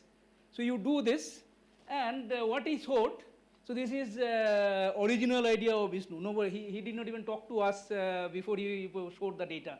So so I'm just telling you in public that so this guy actually did everything and showed that, look, this is what happens. And then we wrote the paper.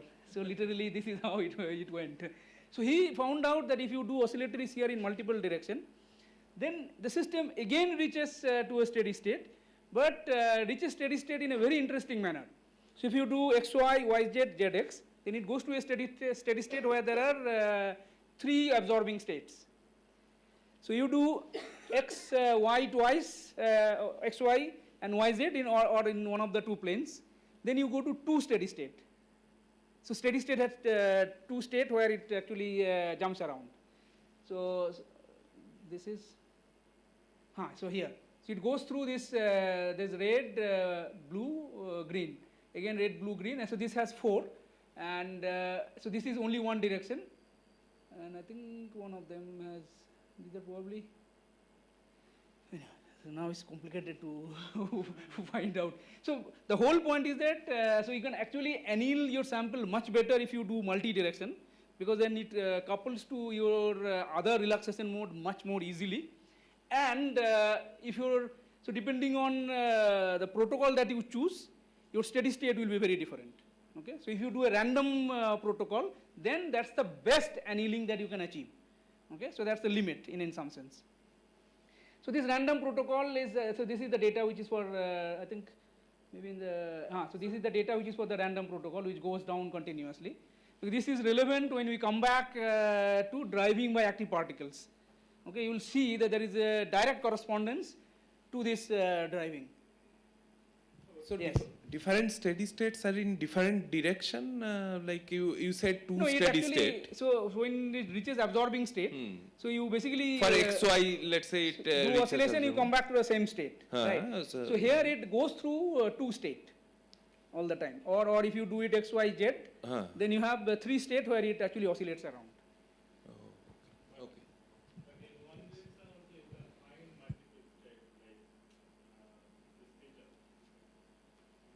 This one. So if you continuously to do one directional, then you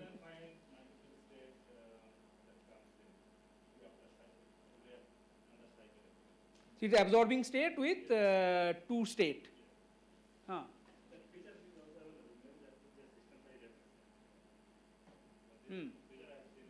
But this in this our case, this was very, very clean. So if I do 2 direction, then I get 2.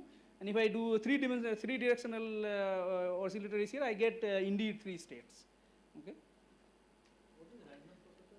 So X, Y, and Z are chosen in a random manner. So you can have X, X, Y, and then Z, and then maybe X comes much later, something like that. So yes.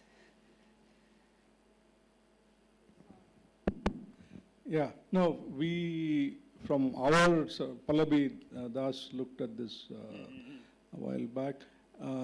Of course, initially when you look at different directions, you do see differences, but you run out of steam. It doesn't. If you were to actually try to do this over a much longer number of cycles, you don't see much difference, is what we found, and. But there was subsequently a claim that for much larger systems, there was indeed an improvement. I don't know what system size yours was. This is at all, I think, 5,000 to 10,000 systems. No, so what Pallavi was doing was 4,000. And there we found that... No, but this you see, this data is for XY. And then you, so this color code is basically red, this. So this means that everywhere you see a red, that was XY, and then blue is YZ, and then ZX. So, and this is how we repeated. And it goes down, I think. No, but what is the significance of 5.586 to 5.580 in this system? How much of a difference is that? Yeah, so between from here to here, if we say there is an annealing, then there is a significant difference. No. So that's what I'm saying. There is, initially there is going to be a difference. Yeah, but, but in the steady state you see that this steady state has this number, but here it continue to go down. But this I think maybe you should see other models where the changes are much more. Maybe something like this kind of models where you'll see much bigger changes. Yeah, we should repeat it. But anyway, so this is where this memory concept comes in picture, and this is the work done with Srikant's former PhD student, and who was with me as a postdoc, and my PhD student who is going to graduate soon. So this appeared recently in PRL, and I think this we can actually, so I have now your citation. Last time you complained some PRL, we got too many PRLs, some years you can add. Okay. No, yeah, this is, anyway. So some time ago, I think there's a group of David Pine, so who they also looked at colloidal suspensions and did oscillatories here. I think they're probably the first time to show that if you do this oscillatories here, you indeed get into a basically absorbing state, and there is some sort of transition from below yield to above yield. And they were also able to come up with a very simple model systems where you have a simple model which are not interacting, but But during oscillation time, if they come close to each other or overlap, they will move in random directions. So just this simple idea reproduces the result that you see in your colloidal experiment. And and then, so they looked at and showed that's a similar model system they looked at, or in the colloidal experiment, and showed that. So when you do oscillatories here and go to a steady state, the system actually encodes that information. And that's the encoding of a memory. And you can read it off via various ways. And then Sayantan here also looked at it in, I think this is for the cornstarch. So he also showed that there is a very, very clear signature of the training amplitude hidden in the data. And so I'm not going to explain what Sayantan did, but let me come back to these model systems, and where Srikanth and Manoj showed, and there are some others. So I think you have another paper before this. So what they showed, let's say if you do oscillatories here and trained a sample at certain amplitude, so choose a gamma training is 0.06 in this case. Then I give you that sample, and then you do a small oscillation and then systematically increase the oscillation, but you do only one cycle and try to compute how much you moved in terms of, this is the mean square displacement with respect to your the trained sample that I have given to you. And you see that as you increase your reading amplitude, so there are changes in the system, but as soon as you reach the training amplitude, you have absolutely no movement or no changes in my mean square displacement. Then there is a significant change once more. And so this is what, this is how we can actually read out the memory. And so what they showed in terms of basically energy, evolution with energy, is that when you do oscillatories here in the steady state, eventually it goes back to some sort of closed loop. And so it goes through, there are plasticity happening, but it repeats the same transitions across and comes back to the original place. Do I need to explain more on this? Or maybe for... only for the particular amplitude of training it comes back exactly. Yes, for all other amplitude, indeed, because you see that here, so there are differences. So MSD 0 means, so whatever sample, trained sample that you got, and then when you did a training, you measured some changes in whatever quantity that you can think of, and you see whether the changes, is there a change with your original sample. And if you see there are changes, then that means that that is not the information that is stored. So you will come to a state where you exactly oscillate your sample in this strain amplitude where it is trained. Then you see that there is no changes. And this is the reading protocol that has been proposed.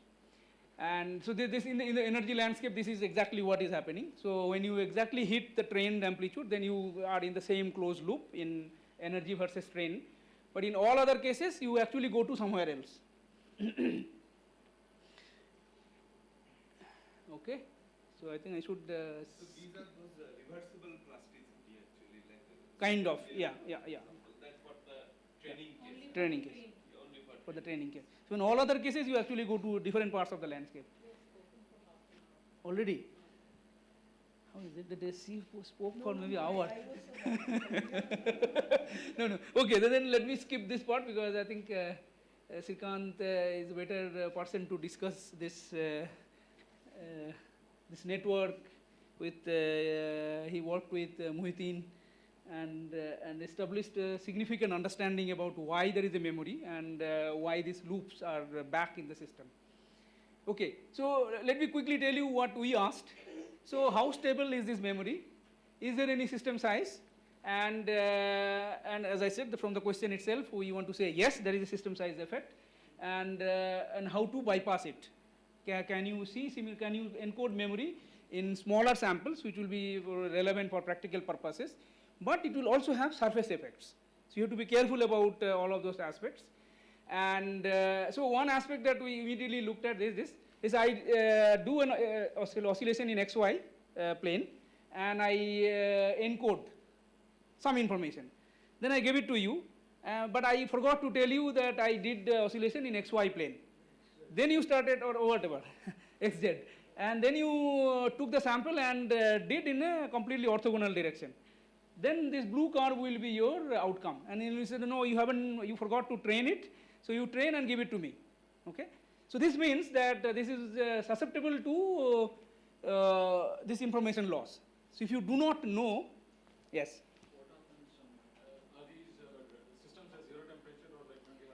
These are, these are still at 0 temperature, yes. Okay, so what is the role of thermal if you have Thermal, you can still. Finite temperature. You can still, should be able to, you still can, but very high temperature, I do not know. But I think if you are still in the glassy phase, then these things are all true. As long as you are only vibrating. Vibrating, yeah. No, but I think if you do finite rate, because at finite temperature you do finite rate oscillatories here, and you do not reach to a perfect absorbing state.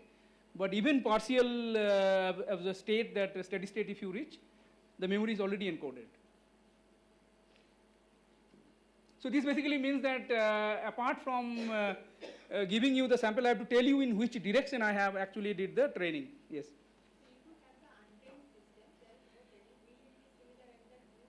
Yes. Yeah. Almost similar, yeah. So this is the data or the mean square displacement change as a function of reading protocol.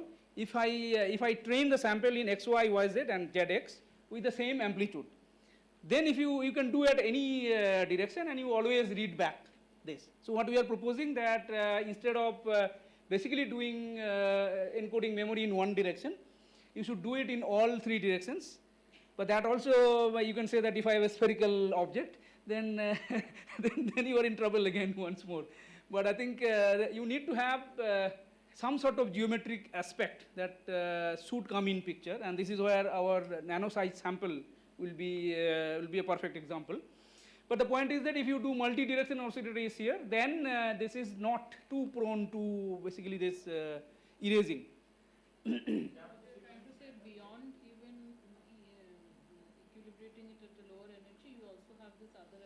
Advantage, yeah. By doing it in yeah.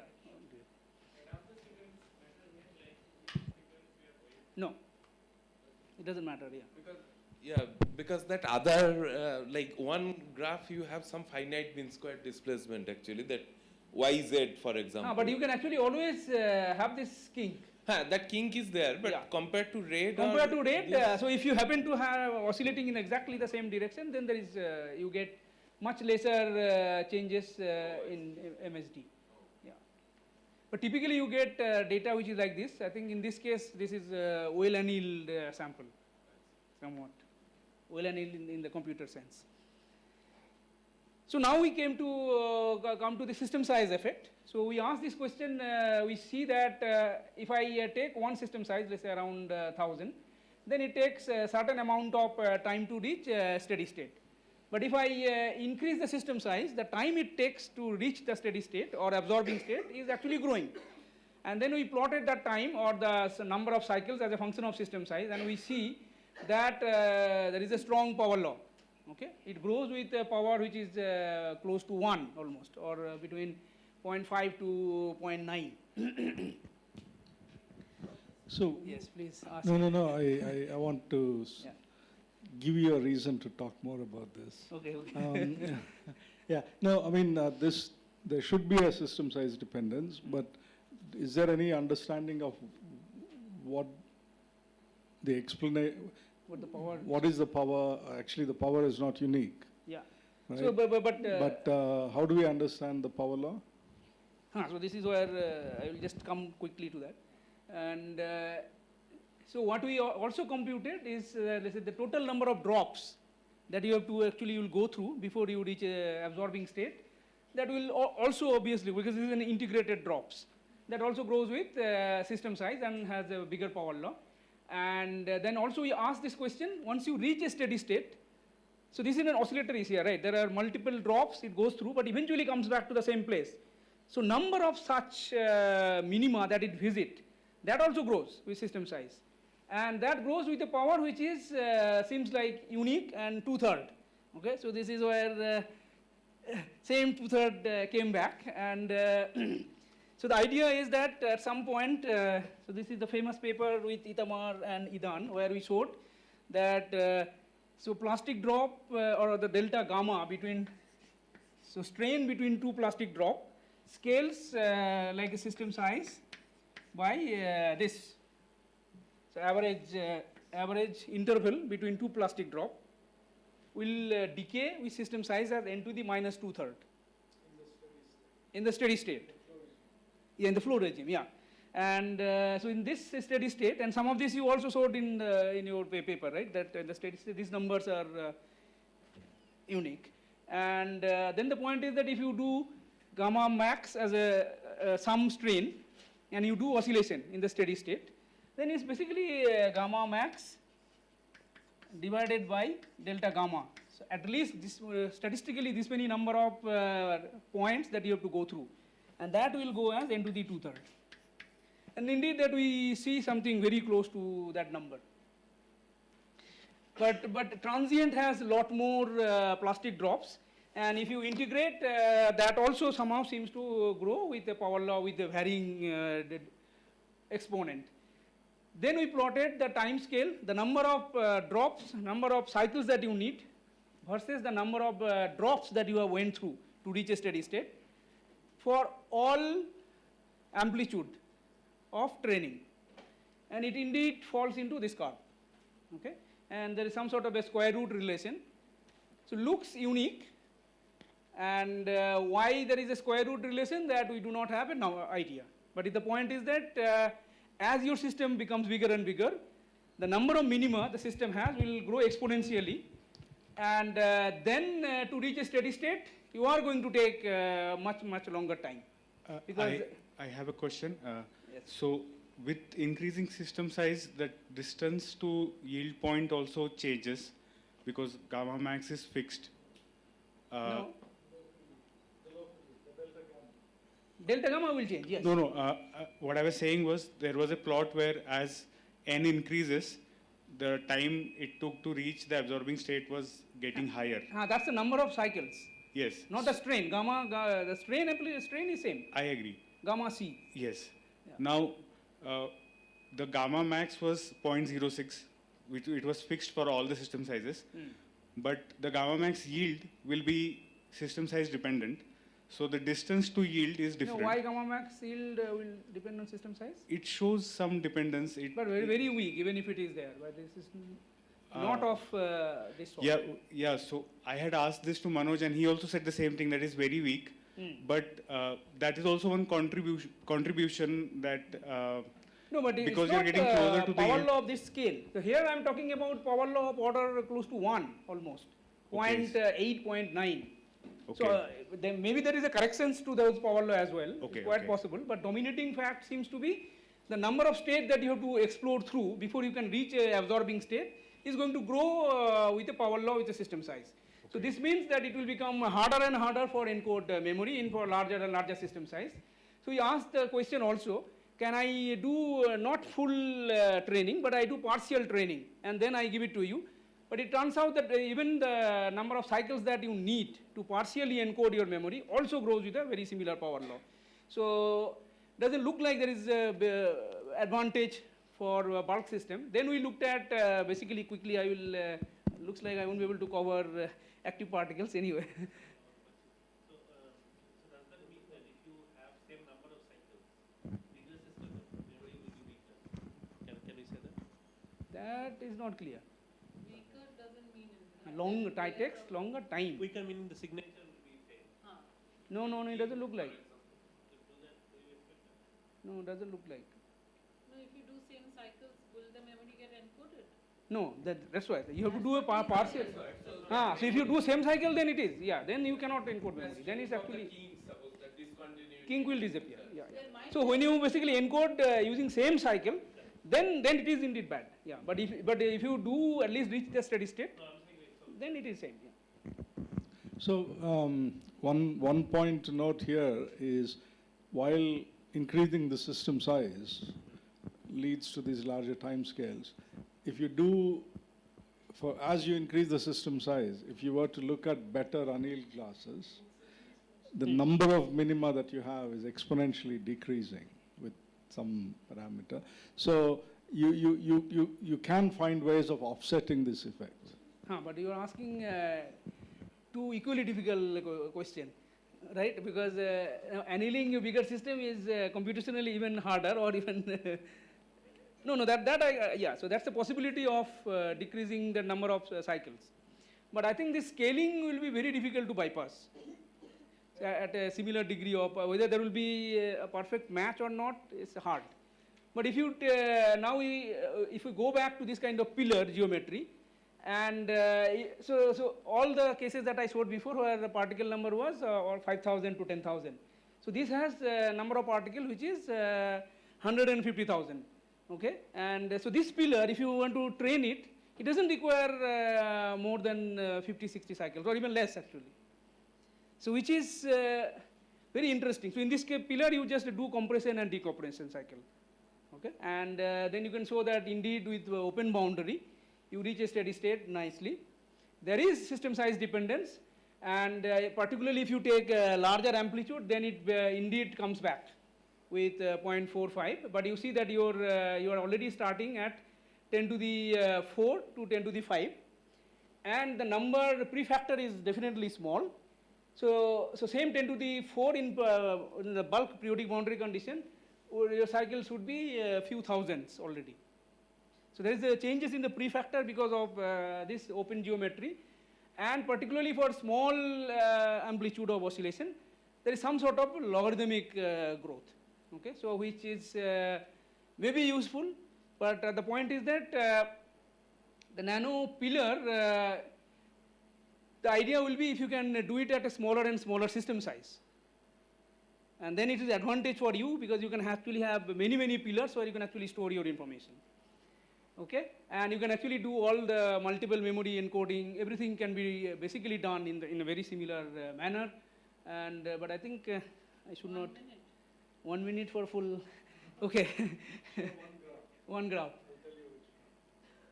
This one. This one. Yeah. So here the idea is that you don't do any oscillatories here. Okay. You take those same glasses, but you introduce active dopants. So active dopants are those particles who, along with thermal fluctuations, will also have active driving. And in this case, with the driving, we chose as run and tumble particle. And this is a model which Ritporno, Chandan, and Madan worked extensively, and the same model. So there is no changes to that. Pinaki was also there, yeah, not in the second round. And so he is listening, Pinaki.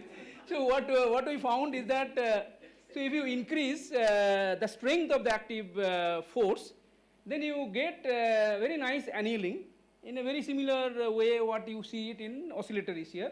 But again, if you take your glassy samples to be well annealed or below certain energy scales, then using active particle, again you won't be able to do annealing. Okay? So remember, these are all at finite temperature. So this means that even if you do oscillatories here at finite temperature, you will be able to encode memory without any problem. Here there is memory. No, I'll show you how the memory is stored. I see only one slide. 2 slides. So all other features of divergence in time scales, everything shows up. And so oscillatory behavior actually encodes in when the particle active driving actually changes direction. So what we are able to show that every time the direction of active force changes its sign or directions, then you get basically annealing. Other than that, you are always, so these steps are basically where the force directions are changed. Yeah. So this is like a random driving protocol because we have direct correspondence to that. And where is it? And it also does annealing in the exactly the same manner as you have seen it in the oscillatories here. You get very nice shear bands, and it seems like you can tune whether you want to have shear band versus ductile annealing by just appropriately changing force and the persistence time. So yes, Vijay. So what do you do? Like you anneal using activity and then stop the activity and then start to shear? Yeah, you can do that, or you can actually keep everything on and still do it. Okay, sure. But I mean, how are these done? I mean, In this case, there is no oscillatories here at all. Okay. Okay, so this when you basically so you can anneal them using active particle, then you can pull it. So you can pull it in presence of active particle or in absence of active particle. So in all the scenario you get basically better annealing and shear band formation. But I'm saying that you can get annealing, you can actually stop shear band formation as well. So there is a tunability in terms of persistence time. Yes.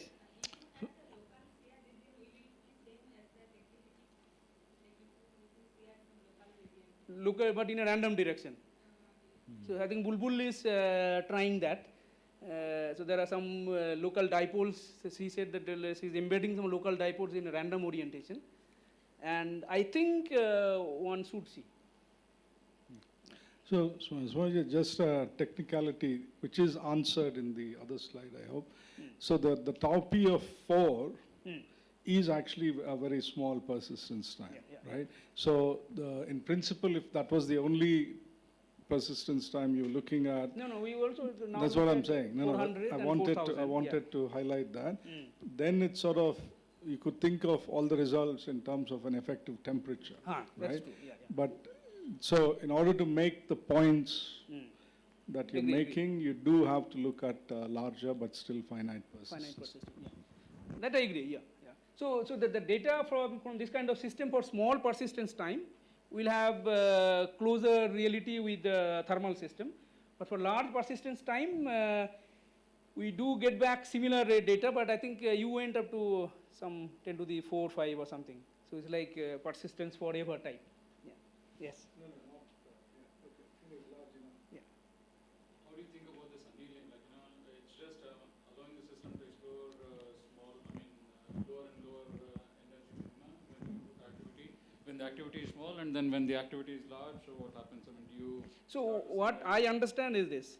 So this active force, though is randomly driven, somehow couples to the shear modes of the system. And it makes it much easier for it to cross the barrier, leading to plasticity. So when you do basically bulk shear, then you see that there's basically the barrier goes down, right? There's a square root singularity that we all know. And so in this case, this active particle embedded in the sample randomly somehow couples very well, actually, very well with those low-lying shear modes. Because this is also evident in another paper that we wrote with Pinaki, where we looked at basically sample and you expand it uniformly. Then at some point you see a cavity appearing, okay?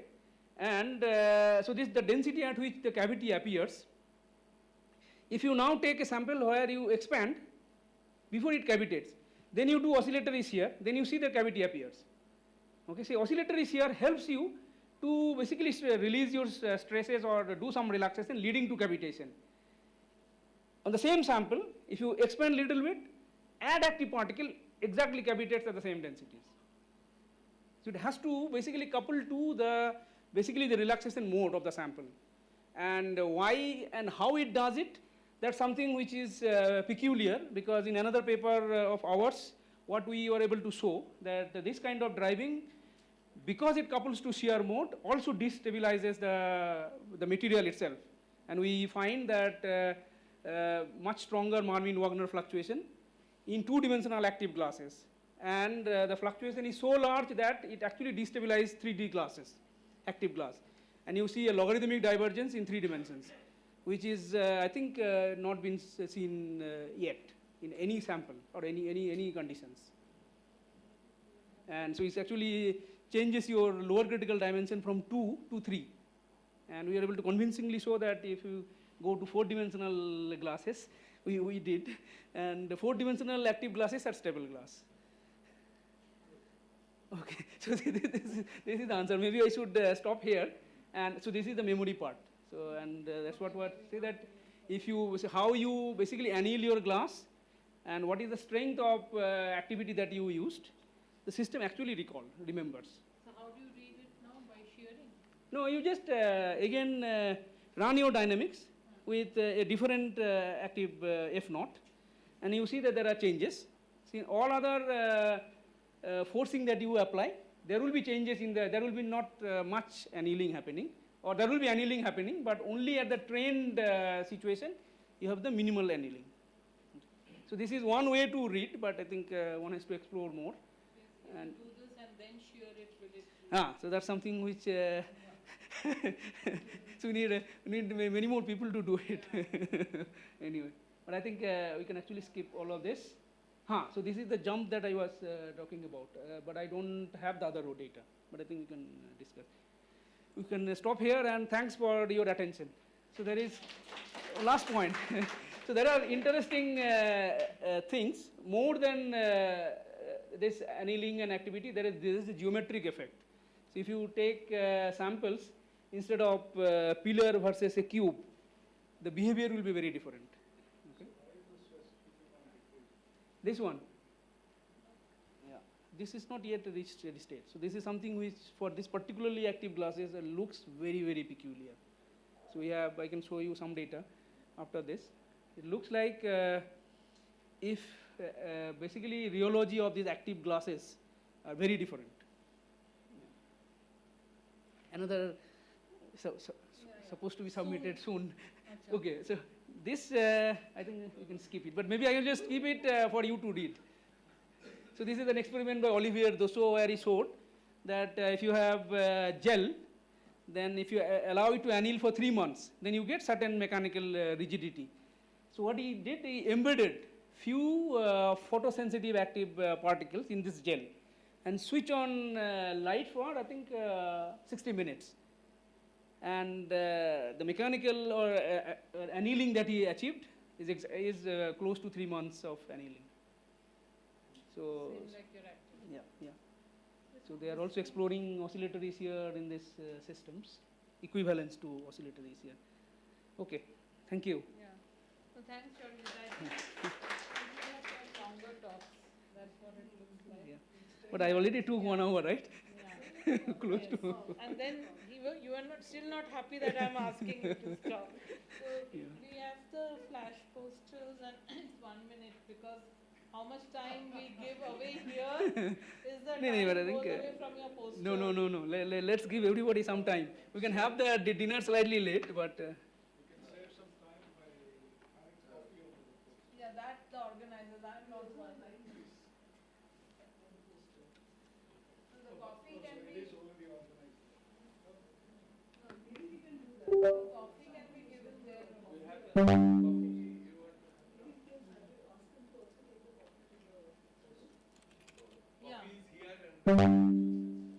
we can have coffee and lime juice there. Coffee and lime juice together. While the poster discussion. So the Nature Physics 2024 in press was the same or another Hopefully we'll have Nature.com, this other one. Still this Marvin Wagner. That sounds, is that something that's, you went, I mean, there wasn't time to talk about it. So what is the, so how do you discuss that being the marginal dimension? Because you compute basically, so how much is your, no, this is copper. Yeah. But this is a new one. They are not rich, but I still got a new one. No, but it looked very different. Yeah. This insistence from my elder son. So what we showed is that you can compute this plateau, or you can do it, let's say, from inherent structure, you can compute what is the plateau where it will stuck at low temperature. You do it for higher and... I'm fine. Your laptop is... Oh, nothing happens to Max. Oh, really? Yeah. So this this plateau actually grows in system size as log of L for passive. And if you have these active particles, it's also true for ABP. So the power law is actually become power law with exponent close to 0.8, 0.7. L to the 0.7, not log anymore. And then in 3D, you should not have any dependence on your system size. And it grows as logarithmically, your system size. And then we went to 4D, because Jim, then you also suggested do 4 dimensions, and I did 4 dimensions. No, so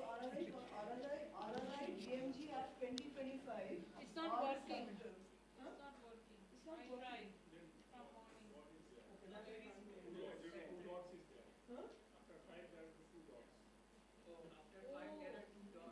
That was never mentioned. Oh, okay. That's good to know. No, that's part Yeah, of that's the. why it's not working. 2 dots. Okay, I would have thought that that's a typo or something. In IIT Patna, actually, they gave the password and there was a bracket. Actually, apparently, bracket was part of it. So I was typing what was inside the bracket. But Yeah, yeah. We should start now. Quickly, will speak here, right? Okay. Yeah. So that. Yeah. So the first one is by Ronnie Chatterjee. So, hi everyone, I am Ronnie Chatterjee, PhD student from TFR Hyderabad and currently working under Professor Sarojit Karmakar. So, here our main finding is that fragility plays an, Fragility plays an important role on mechanical properties of glassy materials. So, what is a fragility? So, with cooling, if the viscosity or the relaxation time follows the Arrhenius relation, they are called the strong materials. And if it follows the super Arrhenius relation, they are called the fragile glasses. So what we have done to study this effect in systematic way, we took a simple glass model and not changing the composition, not changing the interaction potential, only changing one single parameter to tune its fragility so that we can compare it very easily. So, and then we perform oscillatory shear. And what we found that within the same degree of annealing, the strong glass former, the yield point of the strong glass former doesn't increase at all. It is very negligible. But for the fragile glass former, it increases very rapidly. And along with the strong glass former show the ductile property, where the fragile glass former show the brittle property. So here the shear band also is narrow for the brittle one, and it is more like diffused for the strong glass one. So why this is happening? So you have to please come to my poster. I would like to explain you. Thank you.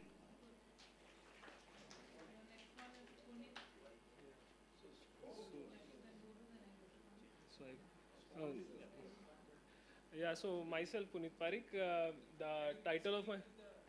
Oh, okay. The title of my poster is Scaling of the Glassy Dynamics in Active Particle, Tunable Fragility. And so basically, firstly, I'll introduce that what is active matter comprises of basic constraints which perform work by consuming energy from the environment. So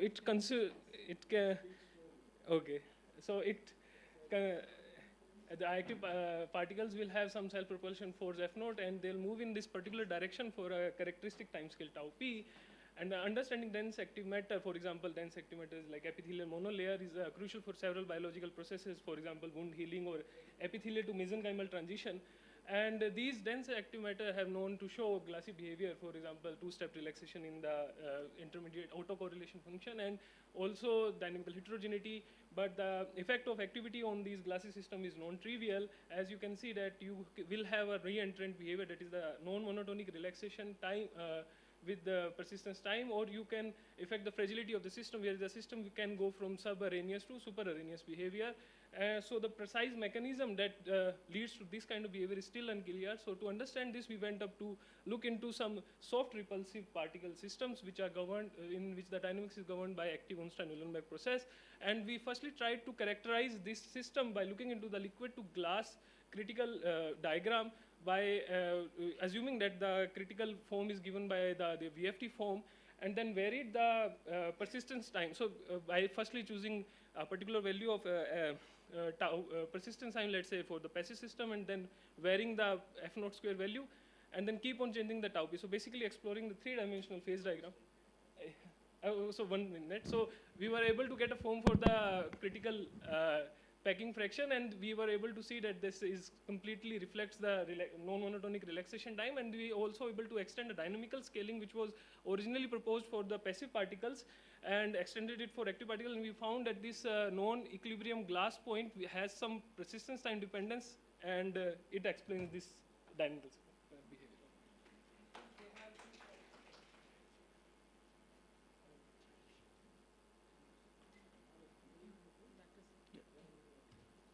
Good afternoon, everyone. I'll be talking about, in the poster, yielding transition under cyclic shear. So we know that glasses have huge number of energy minima. We want to basically, and when we shear a glass, it induces transition across this minima. And what I am trying to do here is that build a simple model and map it into a random walk. So what we have done is we have shown that this in the energy landscape, we can coarse grain it into 3 kinds of states: unstable, threshold, and absorbing. And this very simplistic model shows a genuine dynamical transition in the model, and it also captures the yielding transitions dynamic properly. So to understand properly, please visit my poster. It is poster number 7, I think. Yeah, thank you.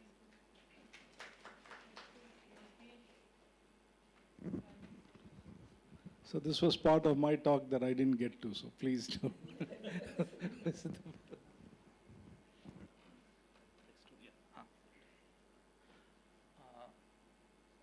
Hello everyone.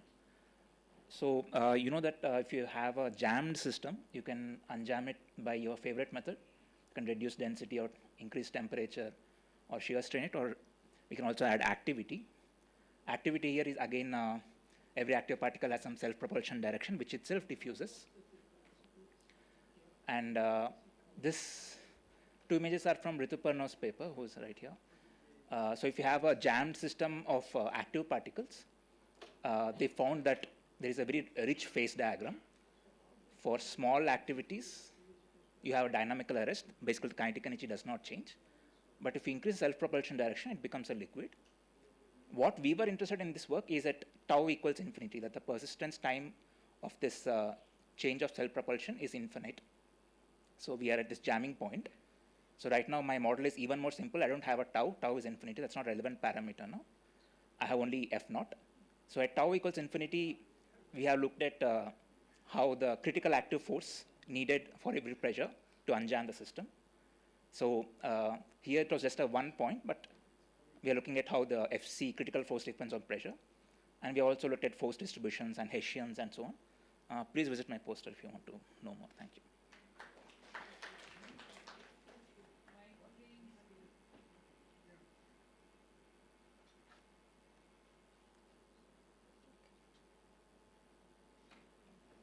Hi, good afternoon. So yielding is a basic phenomena observed across various materials. It is elastic to plastic transition of the materials. Now, if you see those top right side plots, if you increase the annealing by thermally, you can change the yielding brittleness. But there is a negligible shift in yield point. So the question comes like, can mechanical annealing be different from the thermal annealing, where you can control the both? You can control the nature of the yielding as well the position of the yielding as well. Now, if you use a colloidal glassy system, and if you apply those cyclic perturbation, and by controlling the maximum amplitude of the strain, you can shift the yield point of the material. So basically, you can design a material and you can tune the material's failure by controlling this maximum amplitude. And it can be done over a wide range of perturbation. And now imagine if you have a trend system and if you apply a deformation lower than that maximum amplitude, the non-affinity is very less, and if you cross that, much more non-affinity appears. So for more details, please do visit my poster number 16. Thank you.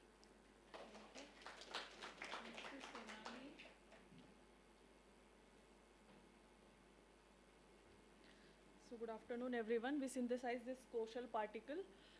These are turbo-responsive Koshal particle. We can change the shell thickness of this Koshal particle, and it shows a very interesting linear swelling behavior in a certain temperature range. Okay, in a certain temperature range. So we are really interested in studying rheology of this dense suspension of Koshal particle. So with changing the temperature, this dense suspension or this Koshal particle shows a variety of phases, and by changing the shell thickness, we can get a different kind of interaction. We can tune the interactions. So to study the yielding behavior of this particle, we are performing this amplitude sweep experiment where in case of thick shell, we could see the extended yielding behavior. And in order to get a more insight into what is really going on, we are performing the LOS test where we are analyzing the data. We are doing some non-linear rheology. We are analyzing the data using a framework which is called as sequence of physical processes, where this is the Kolkol plot. So here it tells you about the what what kind of mechanism which governs this kind of yielding. So we are studying also whether it is a strain stiffening or shear thickening is happening. So in order to get more details, what is really happening in this systems, please do visit my poster. My poster number is 9. Thank you so much.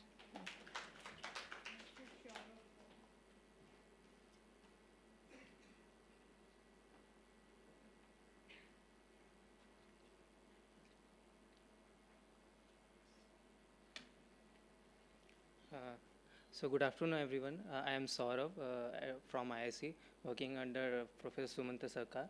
So what you look at here is a cartoon of a membrane. I'm generally interested in membrane transport. So the transport can be affected by the membrane heterogeneity, and also it is affected by the thermal bath or active bath which is connected to. So, today's poster will be about the membrane coupled to thermal and active bath. So these two are the two different experiments using the same technique. So here you can see the gray and the green lines are temperature independent. So we ask the question why.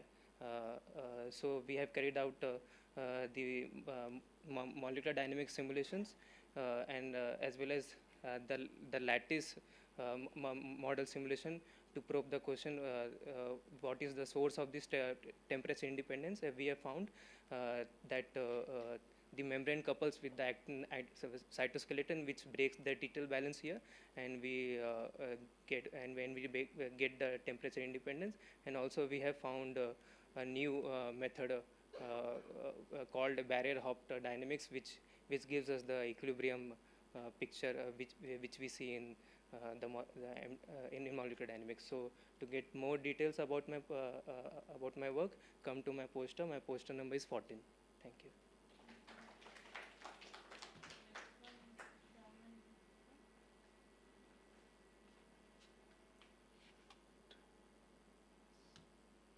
Okay, it's converted to PDF, no?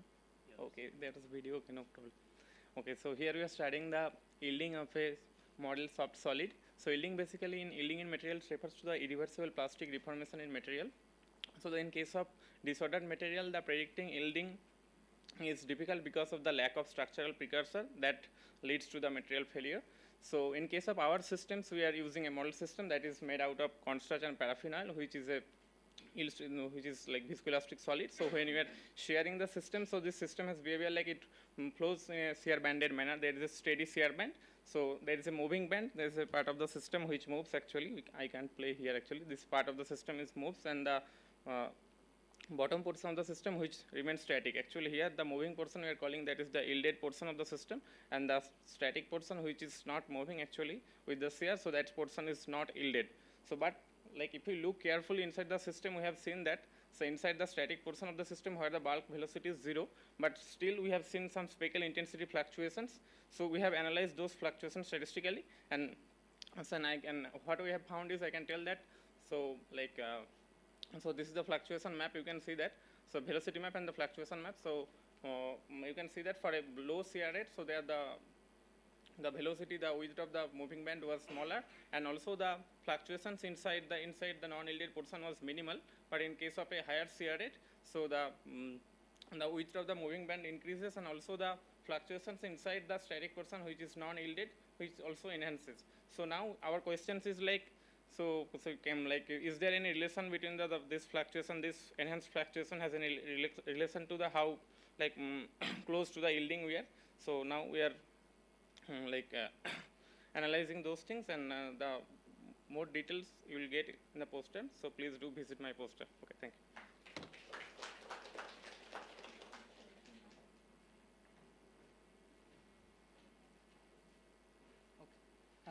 Hi everyone, myself Santunath. I am working with Smarjit Karmakar, and this work is on the exploring on aging dynamics in presence of soft spin particle, I mean larger size or heavier masses particle. So the experiment is done in Ranjini's group by Sonali and Shantan. So they did with laponite. Sorry. Okay, so they did with lapunite aqueous medium with polystyrene larger size particles, and they have shown that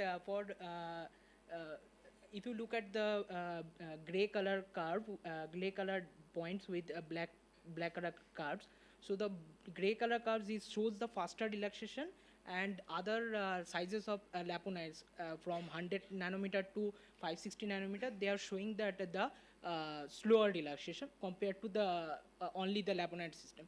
So similar phenomena we have studying with the simple glass former, the modified Covanders 3D Covanders binary mixture model, and we soft pinned the system with larger sizes. We varying the sizes of the particle from 1.2 to 1.8, and we have seen that the violet color lines is for the binary. There is no pinning, and the dotted curve, the data points is initially shows the faster relaxation, and then it crosses over. The similar phenomena they are also shown in the experiment, but I have not attached the plot. And if we change the masses also, and we vary the masses from order of 0 to order of 4, we also seeing the similar phenomena. But order of 3 and order of 4, it shows the always the slower relaxation, because there is basically more because the diffusion regime is more basically effective. So in the broader picture, I have plot in the plot of D. So I plotted with the violet color line is the binary, and other. Okay. So for more discussion, please visit my poster, and they are showing the supererroneous behavior, but we are showing the power law behavior. So this behavior can be introduced using some aggregation phenomena. So please do visit my poster.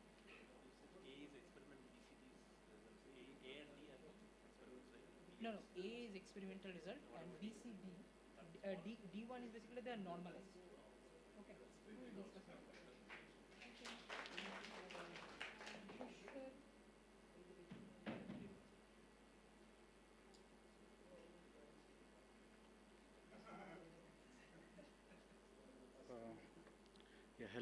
Hello everyone. So I work with Professor Sastry, and my poster will talk about elastoplastic modeling.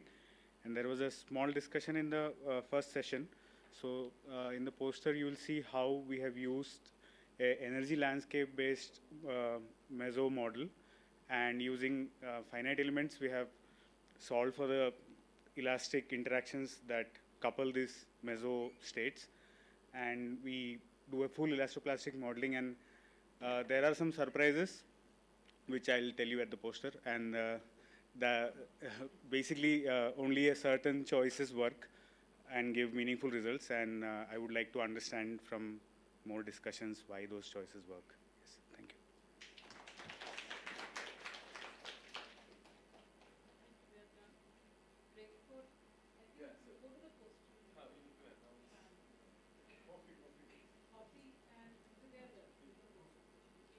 Yeah. So because we are running late, the coffee will be in that poster area, Astro Terrace, where we had lunch. Coffee and lime juice, both will be there.